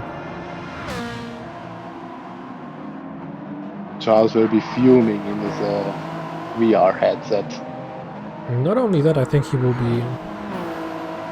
cursing. He will be cursing. I mean, look, he's showing him that he needs to get off the way. Because I understand if you are maybe thinking that you are faster than the lapped car, or the car lapping you, but I don't understand to stay ahead. I mean, if you're trying to overtake, or if you're coming from behind it, you can show that you're faster than the car ahead if you want to unlap yourself. Okay, but you can see that Charles is always closing in and wasn't able to overtake for now because he had to deal with traffic or just poor exits. This shouldn't be a battle at all. So Duracell right here, earning minus points in social credit. In other Minus countries, rep. yeah, minus reputation. And again, another try for Duracell to make space. Clearly shown blue flags. Charles again waving on the straights to show him that he needs to get off the way. And he does not. And the thing is, I know that Charles is a very patient driver. He knows his limits, he knows to drive it when it matters. But there is something where I feel it's coming. Yeah, the dive He bump. misses with, out. He misses out.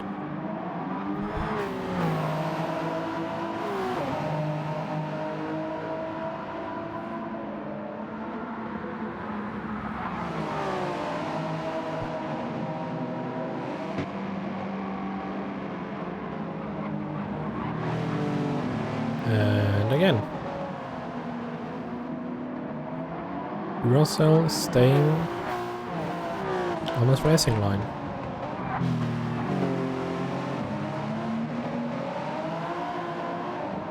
Yeah, I see another steward incident incoming. Künzli will not be happy. He won't be happy at all. But I mean, honestly, if people cannot...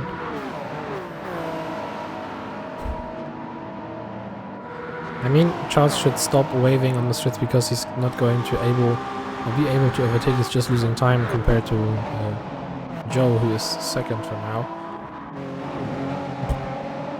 Very, very, very hard. Yeah, Joe will go into the pits either way because he's on a 2-stop.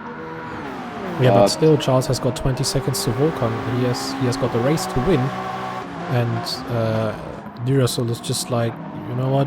I don't He's care. even defending. He finally let him by. Took him long enough. Yeah, but still, even though you know past him, I don't think that that's simply something for the stewards, even if it's a warning or a 5-second penalty. He missed out on many times. Charles was showing it to him, and maybe that's karma that he spun now. He now lost time again. I don't know. Is it so hard to understand how races are being made? Or Yeah, that's just unnecessary. I mean, look, we have 14 cars on the grid. We have 6 hypercars and 8 GT classes. We have so many drivers in the back waiting for their chance to step in, to enjoy racing, to have a lot of fun. And sometimes you just have situations that might be unfortunate. Maybe you will have a crash or mistake here and there, and maybe you're just unfortunate within. But the main rules of racing, every driver needs to know them. And the simplest thing is, if you get shown a blue flag and there's a faster car behind you, that means that you need to let by or let him go by. If it's a different class, if there's slower cars in front of you, they are not maintained to give you the position because they are racing differently, and you in a faster car have the possibility to overtake him without any issues. The only issue is that the cars exist on track, so you have to pass them. And even if you're going to lose 5 or 6 seconds behind a car, because the track layout is built that way that you cannot pass the car easily on the straights with your top speed advantage compared to the slower car ahead of you, then it's bad luck, it's unfortunate. There's nothing you can do against it, but if you start to maybe dive bomb, drive aggressively against them, to attack them unnecessarily in corners where they have to be patient and they even have to count with those kind of maneuvers from you, I'm sorry, but then you have to either put the car away and stop racing or get fined with the gentleman agreement. Even if, then those drivers need to sit down and watch the Gran Turismo Sports video they had when you wanted to race online with the main rules. You absolutely may not make anything that makes you look bad. There is nothing you cannot avoid in doing a mistake or whatsoever.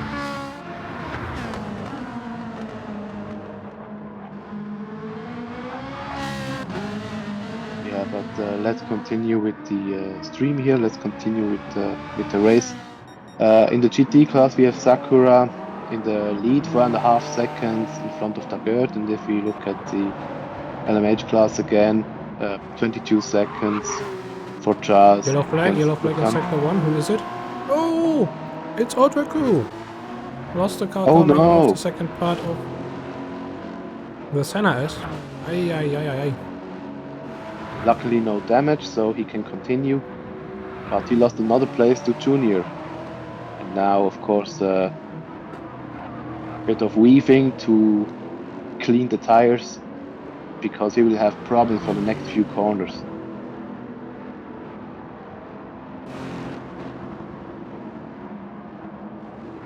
But yeah, this has cost him dearly now.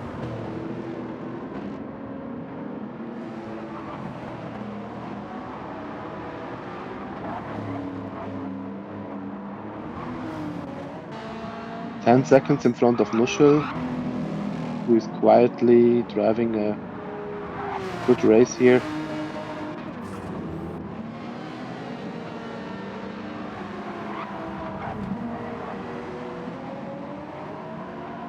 Now we're looking at the, gotta say, absolutely astonishing Porsche with a great livery.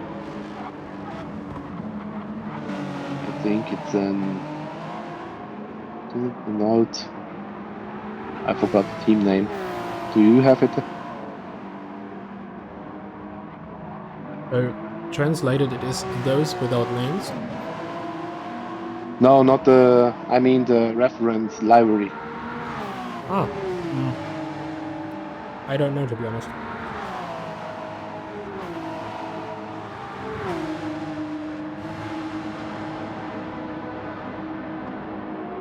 It was some sort of a replica, and I think that the orange color used to be blue. But from where and what, I can't tell you. Yeah, anyway, Joe Cubano doing a great job.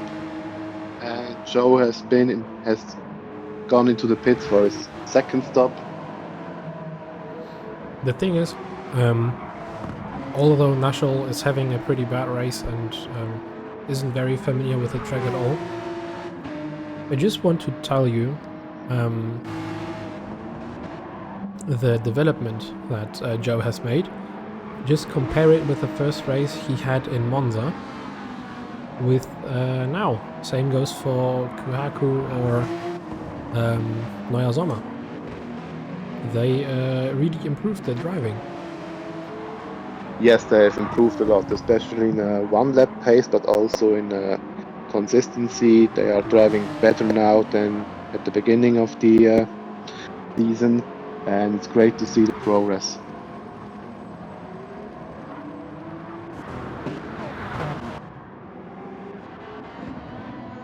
I mean, with one checking what the rest is doing. It seems like Sakura and Dagerd are currently on the same pace. Yeah, and if Dagerd continues, he will not lose much time to Sakura. In the contrary, the gap would stay the same, more or less. and they will close down to WSR to attack. This will be a very interesting last stint indeed. The race is still open. We need to see what happens between Vulcan and Charles and what happens between WSR, ELL, and RRC. Yes, It's going to be a very interesting last stint. Again, these three cars who have already won race this season in the GT class with the Lexus, who has won in Mazda, and the Dilemma with the Porsche, which has just won the Nürburgring, and with the Ferrari, which has won Mazda. Will be very interesting. But also, the little gap between the teams also shows that the BOP is working. That we have a very close field.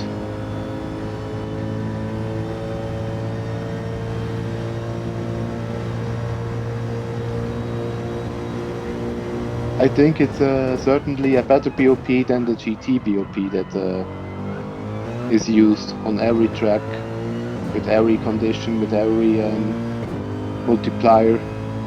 And this BOP is only made for these 13 cars that are available to choose in the GT class and are specific for this track and for these conditions and for these tire and fuel multipliers. So it should be better.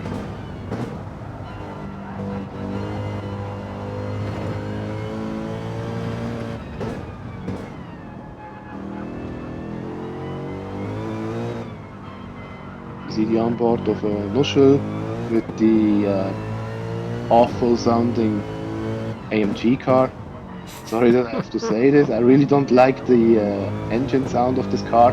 Sounds like a fart machine. Wanna know what a fart machine is? I don't want to know. Probably you after eating too many spicy doner. No.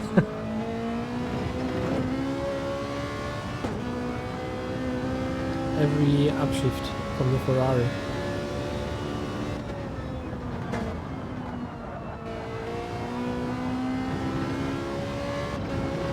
Yeah, I'm biased here. Of course, the Ferrari sounds better.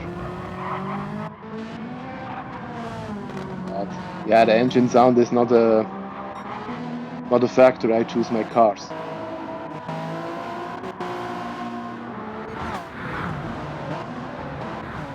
Okay, it might get interesting between Joe and Plexus for the last 24 minutes. Yeah, Plexus is longer out, but Joe has the better tires because he's been fresh out of the pits. So in theory, Joe should pull away from Plexus.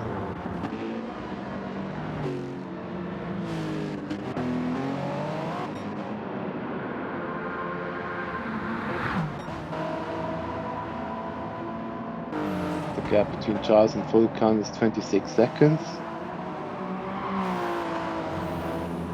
Due to the bad stint they had before, they will gain back about 30 seconds. I think it would still be P2,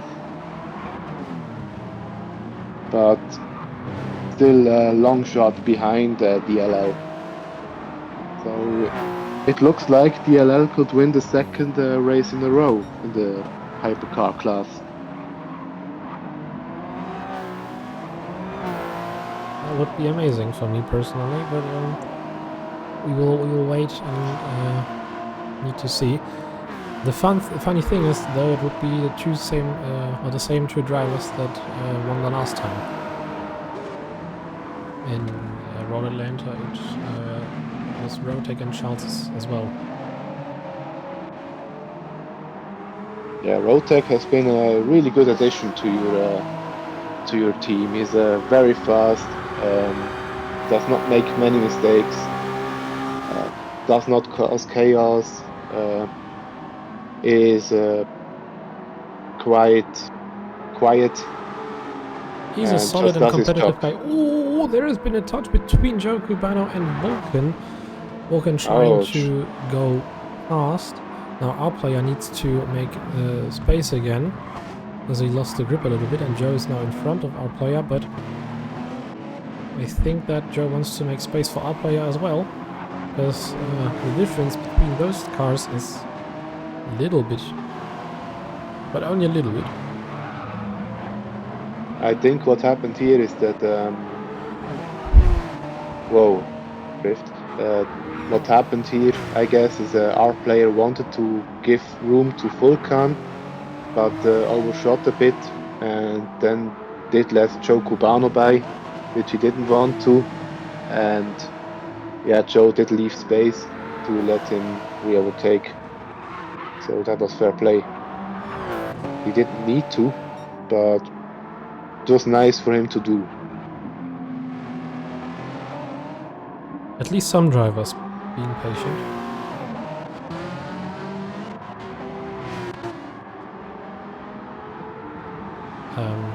Honestly, huge props to the guys making this BOP, because as you can see, it works pretty much the same. If you compare Dagod and Sakura, you can see that Sakura is a little bit nicer to his tires on the left hand side, but if you look, the fuel is around about the same. Sakura is having an amazing pace, that's why he's lapping those lap times, but Dagod as well, pushing the maximum out of the Porsche Junior as well. Now we have a little battle between Nushel and Plexus, and Nushel showing that the Mercedes is there. This Plexus wanted to go and pass him, went off track to avoid Vulcan as much as he can, and Nushel does the same. He goes off track to get rid of Vulcan. I think this speaks for itself. Vulcan has got a half a second penalty. Yeah, this speaks for behind. itself. Vulcan is making friends. Yeah. Same as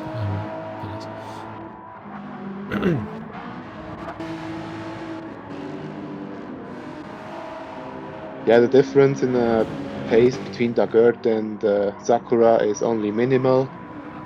But you also need to say that Sakura isn't. Yeah, he's nice to the tires, but he's also on 2 laps fresher rubber. So his tires have 2 laps less on the chart.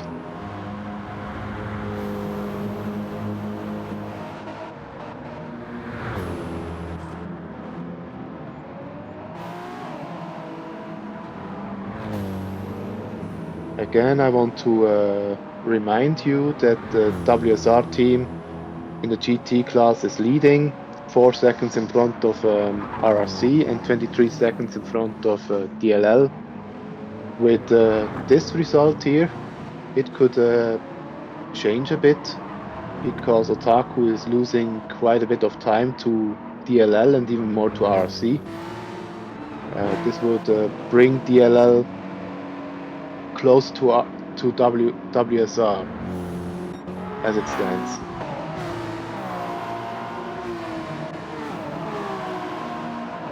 I'm honestly a bit sad that I can't race, but at least I did qualifying, and with this I'm also eligible for points. So I did a job as well. Mistake by Sakura. Sorry for interrupting. Yes. But you can no continue problem. talking. It wasn't a huge mistake, or little spin, I think, or little drift. Yes. Okay. Wow.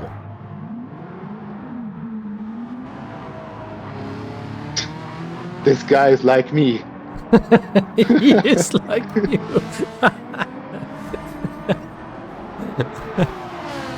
Great drift by Sakura. I love that guy. Drift enjoyer, Lexus enjoyer.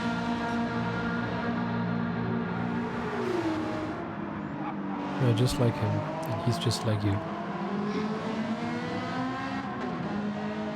Yeah, anyway, this the positions now could lead to a change in the order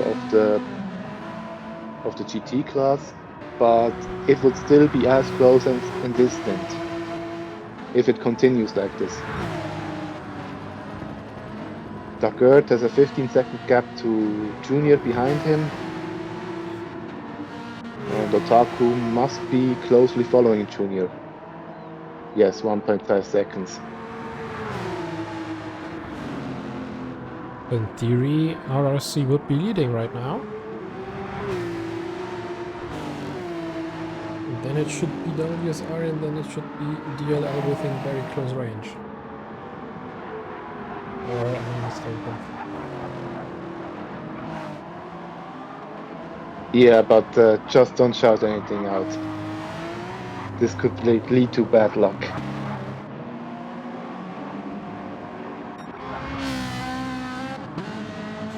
But yeah, very interesting battle. Sakura has a penalty, half a second. Sits it out now. And he has written that the setup is ass still. Still doing a good job despite an ass setup.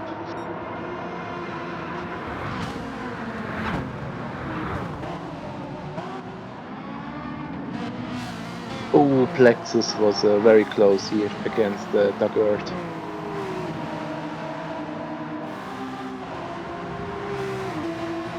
The quite funny thing is about Dagert and Rotec. They have been racing together in this series, but they were racing for KWE, better said HPSR. I think they were racing together in Spa the last time. Because after Spa, I think Rotec left the team. And I think after Le Mans, where I think Dagger was also racing, maybe he wasn't, HPSR stopped racing in DES for unknown reasons.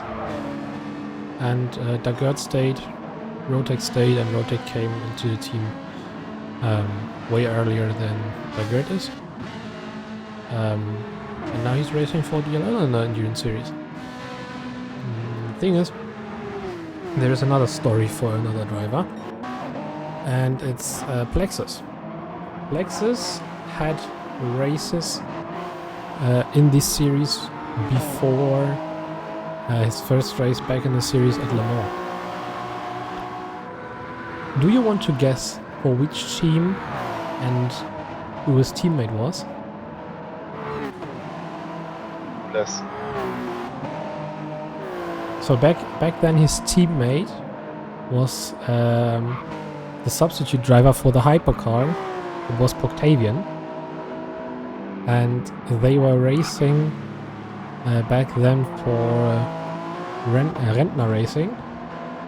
It was the 6-hour multi-class race of GT3s and GT4s at Dragon Trail Seaside.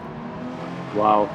They were racing the Subaru in the GT4, if I'm not mistaken. Okay. And after that, Plexus hasn't done any race anymore in the series. Tomsoft and Octavian were doing test races, if I remember correctly, for Autopolis and Trial Mountain. And after that, they lost their path in the series.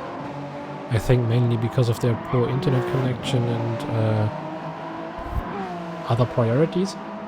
But now both of them are back. Octavian is driving for DLL. Tomsoft as well. Both are racing together in one team at 24-hour race at Nürburgring Nordschleife. And Tomsoft was the one who made the hypercar livery as well as the Porsche livery. He isn't racing because he's got private stuff to do, but maybe back in 2024 when the new DES season starts, we will also see Tomsoft back on the grid. You will see. But the quite funny thing is though, they are together with Sakura on one team. So all three are driving for Team Simpec Racing. Nice to see this as well. So in theory they could race as Team Simpec Racing, Sakura, Tomsoft and Octavian. And I think we would have very decent drivers, and our player kills his own teammate.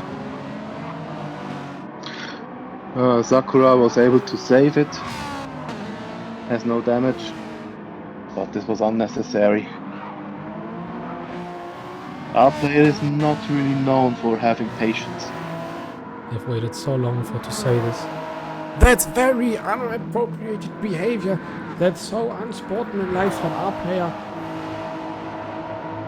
That's the most unfairest thing I've ever seen. What has happened to Sakura? Has he had a penalty? No, the thing is that Sakura was touched by our player, and that's why he lost 2 seconds in this, but he keeps going on and can stay ahead of the girl for now. Yeah, Dagger And I think- really stable in the lap times. I've just seen. Yeah.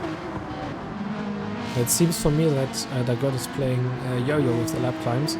He has a great lap, and a okay lap, then a great lap, again a great lap, okay lap, great lap, an okay lap, a great lap again, an okay lap. So this should be a great lap again. Yeah, but it's also because of traffic sometimes, so I wouldn't count that. It could be as well. No, I'm impressed by Dagot because I remember him driving at KWE, and he wasn't driving at the upper classes.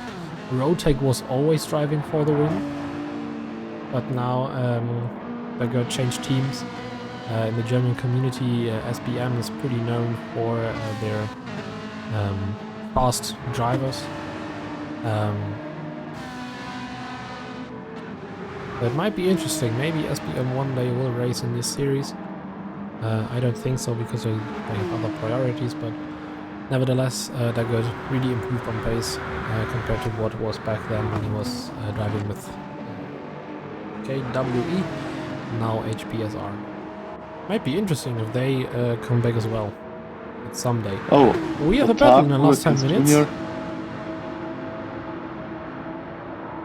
This could be very fortunate for the cars ahead of Otaku, because this battle might lead into more time loss.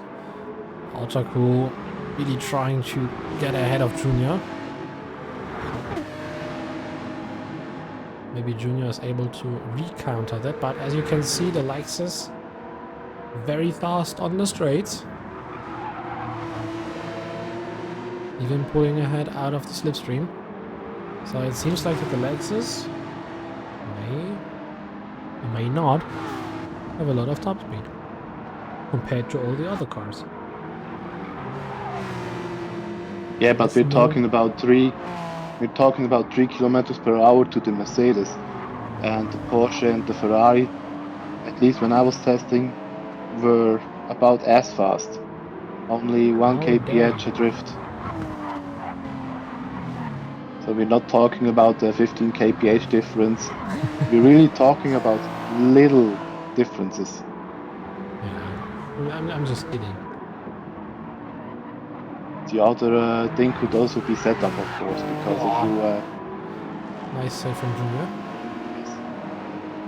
of course, if you have less downforce, let's say you have a flat rear wing, you drive with less downforce on the rear wing, then of course you're faster on the straights.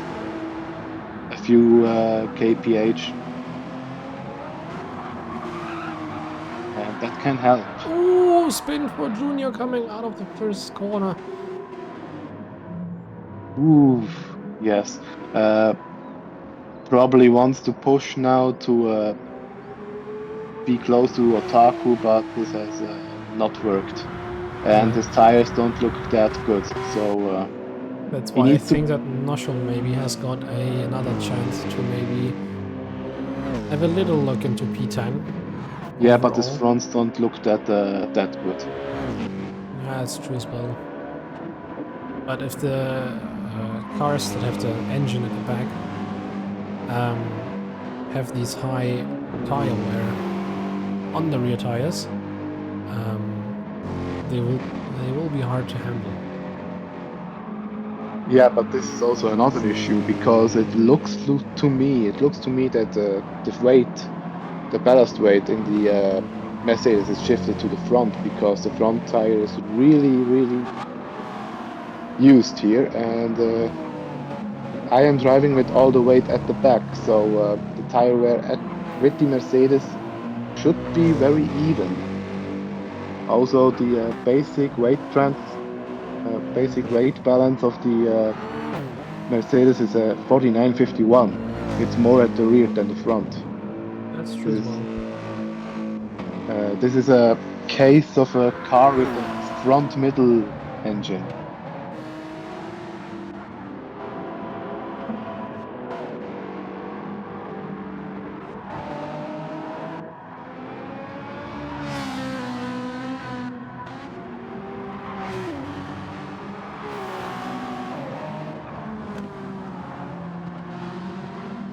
Bert is really showing his class here with that really great consistency.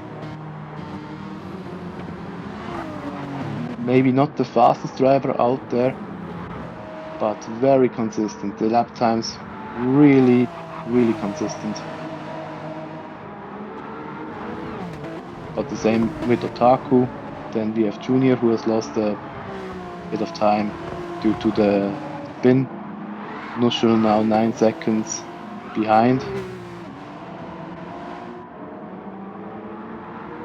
What is quite funny though, you need to take a look at the radar down on the right. If you see a car having a little bit of issue, the whole map starts to fly around left and right.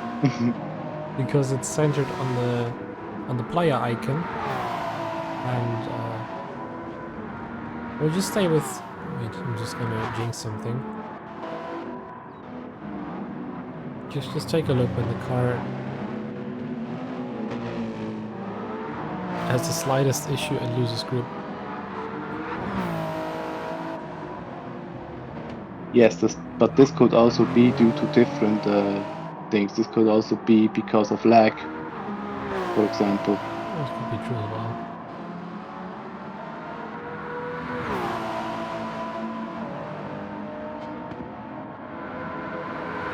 Okay, last 5 minutes. Vulcan in P1, having a little bit less than 27 seconds to Charles, who is a little bit less than 37 seconds ahead of Mighty Joe. Lexus nearly 25 seconds behind. Mighty Joe has had a great recovery after the incident he had at the beginning of the start, and considering the extra pit stop, so Lexus could be a candidate for the top 3 in the next stint. Duracell in P5 now goes past Schäfer. Or not. I mean, honestly, Jesus, is it really necessary to fight it all the way if a car is overtaking you? And Yeah, I don't faster know. Duracell spins. I really don't know. At least if I see that an LMH car wants to overtake me, then yeah, I let the room. Nevertheless, Because it makes no Sakura- sense to fight. Yeah. Sakura 4 seconds ahead of Dagert. Dagert now has the WSR hypercar behind him. He needs to be careful on his fuel. I think he has got 2 laps left. I Should think be this will be fine. enough. Should be fine for 2 laps. Yeah. A little bit less than 18 seconds behind him is Otaku. 11 seconds behind Otaku is Junior for the Spider GT team. Noshel 8 seconds behind Junior, so he is gaining a little bit, but won't make it in time. Besides, Junior will make a mistake. Joe Cubano, even though he is that far back, to the rest of the field, he's doing a very consistent and solid job in my opinion. 4 seconds ahead of Schaefer, so this could be interesting to the end of the race. And Simtic, who has been lapped by Schaefer as well, is in last place. Had a little bit of an issue coming out of turn 4.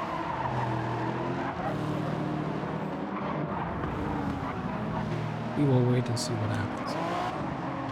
Joe really losing a little bit of time. Now Joe is behind him, runs for the inside. Joe leaves the outside, goes to the outside and leaves the room open for Joe to get past him. And now Joe should be able to concentrate on the last lap against Schaefer so that he can take this position home as well. Conversation must be very interesting. Hi Joe. Hi Joe. Get past Joe. Thank you, Joe. The thing is that his brother, Neuer Sommer, is named Joel. So, I wonder how the parents' conversation is at home. Joe, Joel. Hey Joel, hey Joe. Let me guess. The mother is called Joelle. I don't know. Ooh, Joe maybe it went is. Joe went wide. This must be a penalty. Yeah, half a second and... Okay, he won't finish the race with a 1 second penalty, so that's for sure. But it's going to be How interesting would what you happens at know? the end. How would I know this is the last lap? And he will get rid of the penalty on the start finish straight before it ends.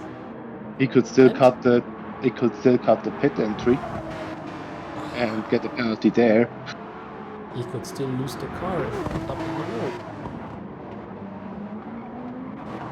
Or maybe Schaefer does, or maybe both lose. Okay, Schaefer makes a mistake. Simtic is pushing him to the limits. Great as well. Okay, who is going to be the first one to reach the start-finish line? Is it going to be... Wait, who is it? Holy fuck. It's Noshul! Noshul is the first one to reach the start-finish line. That was close. Joe is third. Congratulations to all of the drivers once again. Oh, Plexus has a penalty, half a second. That will be a fine of 20 dong for him. Nevertheless, there's Vulcan. I don't know why he goes to the outside and pulls to the inside again. Very interesting maneuver. Duracell finishes in 5th, has collected damage again as well. Lexus ends up in 4th. Let me quickly collect the gaps. Mighty Joe, 65 laps. Sakura is now finished. 1.2. Lexus 1 minute Third. 30. Sakura 9 minute 54. Agard 9 minute 59, avoiding the 10 minute. Noshul 10 minute 26. Joker Bano 10 minutes 56. Schaefer 10 minutes 58. Simtic 12 minutes 20. I need to know our players. 7:04.8. Cool, 10 minutes 16. Yeah, I think those were all the gaps. I hope for Duracell that he has got his gap because he quickly went out of the way. So very interesting for Spiders GT. Nevertheless, let me... Why can't I save the replay?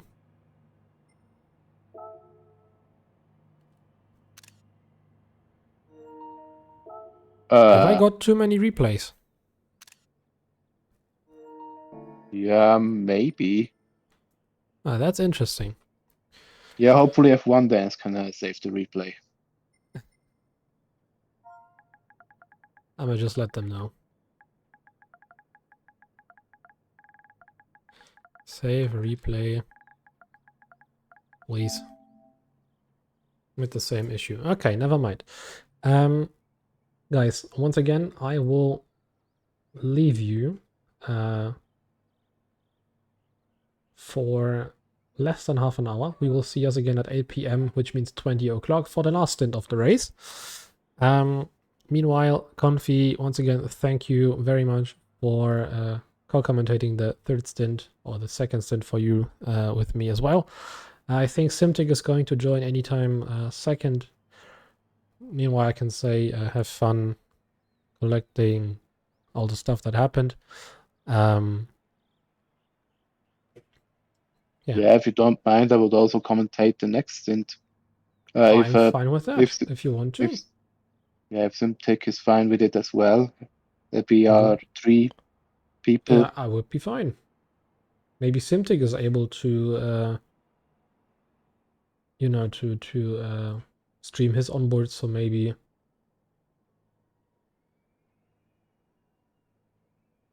Yeah, you understand what I mean. Okay, Schaefer has announced that it was his last race in the WEC. That's interesting.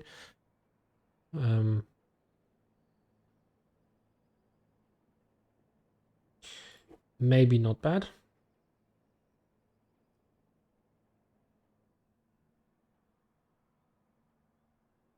It was a very messy race. Gotta admit. Nevertheless, I will turn on the music and we will see us in less than half an hour, latest at 8 p.m. See you then.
For a minute or two,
Tiergarten, hier Hansa, Big Glass, wenn ich tanz, ja. Sacker Wasser und kein Fanta. Exotic Waves wie Matchbox, Big Gas, mich Slashbox. Fahren nach St. Space Coupe, durch die Gegend in die Chase Move. Homeparty doch mit Ahmad auf, 61 Jahre, scharf raus. Ruf ich an, ich hab was du brauchst. Rauch in Kelly in mein Treppenhaus. Seit 12 oder 13 Gerichtspapier. Ich hab mein Bruder mit Shooter mit mir. Wir sind zu 5, aber ich Schmuck 4. Ich bin ein Taxi, ich bring es zu dir. Big Bands in mein Chanta. Tiergarten, hier Hansa. Big Glass, wenn ich tanz, ja. Sacker Wasser und kein Fanta.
Come again, but I don't know when and if I can, 'cause bad for me, bad, bad, bad for me. 'Cause you're bad for me, bad, bad, bad for me.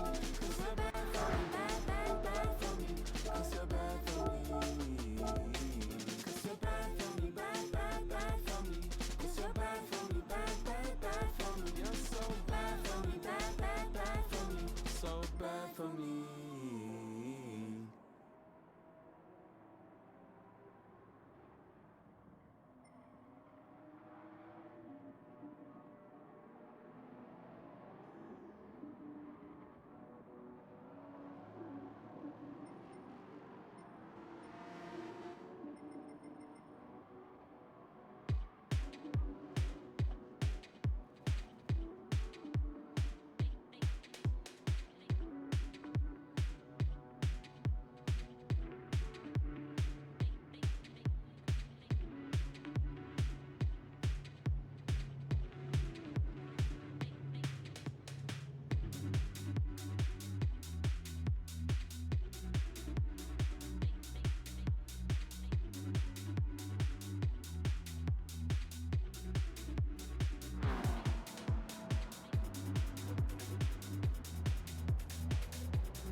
Okay.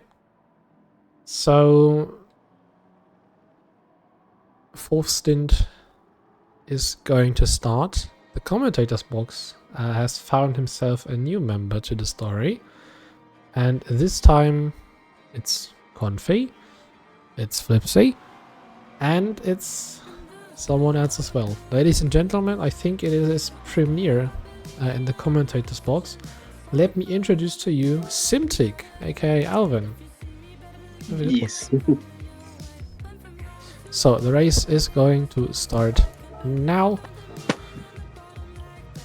Let me turn off the beautiful music in the background. Fourth and last stint of today's race. And there's still a lot to be gained.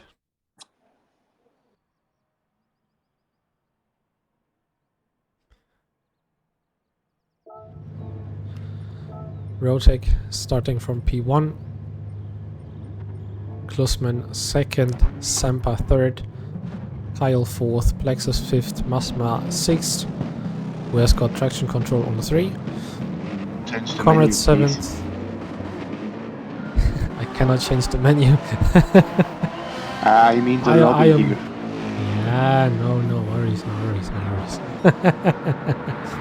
worries. Comrade in 7th, Dennis in 8th, Stick at Home in 9th, Mega L 10th, Wave C 11th, Dust Velo 12th, Haku 13th, and Chica in 14th. A lot of battles already going on. Kuhaku against Dust Velo. And Ku has got a penalty and loses the position as well to Chica, but he has found himself the livery that he lost at the start of the race. Ku goes for the inside move. What was that? That is Whoa! in the grass. Interesting stuff from Ku right there, but Come gladly... on, wait. I just wrote that you shouldn't be that aggressive at the start, and what are they doing? I mean, it Not was listening. only one thing. It was only one thing. Maybe it's everything else is fine. It looks like it. Let us maybe stay with Kyle and Sampa for the moment. It's very strong. I have to mention one thing. What a gap Roadtech has already managed to pull out. With that one lap. Yeah, maybe he was a little bit lucky for a lot of the stuff.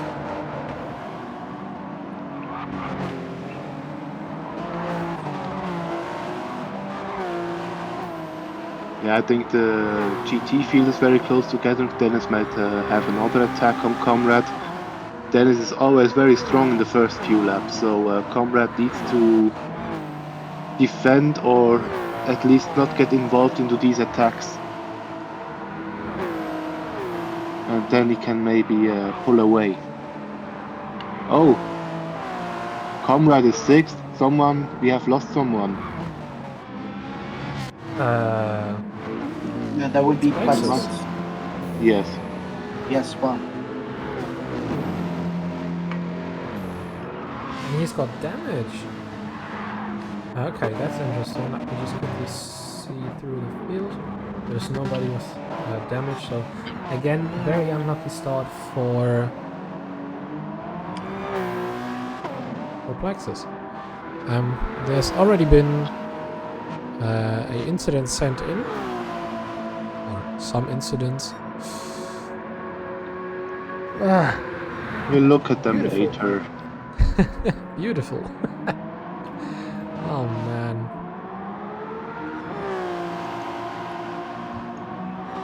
Rojek already starting the race and set in the first lap of a 120.867.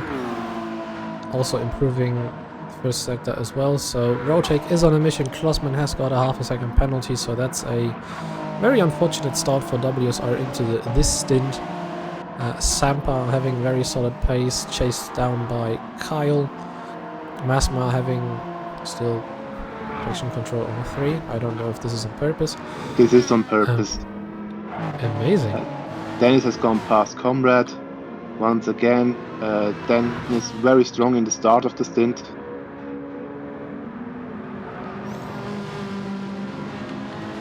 Just sit back and enjoy. I think this is going to be very entertaining.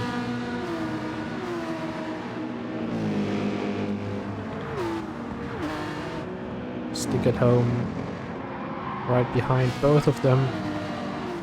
The thing is, how many seconds are splitting these two from each other? Timetable says at the beginning of the stint that Comrade needs to lead by 18 seconds. Oh no, Dennis needs to lead by 18 seconds to be even with Comrade. So,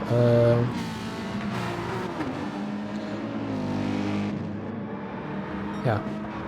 Comrade is leading the GTE field. Dennis is 18 seconds behind, and Stick at Home is 24 seconds behind to Comrade. So that's going to be interesting. Yeah, they are all very close to each other. Yeah. And Rotec is leading Klossman by 39 seconds, so Klossman needs to lead Rotec away in the end with 40 seconds to get the team win for this race. But the thing is that the others are very close to each other as well, especially Mega L and Wave C right now. Those two are splitting 3 seconds. So This really is a decider for Wave C and Mega L. Otherwise, it may get interesting compared to the minute gaps. Otherwise, I don't see any more close battles in this stint.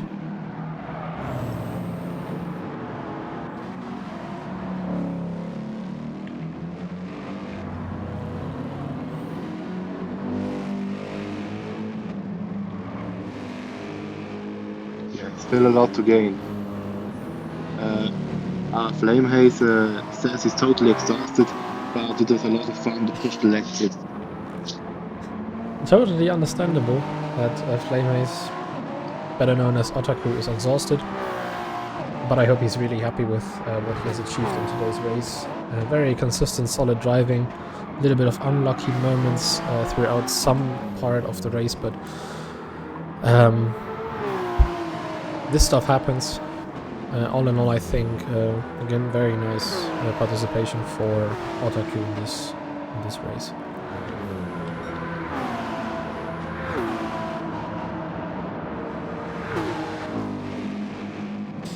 Lexus chasing down the GT cars after being in the pits and getting his front damage fixed.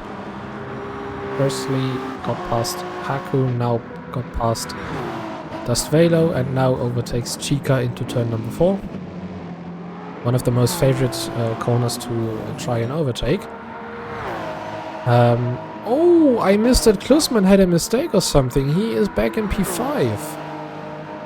He had the mistake in this lap. It's a big mistake. 11 seconds down on lap time. Oh, wow. That's already nearly 19 seconds gap to Rotec. That's unlucky for WSR. But nevertheless, Flame Ace, I hope that your Kronbach are still going to taste very well. And go meet your two teammates. Make yourself a good one. Yeah, I will take a beer also after this stint. Either way, the result. It's warm. The beer is warm, and you can grab yourself an Oettinger and enjoy it the same way.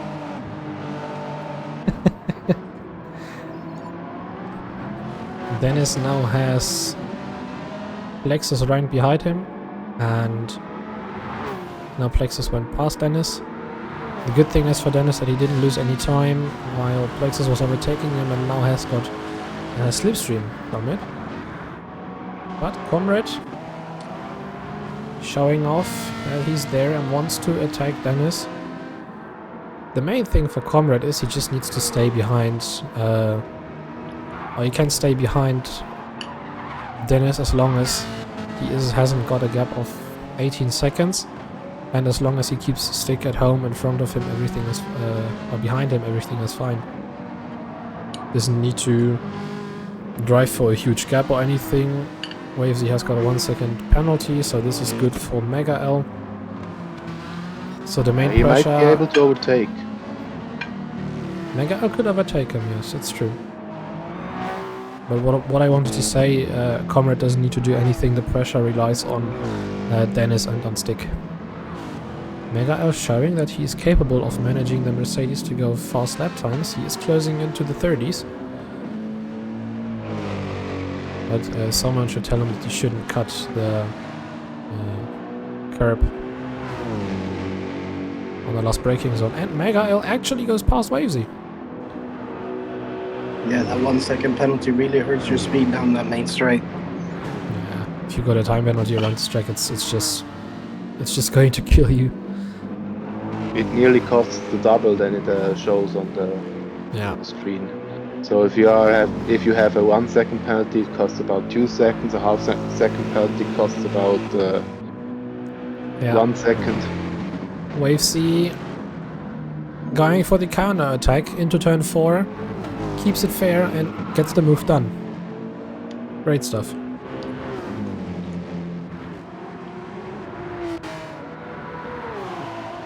Oh, big slide. Bye. Wavesy. In that little right kink before the... get in a bit of a slide. Yeah, already the first car's being lapped. Roadcheck now going for the switchback maneuver against Chica so that he can go around the outside, but no, he pulls out. Maybe he goes now for the outside line down the hill to the last braking zone. All drivers have been reminded to keep the rules in mind, because the GT cars should stay on the racing line, and if they are not on the racing line, they should signalize this by driving cautiously or by using the indicators, and the LMH cars should pass out of the racing line. Yeah. That was well said by the Olga members. Also very important to just remind the drivers that this is an event for fun and fair purposes, and even though it's a race and maybe you want to win or it's means a lot to you, you just need to keep it clean and fair. And this might be a time penalty for Mega L, and it is. Half a second penalty for leaving the track. Not even longer for 10th. Unlucky for Mega L. Yeah, I think Alvin can also agree that these penalties here are quite cruel. Yes, they are very. It's the most minor leaving of the track, and you're losing a bunch of time as you get on that start-finish straight. Yeah. And especially that turn 4 is one of the biggest, I think, penalty givers on this track, because you touch that AstroTurf and you're just the track is just sucking you off, and it's just like making you go into the bad territory where it's just AstroTurf everywhere. Yeah. Yeah, and then the penalty just racks up. Oh, what has Zampat been doing? Everything is fine, I think. Just a 1 second. One thing I've realized when looking through some of the cars are some livery misses. For you, the liveries No, not are missing missing. liveries. I mean, more in the way of wrong decals. Yeah, that's true. But, Yeah. They got reminded of it once they showed They the didn't liveries, change it. but Yeah, didn't seem to care. Yeah, that number, what is it, 90? It's every Spider GT car. Yeah. So it's every car with the Brazil flag that the number plate has to be green and not black. No, for the LMH cars it has to be red, and for Yeah, the GT sorry. cars it has to be green. Sorry. And they're missing the series number or the series indicator as well. Yeah, that's true as well. In the end, it's their fault. Cheetah and Mega are having a bit of a fight on track. They always have a battle. Klusman are right behind them. Goes past pretty easily, and now I'm interested to see if Chica will pull ahead of Mega L, because I've seen interesting setup maneuvers on the Lexus from your team, Arvin, where you stretched the gears out completely and started to shift into third gear. Meanwhile, you reached 200 whatever kph. That was quite interesting to see. I have, in all honesty, I haven't touched the gearbox. That is the default gearbox on the Lexus. It is ridiculous. Yeah, it's ridiculously long. I did not go into looking at tuning the gearbox. I just left the gearbox as it is, and I figured out that I didn't have to shift up in certain places because the car wouldn't go faster anyways. That's an interesting way of making cars faster, GT. Thank you very much. And when this game tells you to shift, this game is, I don't know why, but they designed this, it tells you to early shift for some reason. So just letting it rev out more gives you not only more speed, but gets you to the actual zone where you want to shift up. Charles has written, I took a shower, but now I'm back. Did I miss much? Depends from which point you are missing stuff. Klusman has made a mistake and lost quite a bit of time. Plexus has done a mistake in the first lap and pitted in the first lap. Dennis has gone past Comrade. The GT field is still pretty close together. But I think it was a much more clean this time.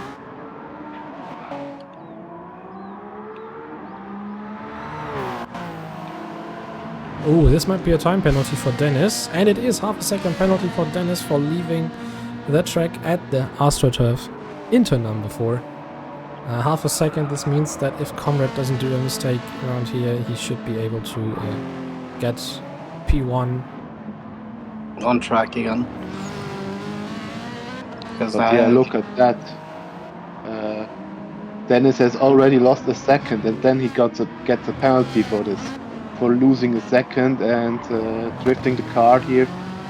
The Lexus always very difficult at the acceleration. Yeah, Yeah, that's probably what Comrade will go past. That's what I was figuring out. That entire Stint 3 was how to use the car. It has a lot of torque when you get on power early. Yeah, again, Dennis not making room for the driver overtaking, stood on the main racing line, getting rid of his penalty, so that's also again losing points in the social credit card in China. Very interesting. Stick at Home and WEC are battling each other for P3 on the GT grid. Stick at Home currently being ahead of WEC and having way better tire and fuel management. Oh yeah. So WEC's attack shouldn't last long, and as you can see, Stick at Home has got 11,000 kilometers on this Porsche. Didn't check Charles's kilometers on the car. I missed out on that. We can see that Klusman has about 16k on this car, or even more. Yeah, it's 16,243 now. Let me check all. Rotek has got 5,500, so he will reach the 6,000, I think. But Rotek is improving his lap times. He's again on a faster lap. Kyle has got 3,800. Semper has got nearly 9,000. Masma will reach, I think, the 10,000 mark. Guzman has got the 16,000. Plexus will reach the 7,000 mark. Comrade has got 3,200 kilometers on the car. Dennis only 1,000. Stick at Home is being attacked by WEC, so let us shortly stay here. He's got, as I said, 11,300. WEC now goes up for the inside maneuver. That's the least space you are being guaranteed in racing, but he made the move stick. Great driving by both of them. The big difference though is really those tires. They have... The WEC has used way more of his tires already than the Stick at Home has. And what's kind of interesting to see is that WEC has got some driving assistancies on that he... Personally, I don't think that he doesn't need them. Yeah, ASM and then what looks to be steering assist? Yeah, counter steering assist and ASM. Seems like. Also, he's revving out the car completely. I've seen that he was revving out the fourth gear like mad. Yeah, you don't want to be bouncing.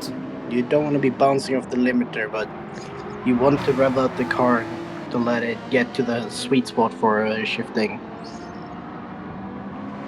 Yeah, sure, but this is not good for fuel. Depends.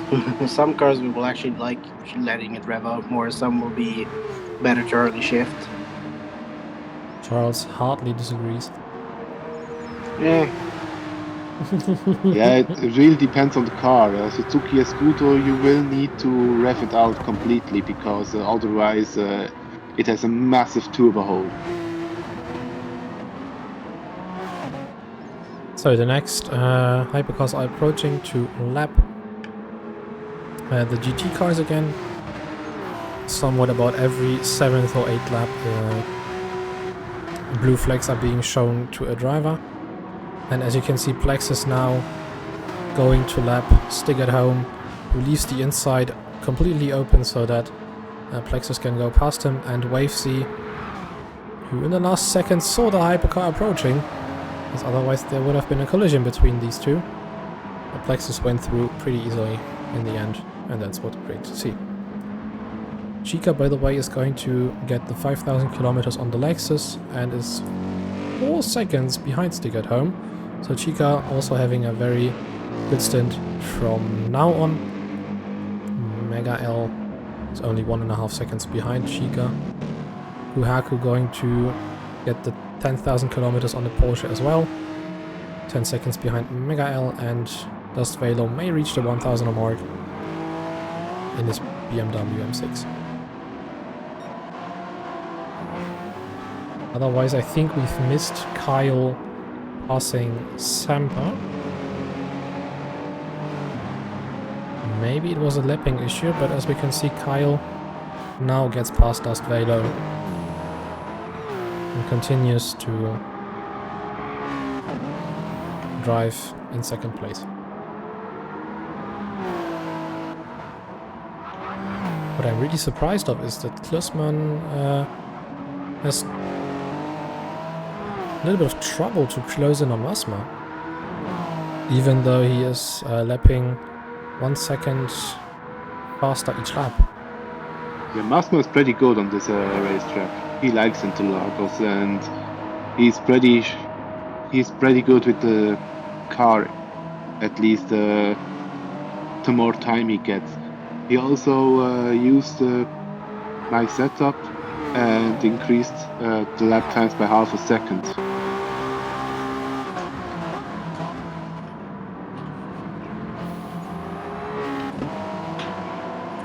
Maybe it would be useful for Masma to get rid of traction control a little bit more. Oh god. Because traction control is slowing you down, and even if you have issues on accelerating out of a corner, traction control is not going to save you every day. Even though it is quite of a big assist, but it increases your tire wear and slows you down, obviously. Trust me, Masma has adapted his driving style to using traction control, so it won't help him to deactivate traction control.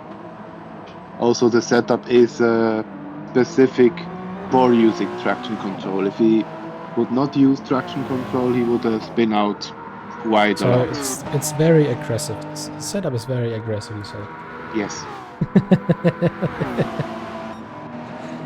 That's great to see.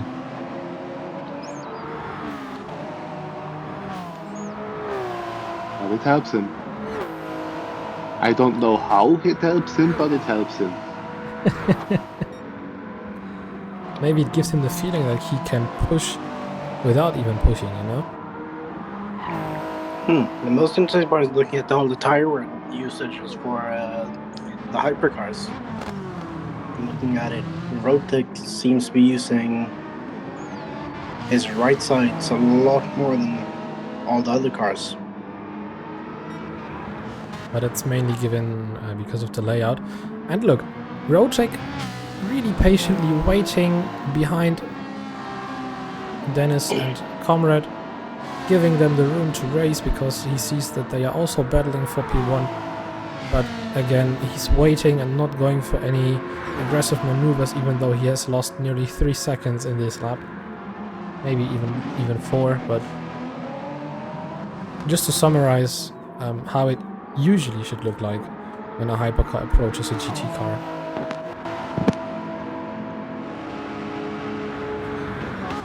I hope Sampa knows that he has a 7th gear to use. Yeah, sometimes the gearbox is only set for 6 gears. I have seen the same for Masma, that he only uses 6 gears because he said, yeah, I don't need the 7th. If he doesn't need it. The 7th gear is usually way too long for shorter tracks. It's more of a fuel-saving gear for tracks like Le Mans and Daytona. It's going to be a good for fuel saving. Yeah, it depends. I think for this circuit, it's useful to only use 6 gears because there are only. Stick off. Stick is off. Oh, Oh god.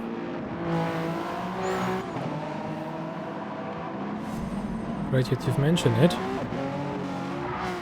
Stick accelerates.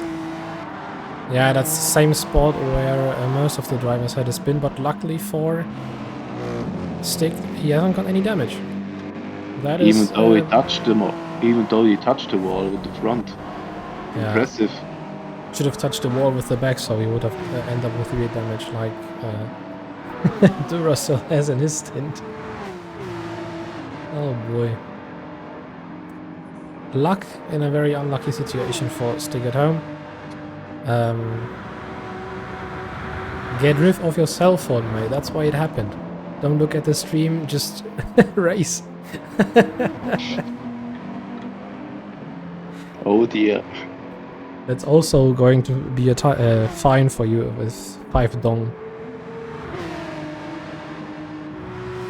I hope this really hurts you. Whoa. Kyle again downshifting and showing his flashing lights. That he's there. Yeah, for some reason, Kyle has mapped the flashing lights with the downshift. The gap Semper between being cautious. And he goes past. The gap between Comrade and Dennis is only about 1 second. Dennis was closing in on Comrade actually. Yeah, but look at this tire wear. Look at the fronts. That's the reason why Dennis is so good at the beginning of the race. And loses in the end of the stint. Because he's way too aggressive on his car. Maybe that's the way the Lexus needs to be driven. But compared to what we are used to know from a Ferrari, that the car usually eats the tires for breakfast. Now it's like they got very chewy and nothing happens to them. Yeah, of course, a great way to counter this is the setup.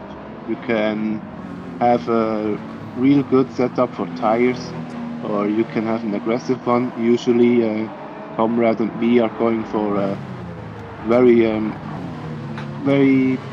careful setups, or at least for setups that don't use much tires, so that we can push for longer, and that the balance is great over a whole stint. And if there is something that we don't like, then it's understeer. So we are rather looking to have the rear more used than the fronts. And this is pretty difficult to achieve with the Lexus, because you can only push that much backwards, like 50 kilos, and you still won't have a 50-50 weight distribution. Yeah, those 50 kilos you're getting, if I remember correctly, what I have it pushed back to was about 52-48, I think is what you get it to. It's front, that's why it's front heavy, that car, so it ends up using a lot more of those front tires. And Dennis with a 1 second penalty picked up. Wow. Must have been... It has to be the AstroTurf in turn 4. No, he picked it up before turn 4. I think that was through T1 and T2 area. To the Senna S. Yeah. Yes. Yeah, that's possible. Maybe the inside of the second corner or the outside into turn 3. But yeah, the longer the stint... Sorry. good. I'm finished. The longer the stint goes, the more the advantage goes to Comrade, of course, because his tire wear is he has much less tire wear than Dennis has, and he can go faster for longer. And I also think he uses a bit less fuel than Dennis, who is driving quite aggressively, like you said, both fuel-wise and tire-wise. Yeah, Dennis lost a lot of time with a 1 second penalty. That Porsche by WEC is using a lot of fuel. He's the only driver I think in the red car. Already? Yes. It has a lot to do with this running ASM and counter steering. The ASM really doesn't help him. Yeah, and of course you felt the car, at least last time I've seen it, he completely revved out the car. Yeah, you see how long he is in the red zone. Yeah, the Porsche is not a car you want to rev out as much. With the tinier engine, it's going to use a lot more fuel up in those higher RPMs.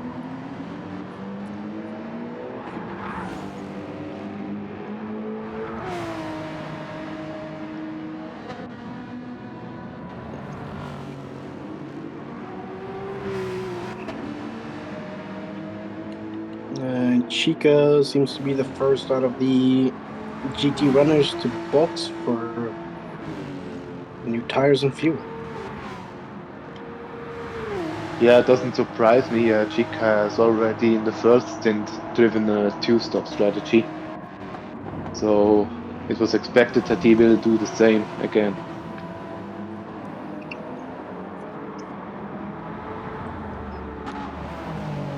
I did both in my stints. I did both. So for stint 2 I was doing a 2-stop, and then for stint 3 I decided to give it a go on the 1-stop, because I saw everyone else doing a 1-stop for the most part.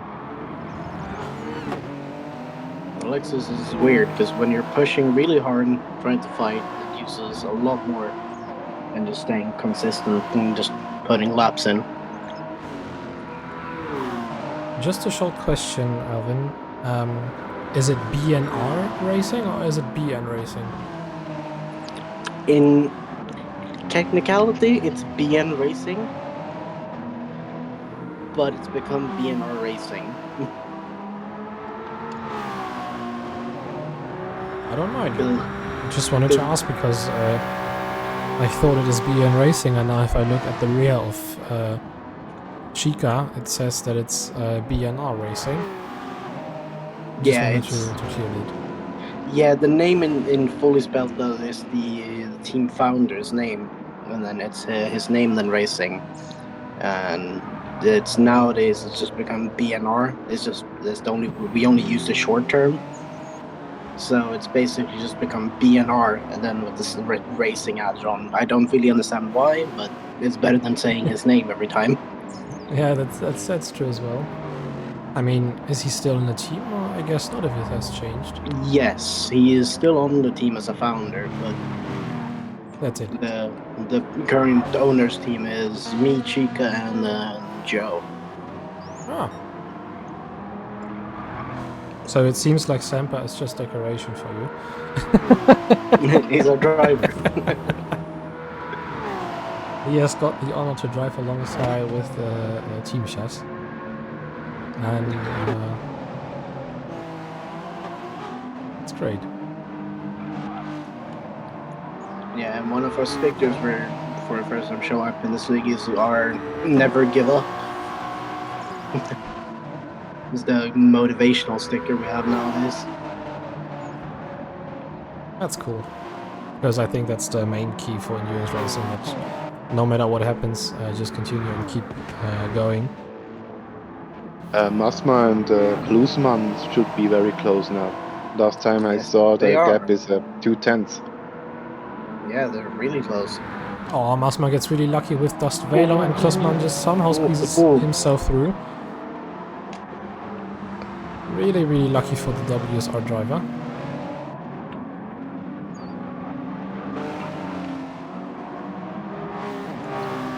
Masma is actually looking better on both battery and fuel-wise.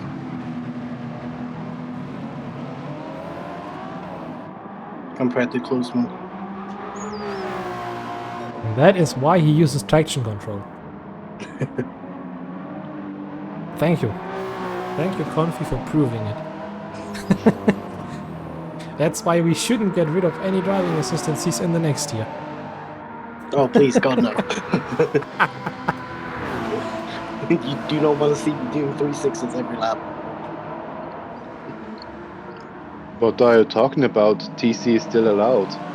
Yeah, I know. Oh, that's... Yeah, oh, Masma pushing him out and Klusman just rebattling it. Oh, guys, come on. That was not necessary, really. But, From my point of view, surprisingly- Masma should give the position back. Surprisingly, no time penalty for either of the drivers. Masma will give the position back. But not now. He will later when Klusman overtakes him.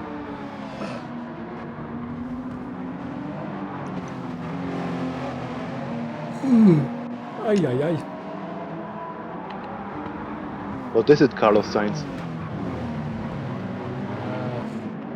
The track conditions. I don't know conditions with the car.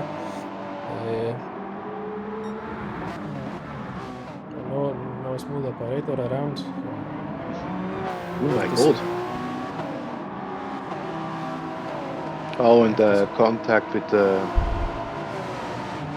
Q, if I have seen this correctly.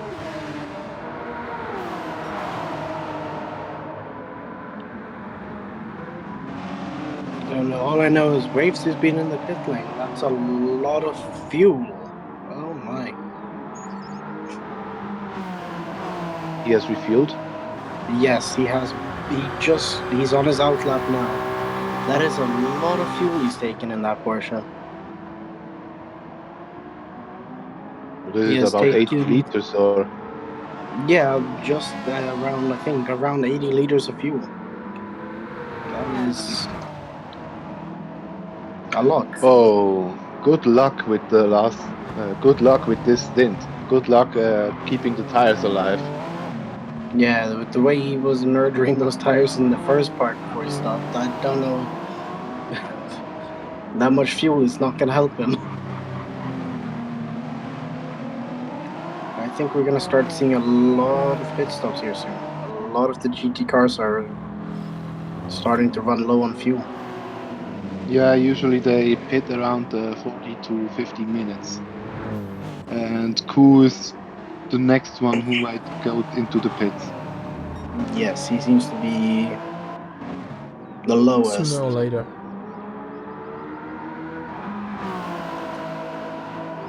I'm still surprised with the little amount of front tire wear on that Ferrari.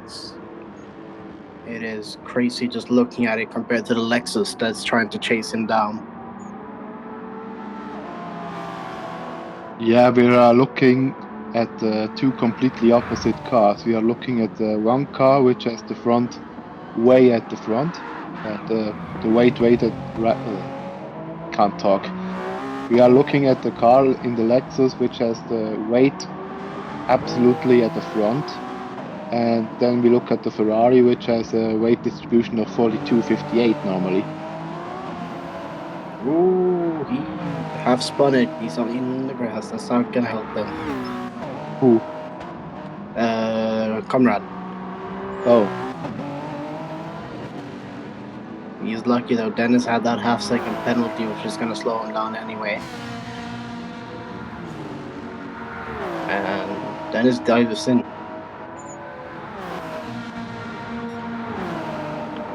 I mean, it was necessary with the little fuel he has in those tires. He really wants to get those new tires on. Good luck with the next stint for Dennis. Yeah, it's a lot. If he wants to run the one stop, it's a long stint now. to run on those tires. Longer than the opening stint.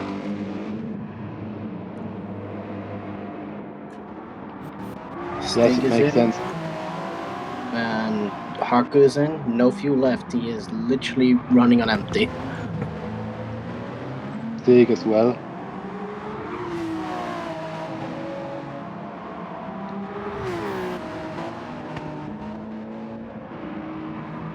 Now let's look where WEC can order himself back. Because he was the earliest to pit. Dennis has refueled 65 liters. Should take him to the end, no problem. No, that's... He is out behind 7 seconds behind Chica, and just behind Dust Vallow. But those are Chica still has one more stop to do, and Dust Vallow has yet to box. WEC gets by both Stig and Ku.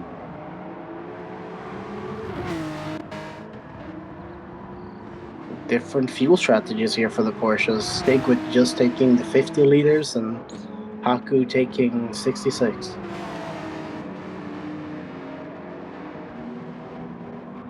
Yeah, 66 liters should be enough for Haku to finish the race. For Stig, this will not be enough. He will need to pit again with this amount of fuel. I think this was a mistake.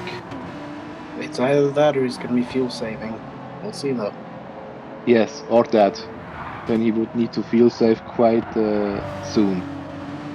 I think Stick needs to save around about maybe 1 or 2 laps because the one stopper goes 45 minutes and 45 minutes again, and we have 48 minutes left. That's around about 2 to 3 laps.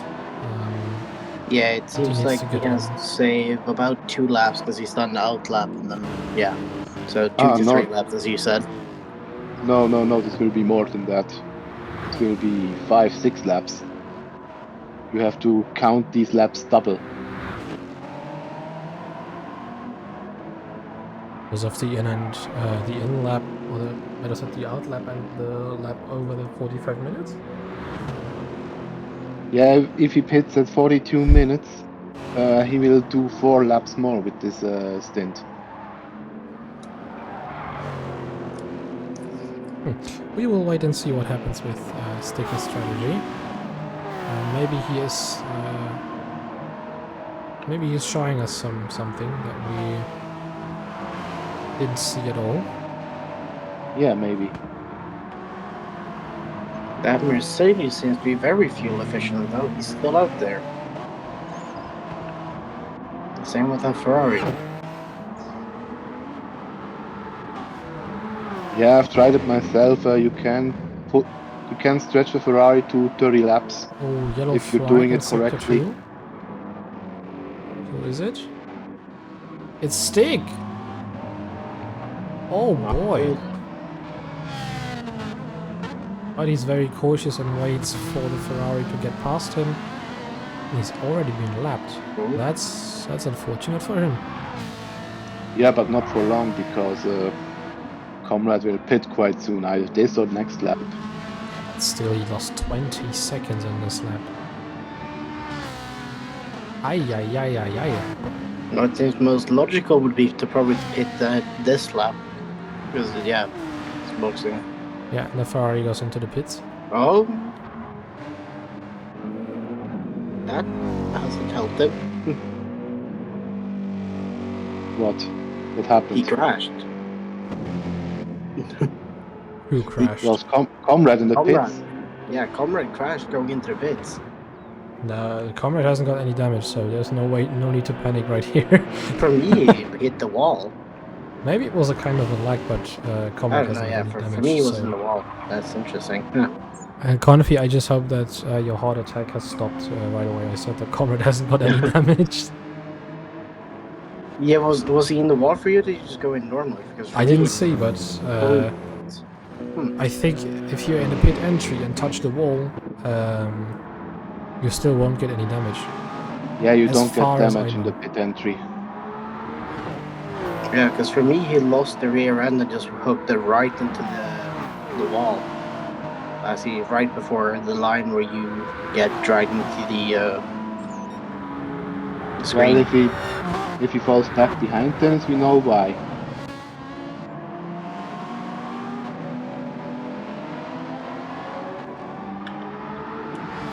But even if there was an incident, then Comrade should have been reset Well, on 3-second on the penalty. track.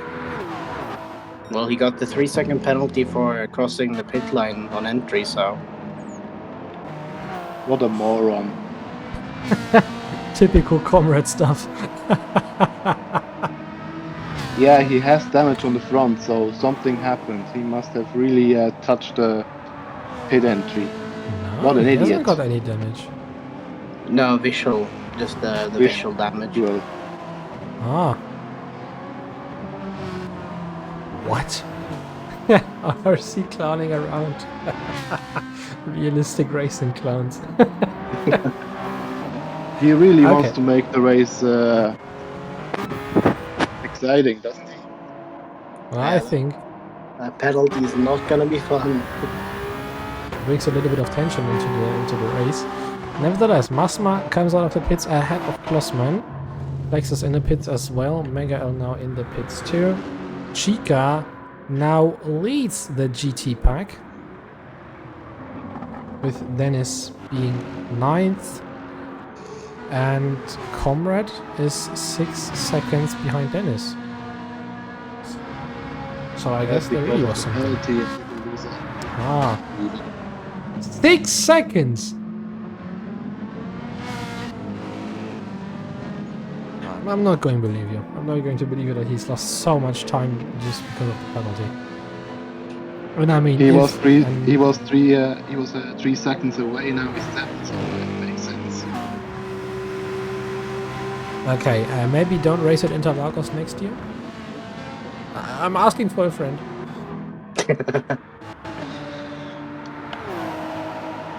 Wow, that's just disgusting.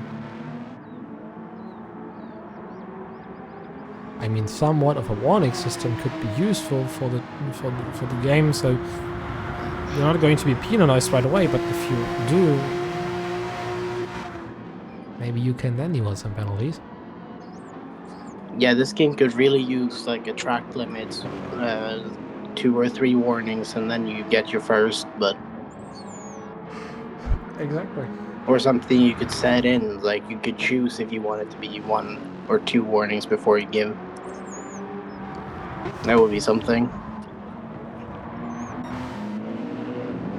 Exactly. But it's all just a dream because Polyphony doesn't care about us. They sure do if a game releases and have some money. Like now, I see the whole understeer banner. I see the advertisements: understeer, understeer, understeer, and right after it comes Pirelli. Wait, where? Into the last corner and then the whole start finish straight. Kyle seems that he's lost some positions because he dropped between Masma and Klossmann. So there's a fair fight for P3 at the moment. And Masma really able to keep pace with Klossmann and leading them away. Yes, Charles, we like your advertising. Very creative stuff posted all around. But it could have been a little bit more. Just only a little bit. Look, even there is understeer. That's the corner we're also getting understeer, so. Understeer there as well. Jesus Christ. Understeer as well. Unicorn as well.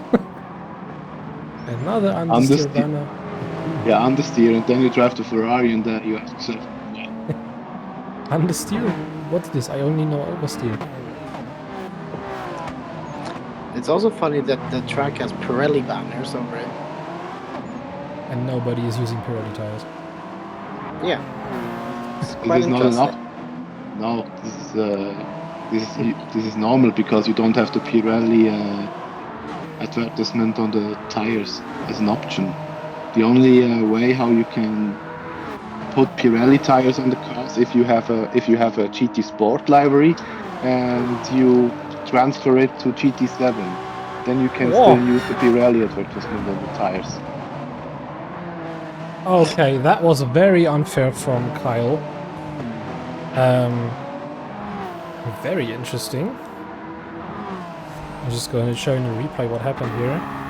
So, first of all, you can see that Kyle takes a little nap on the straights because he nearly drives into the wall right there. And wow, he avoids it in the last second. And there, late braking maneuver. And shoves Schlossmann out of the way. And in my fair play books, he should give the position back, but he just continues the race like nothing ever happened. There's a half a second penalty, but he gave the position back, it seems. Yeah, he gave it back right before turn 4. He slowed down on the left side and gave it back. Yeah, I just saw it. And he got a penalty for that. Oh, man. Okay, that's fair play to Kyle that he gave the position back. Rotek is really just driving away with this. 26 seconds out of Sampa. That is quite a gap. Even if Sampa overtakes him, or Masma just needs to stay ahead of Klossmann. And Klossmann now has 33 seconds to check. So we still have 38 minutes left. Anything can always happen. But we just need to wait and see what happens. Chica still leading. Dennis in P8. Comrade 8.5 seconds behind him. Got himself a time penalty, which you don't always want to. In P10 is WEC. Must say, very nice livery from Spider GT Racing. Very interesting idea. Now the question is, are you going to do an inspired livery for Suzuka as well? Because at the Nordschleife you had a white and red Lexus. Question is if it's going to be a white and red car again. I guess you need to ask Kyle. That's a good idea.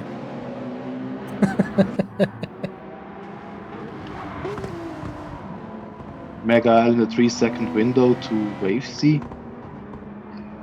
This would save him for 4th position, which would be a great result considering that both drivers, Nuschel and Megael, don't like this track at all.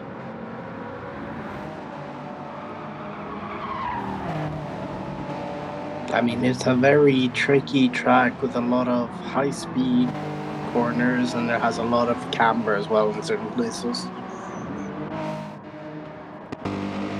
So it can be very tricky depending on how you set up your car and how your driving style fits with the track. This turn 4 is probably one of the worst corners on any racing track ever. I absolutely love it. I don't. I hate it with a burning passion. You go slightly wide and you can just say goodbye to your hopes and dreams. Yeah, everybody has his favorite places and his least favorite ones. For example, I don't really like the Red Bull Ring, and I find it very difficult to drive a good lap there, whereas others say, how can you have problems with this track? It's the easiest one in the whole calendar. I mean, yeah, Red Bull Ring is even weirder. And on the other way around, I love racing in Monaco, and most others say, I hate this track.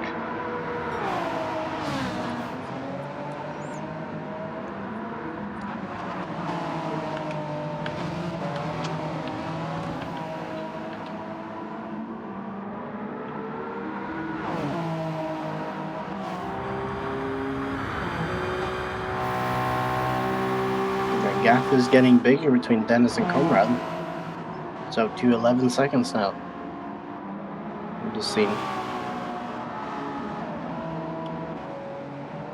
What's the gap that Dennis leads over Comrade? 18 seconds. As it is now. 11.1. Chica is gonna need his boxing here soon in a lap or two.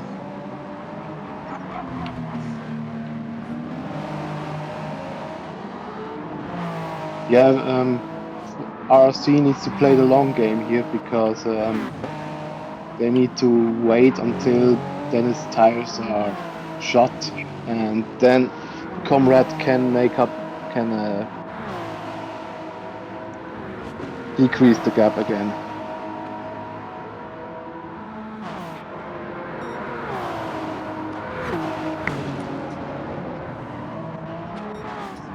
He must not make a mistake now, that's the thing.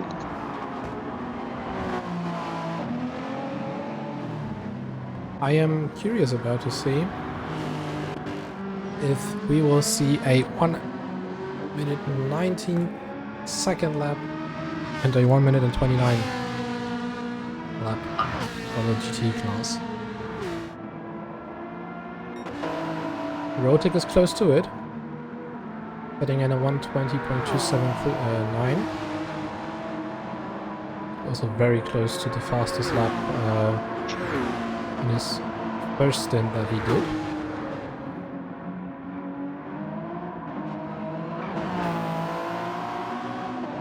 This one was a 21.1 because of traffic, but now he has a clear track ahead of him for 1 or 2 laps. This might work now. We will see. It's also amazing to see that these drivers are able to control and drive those kind of crazy machines around the track.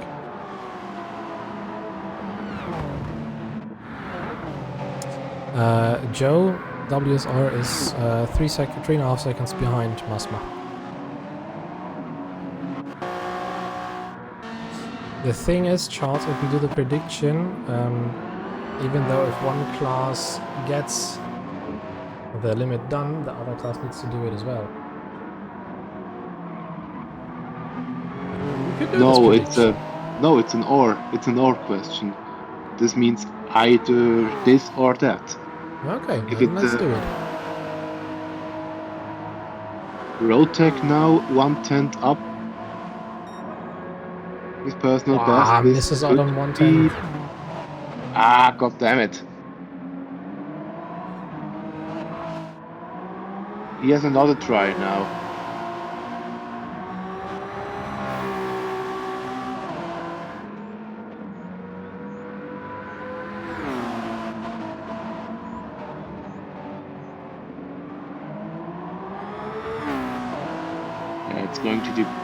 It's going to be difficult to increase your lap time if you're already 1.5 tenths adrift in the first sector. Then the second and third sector need to be pixel perfect.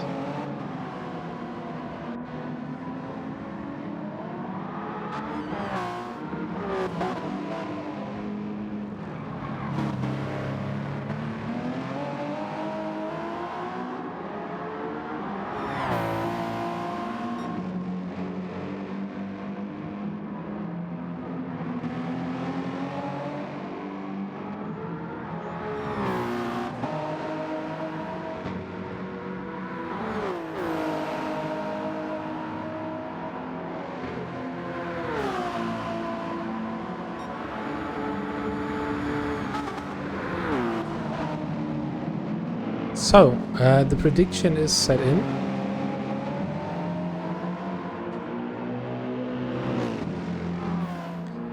You can now vote your channel points on it, either for yes or for no. You have 15 minutes time for that. The question is, how many channel points will I gamble on it? Let us do as many.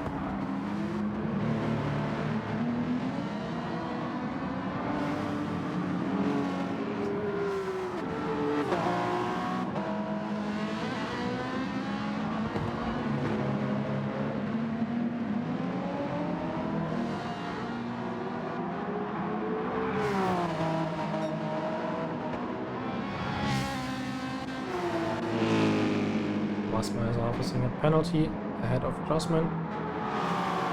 Grossman also now being in the 20s. Fastest lap now is a 1:20.957. Looking Masma at that, still Chica doing- has gone into the pits. Comrade's fastest time is a 1:30.501. So he is also trying to beat the fastest lap to go into the 29th.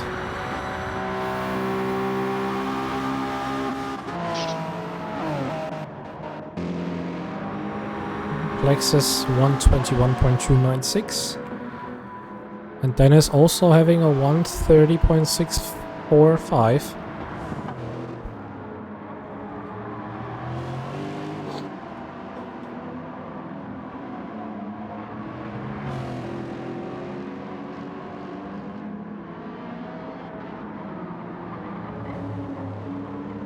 Guys, you can bet your channel points on this prediction.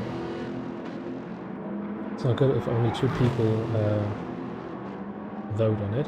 Just need to go on Twitch, and if you don't see it, just hover your button above the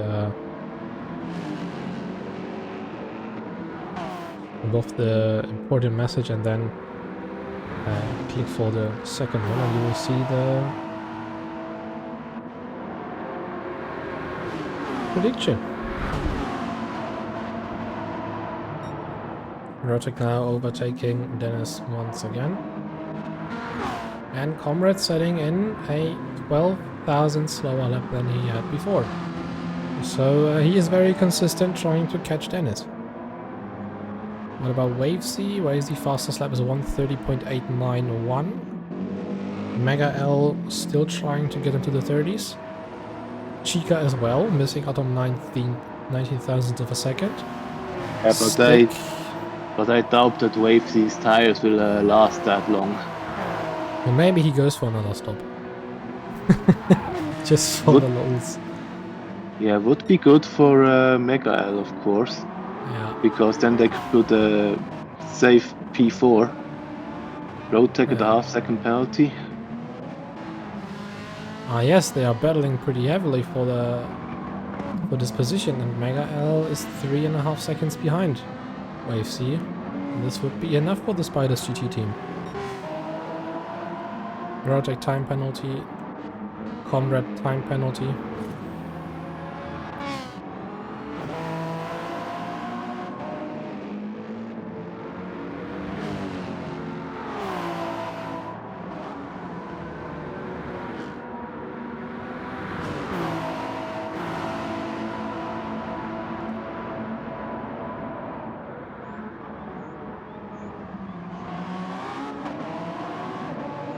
Yeah, Comrade just needs to be within, let's say, 10 seconds, then it would be probably enough to win, because these 18 seconds, they are not the whole story. It isn't. Dennis was able to do 1 lap more in the stint before, and that has helped him with the times, because 1 lap time for Comrade will still be added to him, and it will be a 105% time, so he will lose about 1.5 seconds. So instead of these 18 seconds, need to be 10 seconds. He needs to be close. To be sure. Grossman was able to overtake Masma. Grossman now in P3. And Rotek really trying to go for the fastest lap.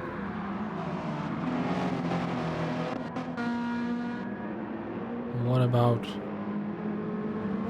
the crazy crashing, choking and consistent Comrade?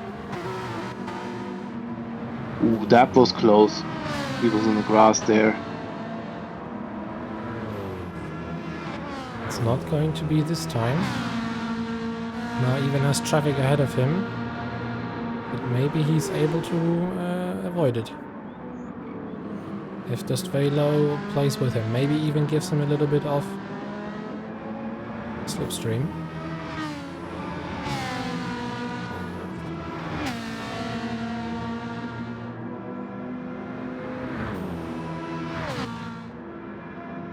Missing out in the first sector by 1/10.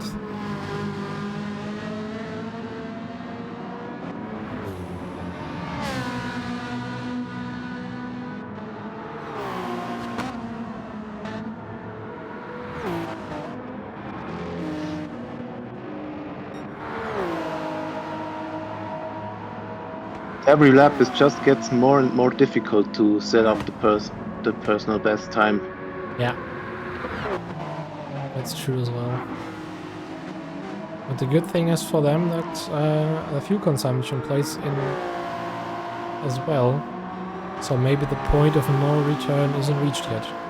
But it's going to be harder throughout the stint. Because your tires are not going to play along with it every time. Yeah, Rotek is not going to set a faster lap this time because he has traffic ahead of him. It's just getting intense now. Rotek again missing out by a little bit. Has again traffic ahead of him. But maybe he will be able to do so. Fingers crossed. This could be a good opportunity because it's a hypercar ahead of him and he's missing out by only 0.07 of a second. What about Dennis? Dennis keeping it in the low 31s, high 30s. So maybe he won't be able to do so. Comrade has blue flag, so there is a hypercar approaching.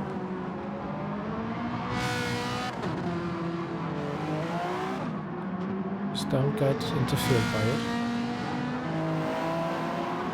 It's close, man. Maybe he's able to give him some slipstream. This would be perfect. But I don't think that this will happen. Comrade improving.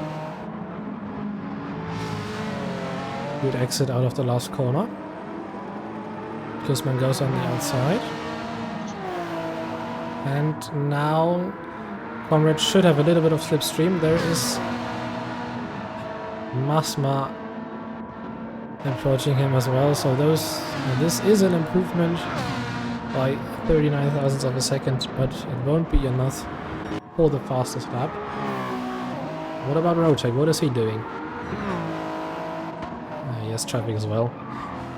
Now has the Lexus from BN Racing ahead of him. Gambling is fun. Disclaimer, that's a joke.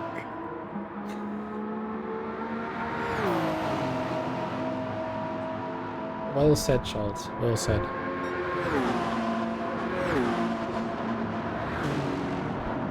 What do you think? Will there be a faster slap in the 19s or 29s? No. Ah, come on. We have to Unless Rotek really wants to show off and he goes into the pits then for fastest lap for fresh tires, then okay, but he still has to he still has to think about the race. So I don't think that a sub 20 or a sub 30 for the GT cars will happen.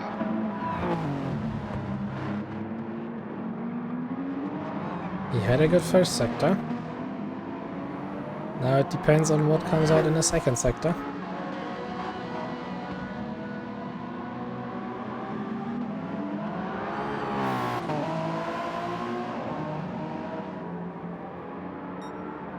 I lost a lot of time in the second sector, so this won't be improvement as well. Bollocks. Oh, Mega L missing out the 30s by 0.02 of a second. Oh my. Wow, Comrade improving his fastest lap with a 1:30.174. So Comrade is on a mission now as well. Why are we getting closer and closer to the subs? Sub 130 and sub 120? Because I am believing in them. I'm giving them the spirit. I am not believing. You stopped believing.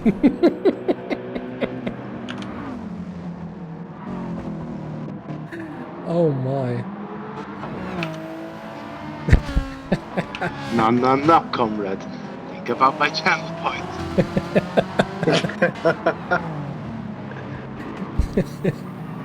Oh, I guess that's a tire car off. Oh, yellow flag in sector 1. Who is it? It's Kyle. He's spun it. Left rear and rear damage. Ah, bollocks. To the pits. Go to the pits.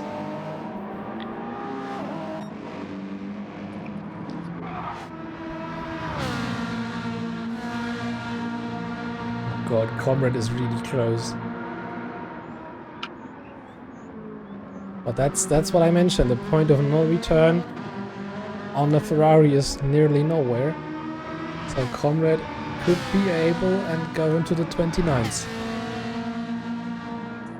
Well, if he does that, that would be very cool. Then I gladly lose my points. Little improvement in sector 1. What about road tag? 1/10 off. Around 10 seconds to Comrade, so I don't think that Rotek will interfere Comrade in this lap. Has WEC gone into the pits? Otherwise, Mega L9, P9. Maybe just because Mega L is driving fast. Or WEC had a mistake, I don't know. Yeah, I think I saw a 132 from WEC. Not sure. Yeah, he had a mistake on lap 44, there's a 136.8. Oh, So okay. maybe he had a spin. But yeah, Mega L also doing a mega job here. Yeah. In this stint. Mega W in this way. Yes. Now Comrade comes over the line. Ah, misses out again. And Is the Rotek M6 is gonna down catch lap? him on this lap.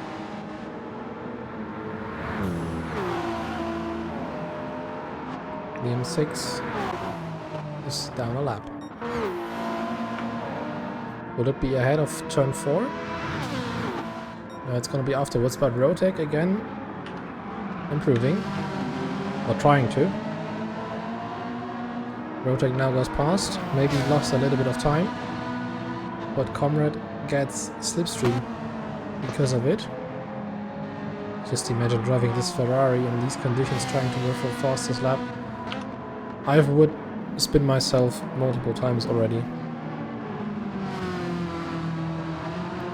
My kind of excitement for this thing is the same as seeing the Lamborghini driving low 8-minute times on the Nordschleife, as we saw in quali from the WSR team that didn't attend the race. Yeah, sadly. Yeah, that Lamborghini was freaking quick. But could have only done 3 laps with these tires. That's true, but they were fast.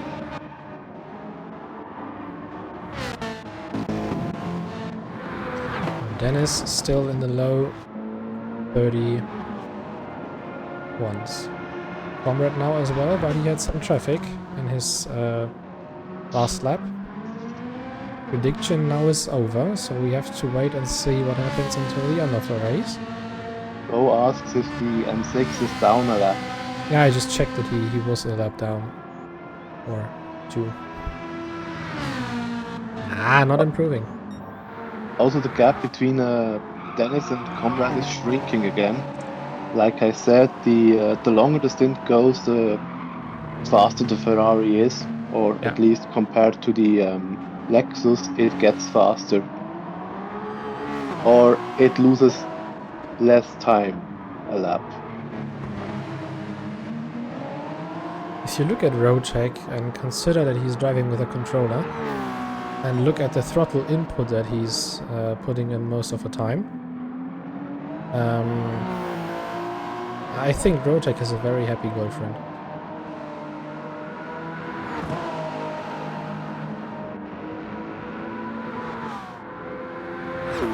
Come on, that was a good one.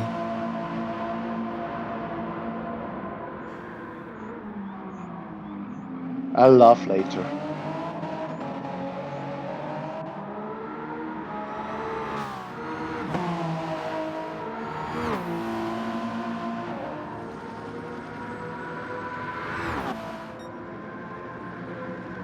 $15 to go.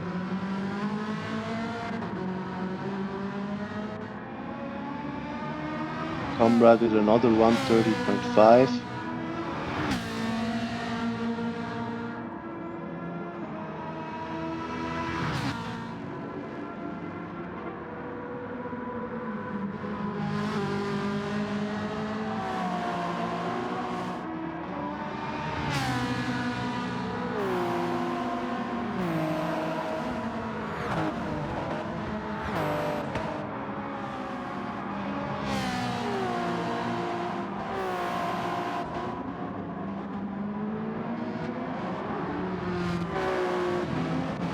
I just wish that I could also sit in this car and do a few laps. But it is how it is. I Unfortunately, know not what you're possible talking for me. about. Texas has been able to overtake Kyle.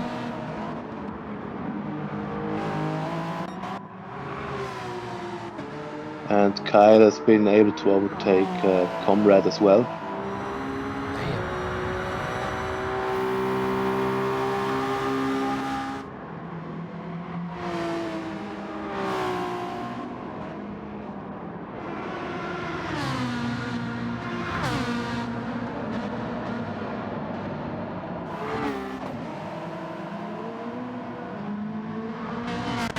What's the gap from Luca to WaveC? Nishul is asking. 5 seconds, and I think WaveC has got himself a time penalty. No, he didn't. That's very lucky for him. Yeah, but I don't think that he will finish with this set of tires, or at least he will struggle very hard at the end of the stint. That's true. That is true.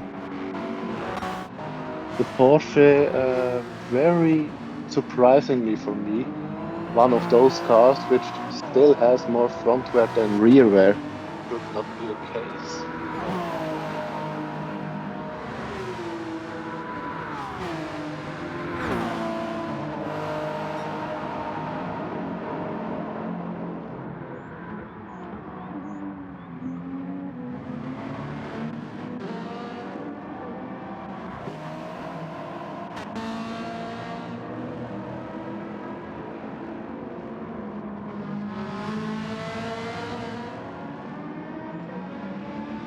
Comrade now only 4 seconds behind Dennis, so I think he's going to catch him. Slowly but surely catching, yes.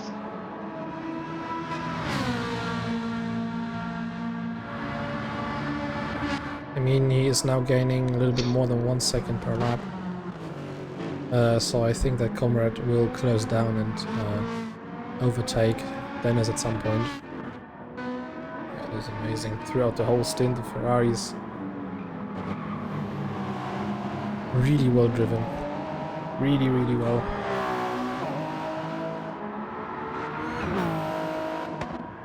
I'm pretty sure you can do the same with the Lexus, at least during testing. I did not see that much of a difference between in tire wear between the cars. Maybe Hobelix could do.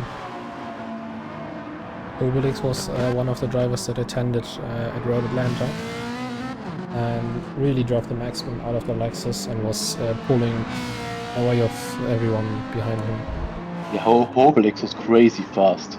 Yeah. Even when I've done my best and was driving as fast as I could, I was still ending up 30 or 40 seconds behind him. Absolutely crazy stuff. 10 minutes left. Rotec 43 seconds ahead of Sampa and 52.5 seconds ahead of Rotec.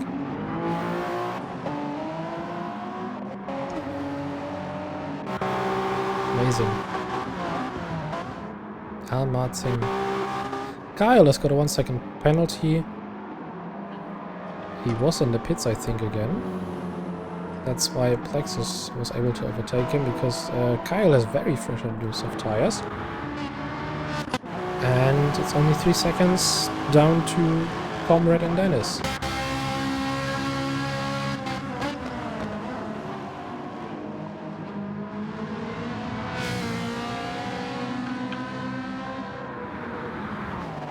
This is very intense.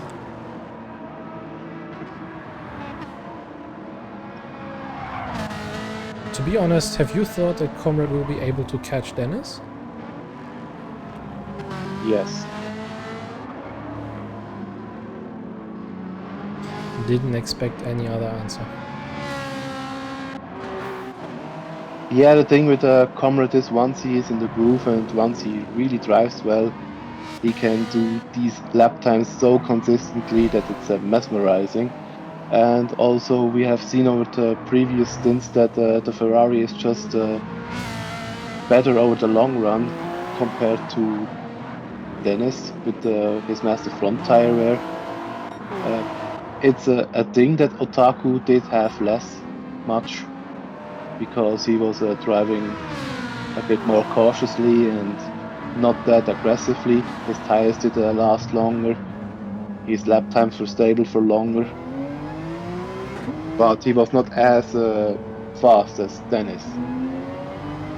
So the biggest advantage that our team had is that we have 3 really even drivers with a very similar driving level. And this has helped us a lot. Yeah.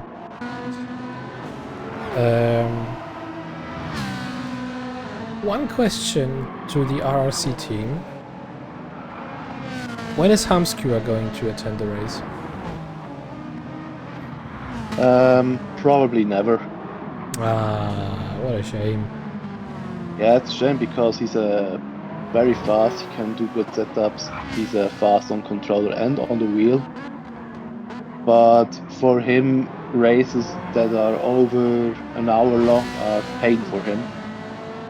And you can also rarely see him in the auto venture races that Top is hosting, where the races are 2 hours long or longer.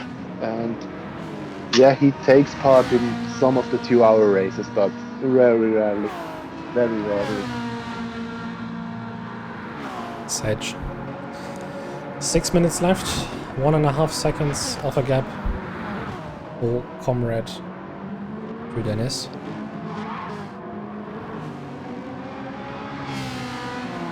I would be interested to see WEC's tires now.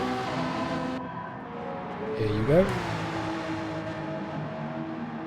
Ouch.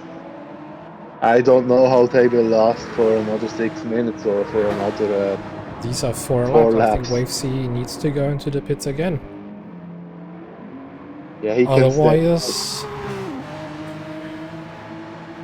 He could stay out, but if he stays out, he will just have massive understeer into corners in the last few laps. And that's why Chica comes into the play, because I think that Chica will get WEC when the front right tire is off.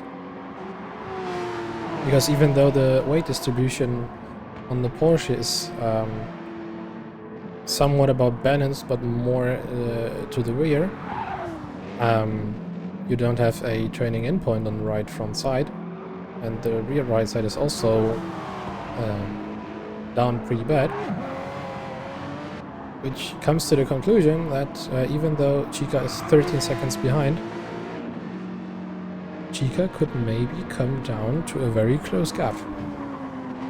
But this should be enough for Mega L in the Mercedes. Stig at home has written in the chat that he messed it up completely and he's sorry for Gert, but Gert is chill about it and says it's fine. It should still be P3 at the end, unless something really bad happens.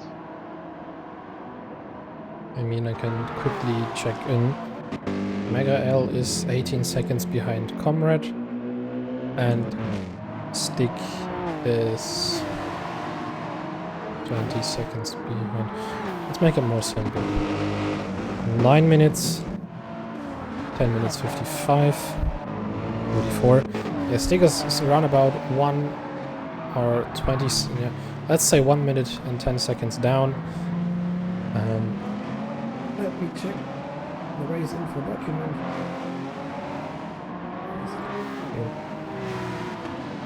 As long as oh, hold on a goddamn second, that's going to be very close for these two.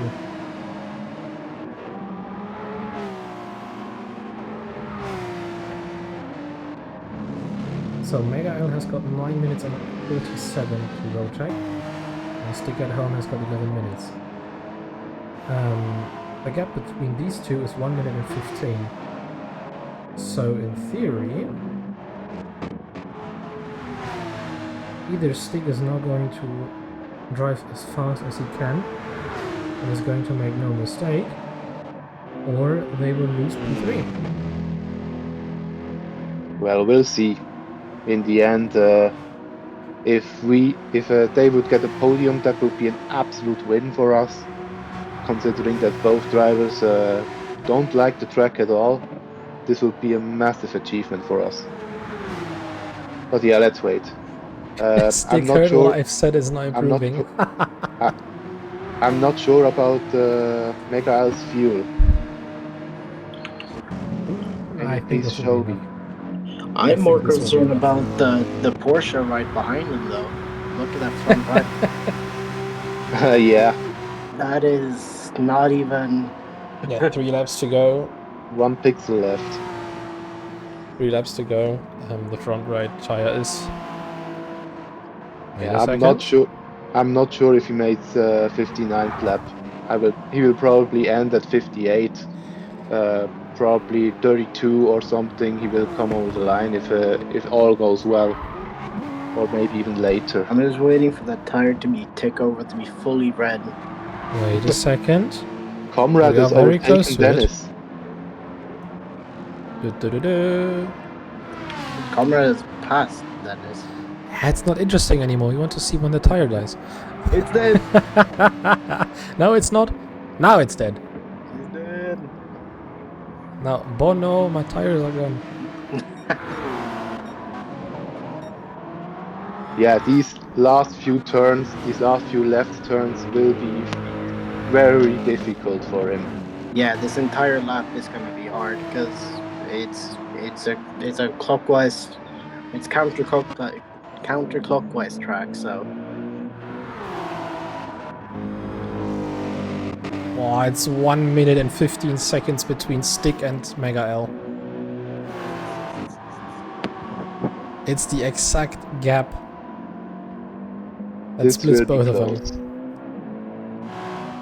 1 minute 19, 10 minute and 6. Now it's 1:13 again. Now it's 1:12. Jesus Christ, guys, come on.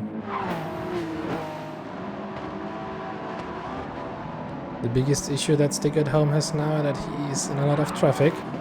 There's the hypercar nearly spinning around. 10 minute 8, 11 minute 22. It's 1 minute and 13 again, so it's 2 seconds ahead. Jesus Christ. And Stick at Home will go for another lap.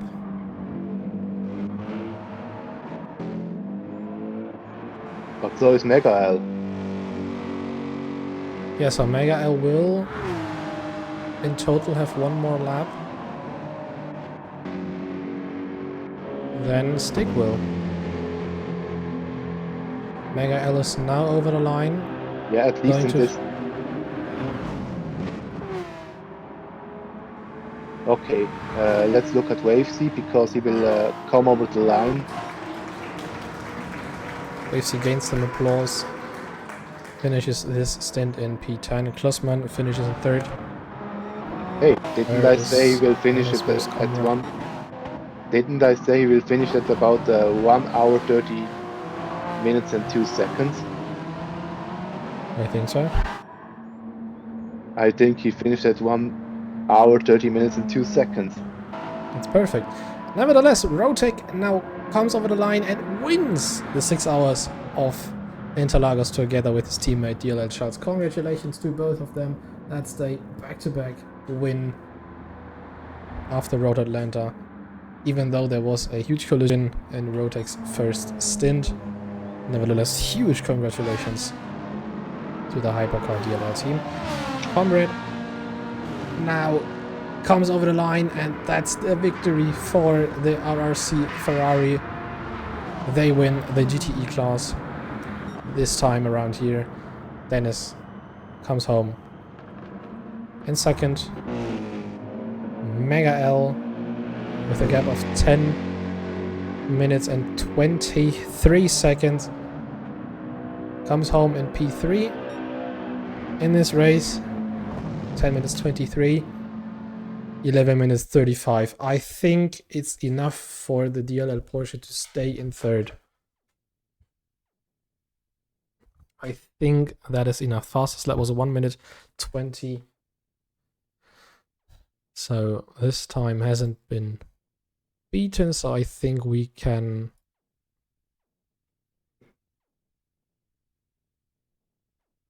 reveal the prediction. And yes, that's pretty much it. I can save the replay again. That's great. Let me check us the results. There you can see again. And here as well.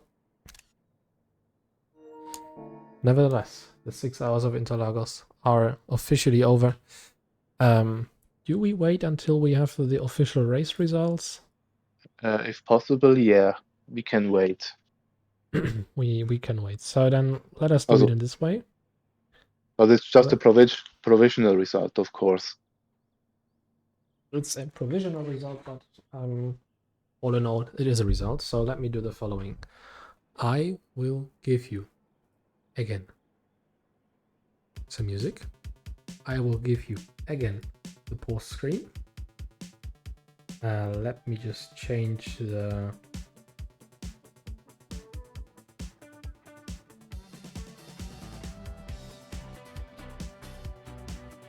text, and then you can stay on the stream, wait until the official results or provisional results are being made, and this time I can also reveal who has won delivery of the day. Might get interesting for you. Either way, see you in a minute.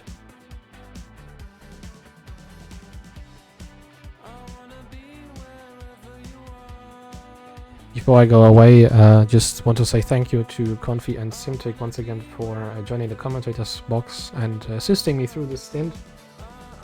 Before we go into the short break until the provisional race results are being presented, thank you to everyone once again for this huge amount of support, for being in the stream, supporting your team, watching the races that we do, and as well, huge thank you to the drivers to make this possible. Huge amount of respect. I hope that in the next time we will have a little bit more fairness on track and clean maneuvers compared to what we have seen sadly today. But nevertheless, all I can say, it went pretty well. Really surprising, or a huge amount of achievement for Sampa finishing in P2, ladies and gentlemen.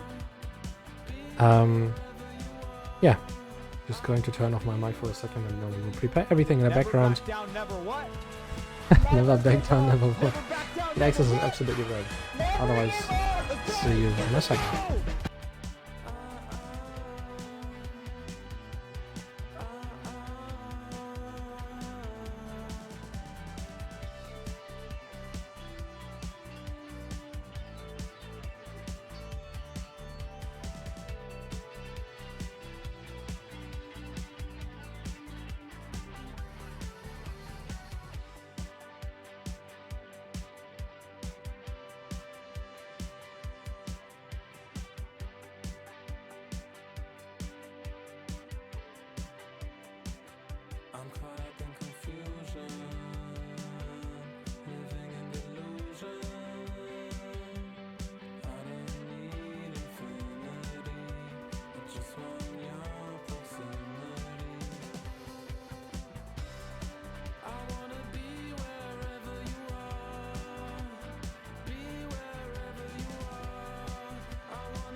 after the snow. But rain fell down and now our love didn't grow. Oh, shouldn't get this high when I'm feeling so low. Why do I have this feeling we've been here before? Why do we want less but keep getting more? Maybe we were doomed from the start. It didn't take you long to break my heart. And if it's meant to be, how can it be so hard? You're close to me, it feels so far apart. For a minute or two, thought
Guys, by the way, there is still a livery contest going on, so in case you want to vote for, just click on these links and then you can vote for three of your most favorite liveries in both classes, in Hypercar and GT class. Either way, go and fucking vote. Sorry. But I just want to show for all the designers that they have done a huge work and appreciate the amount of time they put into the liveries, because that's one of the most interesting things and most beautiful stuff in this game and in this community.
Yes, that was a very exhausting race, but nevertheless, I am here back again to talk to you, as well as Alvin and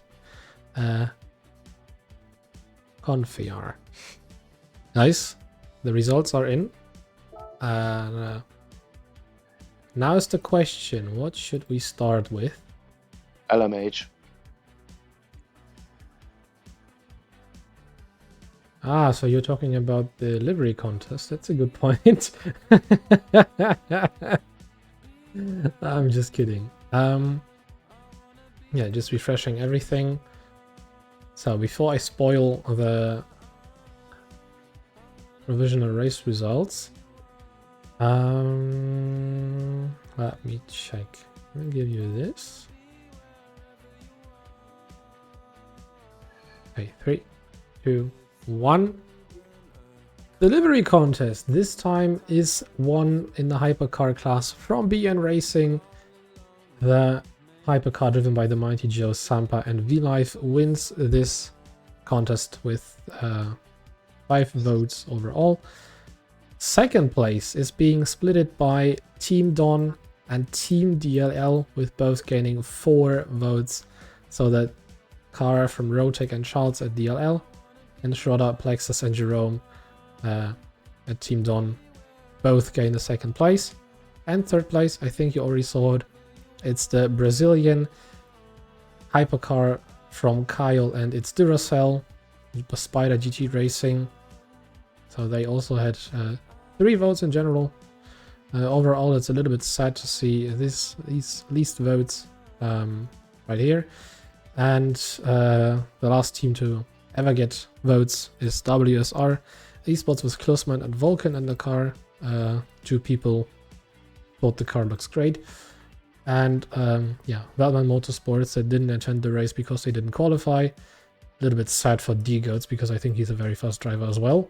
The second Spider GT car that had to retire due to private and healthy reasons, as well as the RRC hypercar didn't get any votes whatsoever, even though it was relied and based on the earlier deliveries they had, and also had some nice twists in.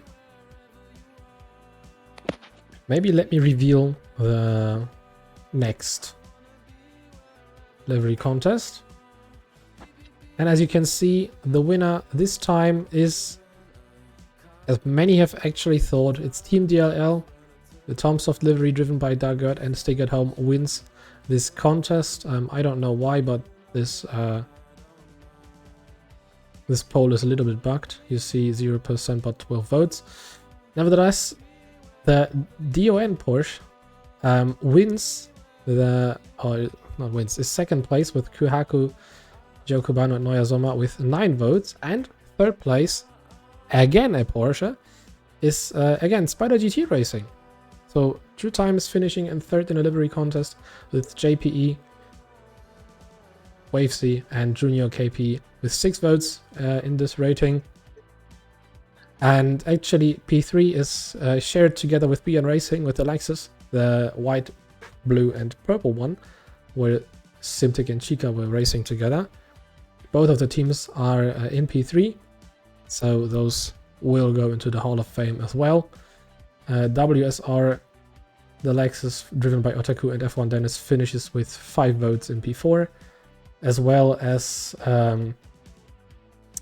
Spider GT Racing, Lexus driven by, or not driven by RGS 12 and Sportmap because they didn't qualify, end up together with the Gran Turismo Alliance with GT Ike, Ken Stumic, 007, not 008, and Kickmac. They also didn't race, but they raced together with the other Mercedes, with Nashel and Mega L from the Realistic Racing Club. All of these teams gained 3 votes. Spider GT Racing, as well, the Corvette gained 2 votes. They didn't race at all. And the last place is being shared with the RRC Ferrari driven by Sakura, Confi and Comrade, as well as the Gran Turismo Friday BMW being shared with Dust Velo, Ice Tigers and SIL Schaefer. Now, do we have a sound alert regarding some fast drums being played? I don't think so, because we have a little drum roll. Who has won the race in the provisional result? It's DLL. Charles and Rotek gain themselves the 2nd win in a row after winning Road Atlanta. They now win together in Interlagos as well. Congratulations to both of the drivers, having a hard fight together with Vulcan and Klossman. In the end, DLL wins this race in the hypercar class. P3 goes to BNR with Sampa, Joe and V-Live. Also very great result for them. P4 is Spider GT Racing. 5th is the Don hypercar, and in 6th is our player together with Masma, the last hypercar. And the last RRC car is actually the first RRC car considering the GTE class. Comrade wins together with Confi and Sakura in the GTE class. 2nd is F1 Dennis together with Otaku. They gained the silver medal. And in P3, 4 seconds ahead of the 3rd RRC car is the DLL Porsche driven by Dagert and Stick at Home. Otherwise, you see RRC3 and P4. the SGT, or the third SGT team, which was the Porsche as well, which had so many tire issues, is in P5 in the GTE class. 6th is the BMW from Gran Turismo Friday. 7th is the Don Porsche, who got second place in the livery contest. And then last place, sadly, is the Lexus from BN Racing. Yes. Very, very close for Mega L and Nashil to miss out on P3, but that's only the provisional results. Nevertheless, the next stint is not going to be prepared. Let me change this. Race is over. See you in Suzuka. Suzuka will be the next track visited on the, hopefully I'm not mistaken, on the 11th November. We will race at Suzuka. GT3 class. For everyone interested, it will be a 10-hour race. Considering you want to join, just check out the Discord link that is down in our channel description below. Pretty simple to get in a team or to register your own team if you're interested. Otherwise, only GT3 cars are allowed from the Suzuki over the Peugeot, Mazda, whatsoever. Once again, thank you a lot for attending, supporting, and enjoying the stream. Thank you once again to Confi, to Otaku, and for Alvin for joining this stream in the commentators box. Thank you once again to all our supporters out there in the chat, for all the viewers, and for all the racers for appearing and attending this race. Otherwise, we will see us latest 1 week before the race. This should be the 4th November. I think there will be the qualifying, I'm not mistaken, if there is no other rule around, or event colliding. Nevertheless, part Confi, another Confi, and the real Confi are now heading out, can go to the restaurant or whatsoever they have planned. Again, thank you very much, thank you for the support, and see you next time. Any last words from Alvin or Confi? Yeah, it was great to be in the stream. Thank you for streaming the whole event, and hopefully see you next time in about 3 or 4 weeks. Thank you for the kind words. Alvin doesn't want to say anything else, so yes. See you next time. Bye bye.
By the way, if we finish this stream right here, why don't we just raid somebody?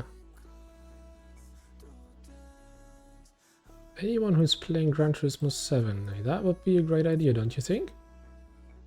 Let me just take a look and see if there's a channel around here.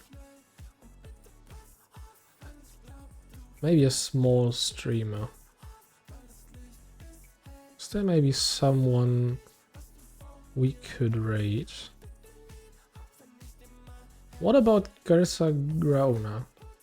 She was attending a charity race for us, so maybe let's raid there. She's also streaming Gran Turismo 7. A VTuber. Interesting, we can raid there. Once again, thank you guys for watching the stream, and see you next time.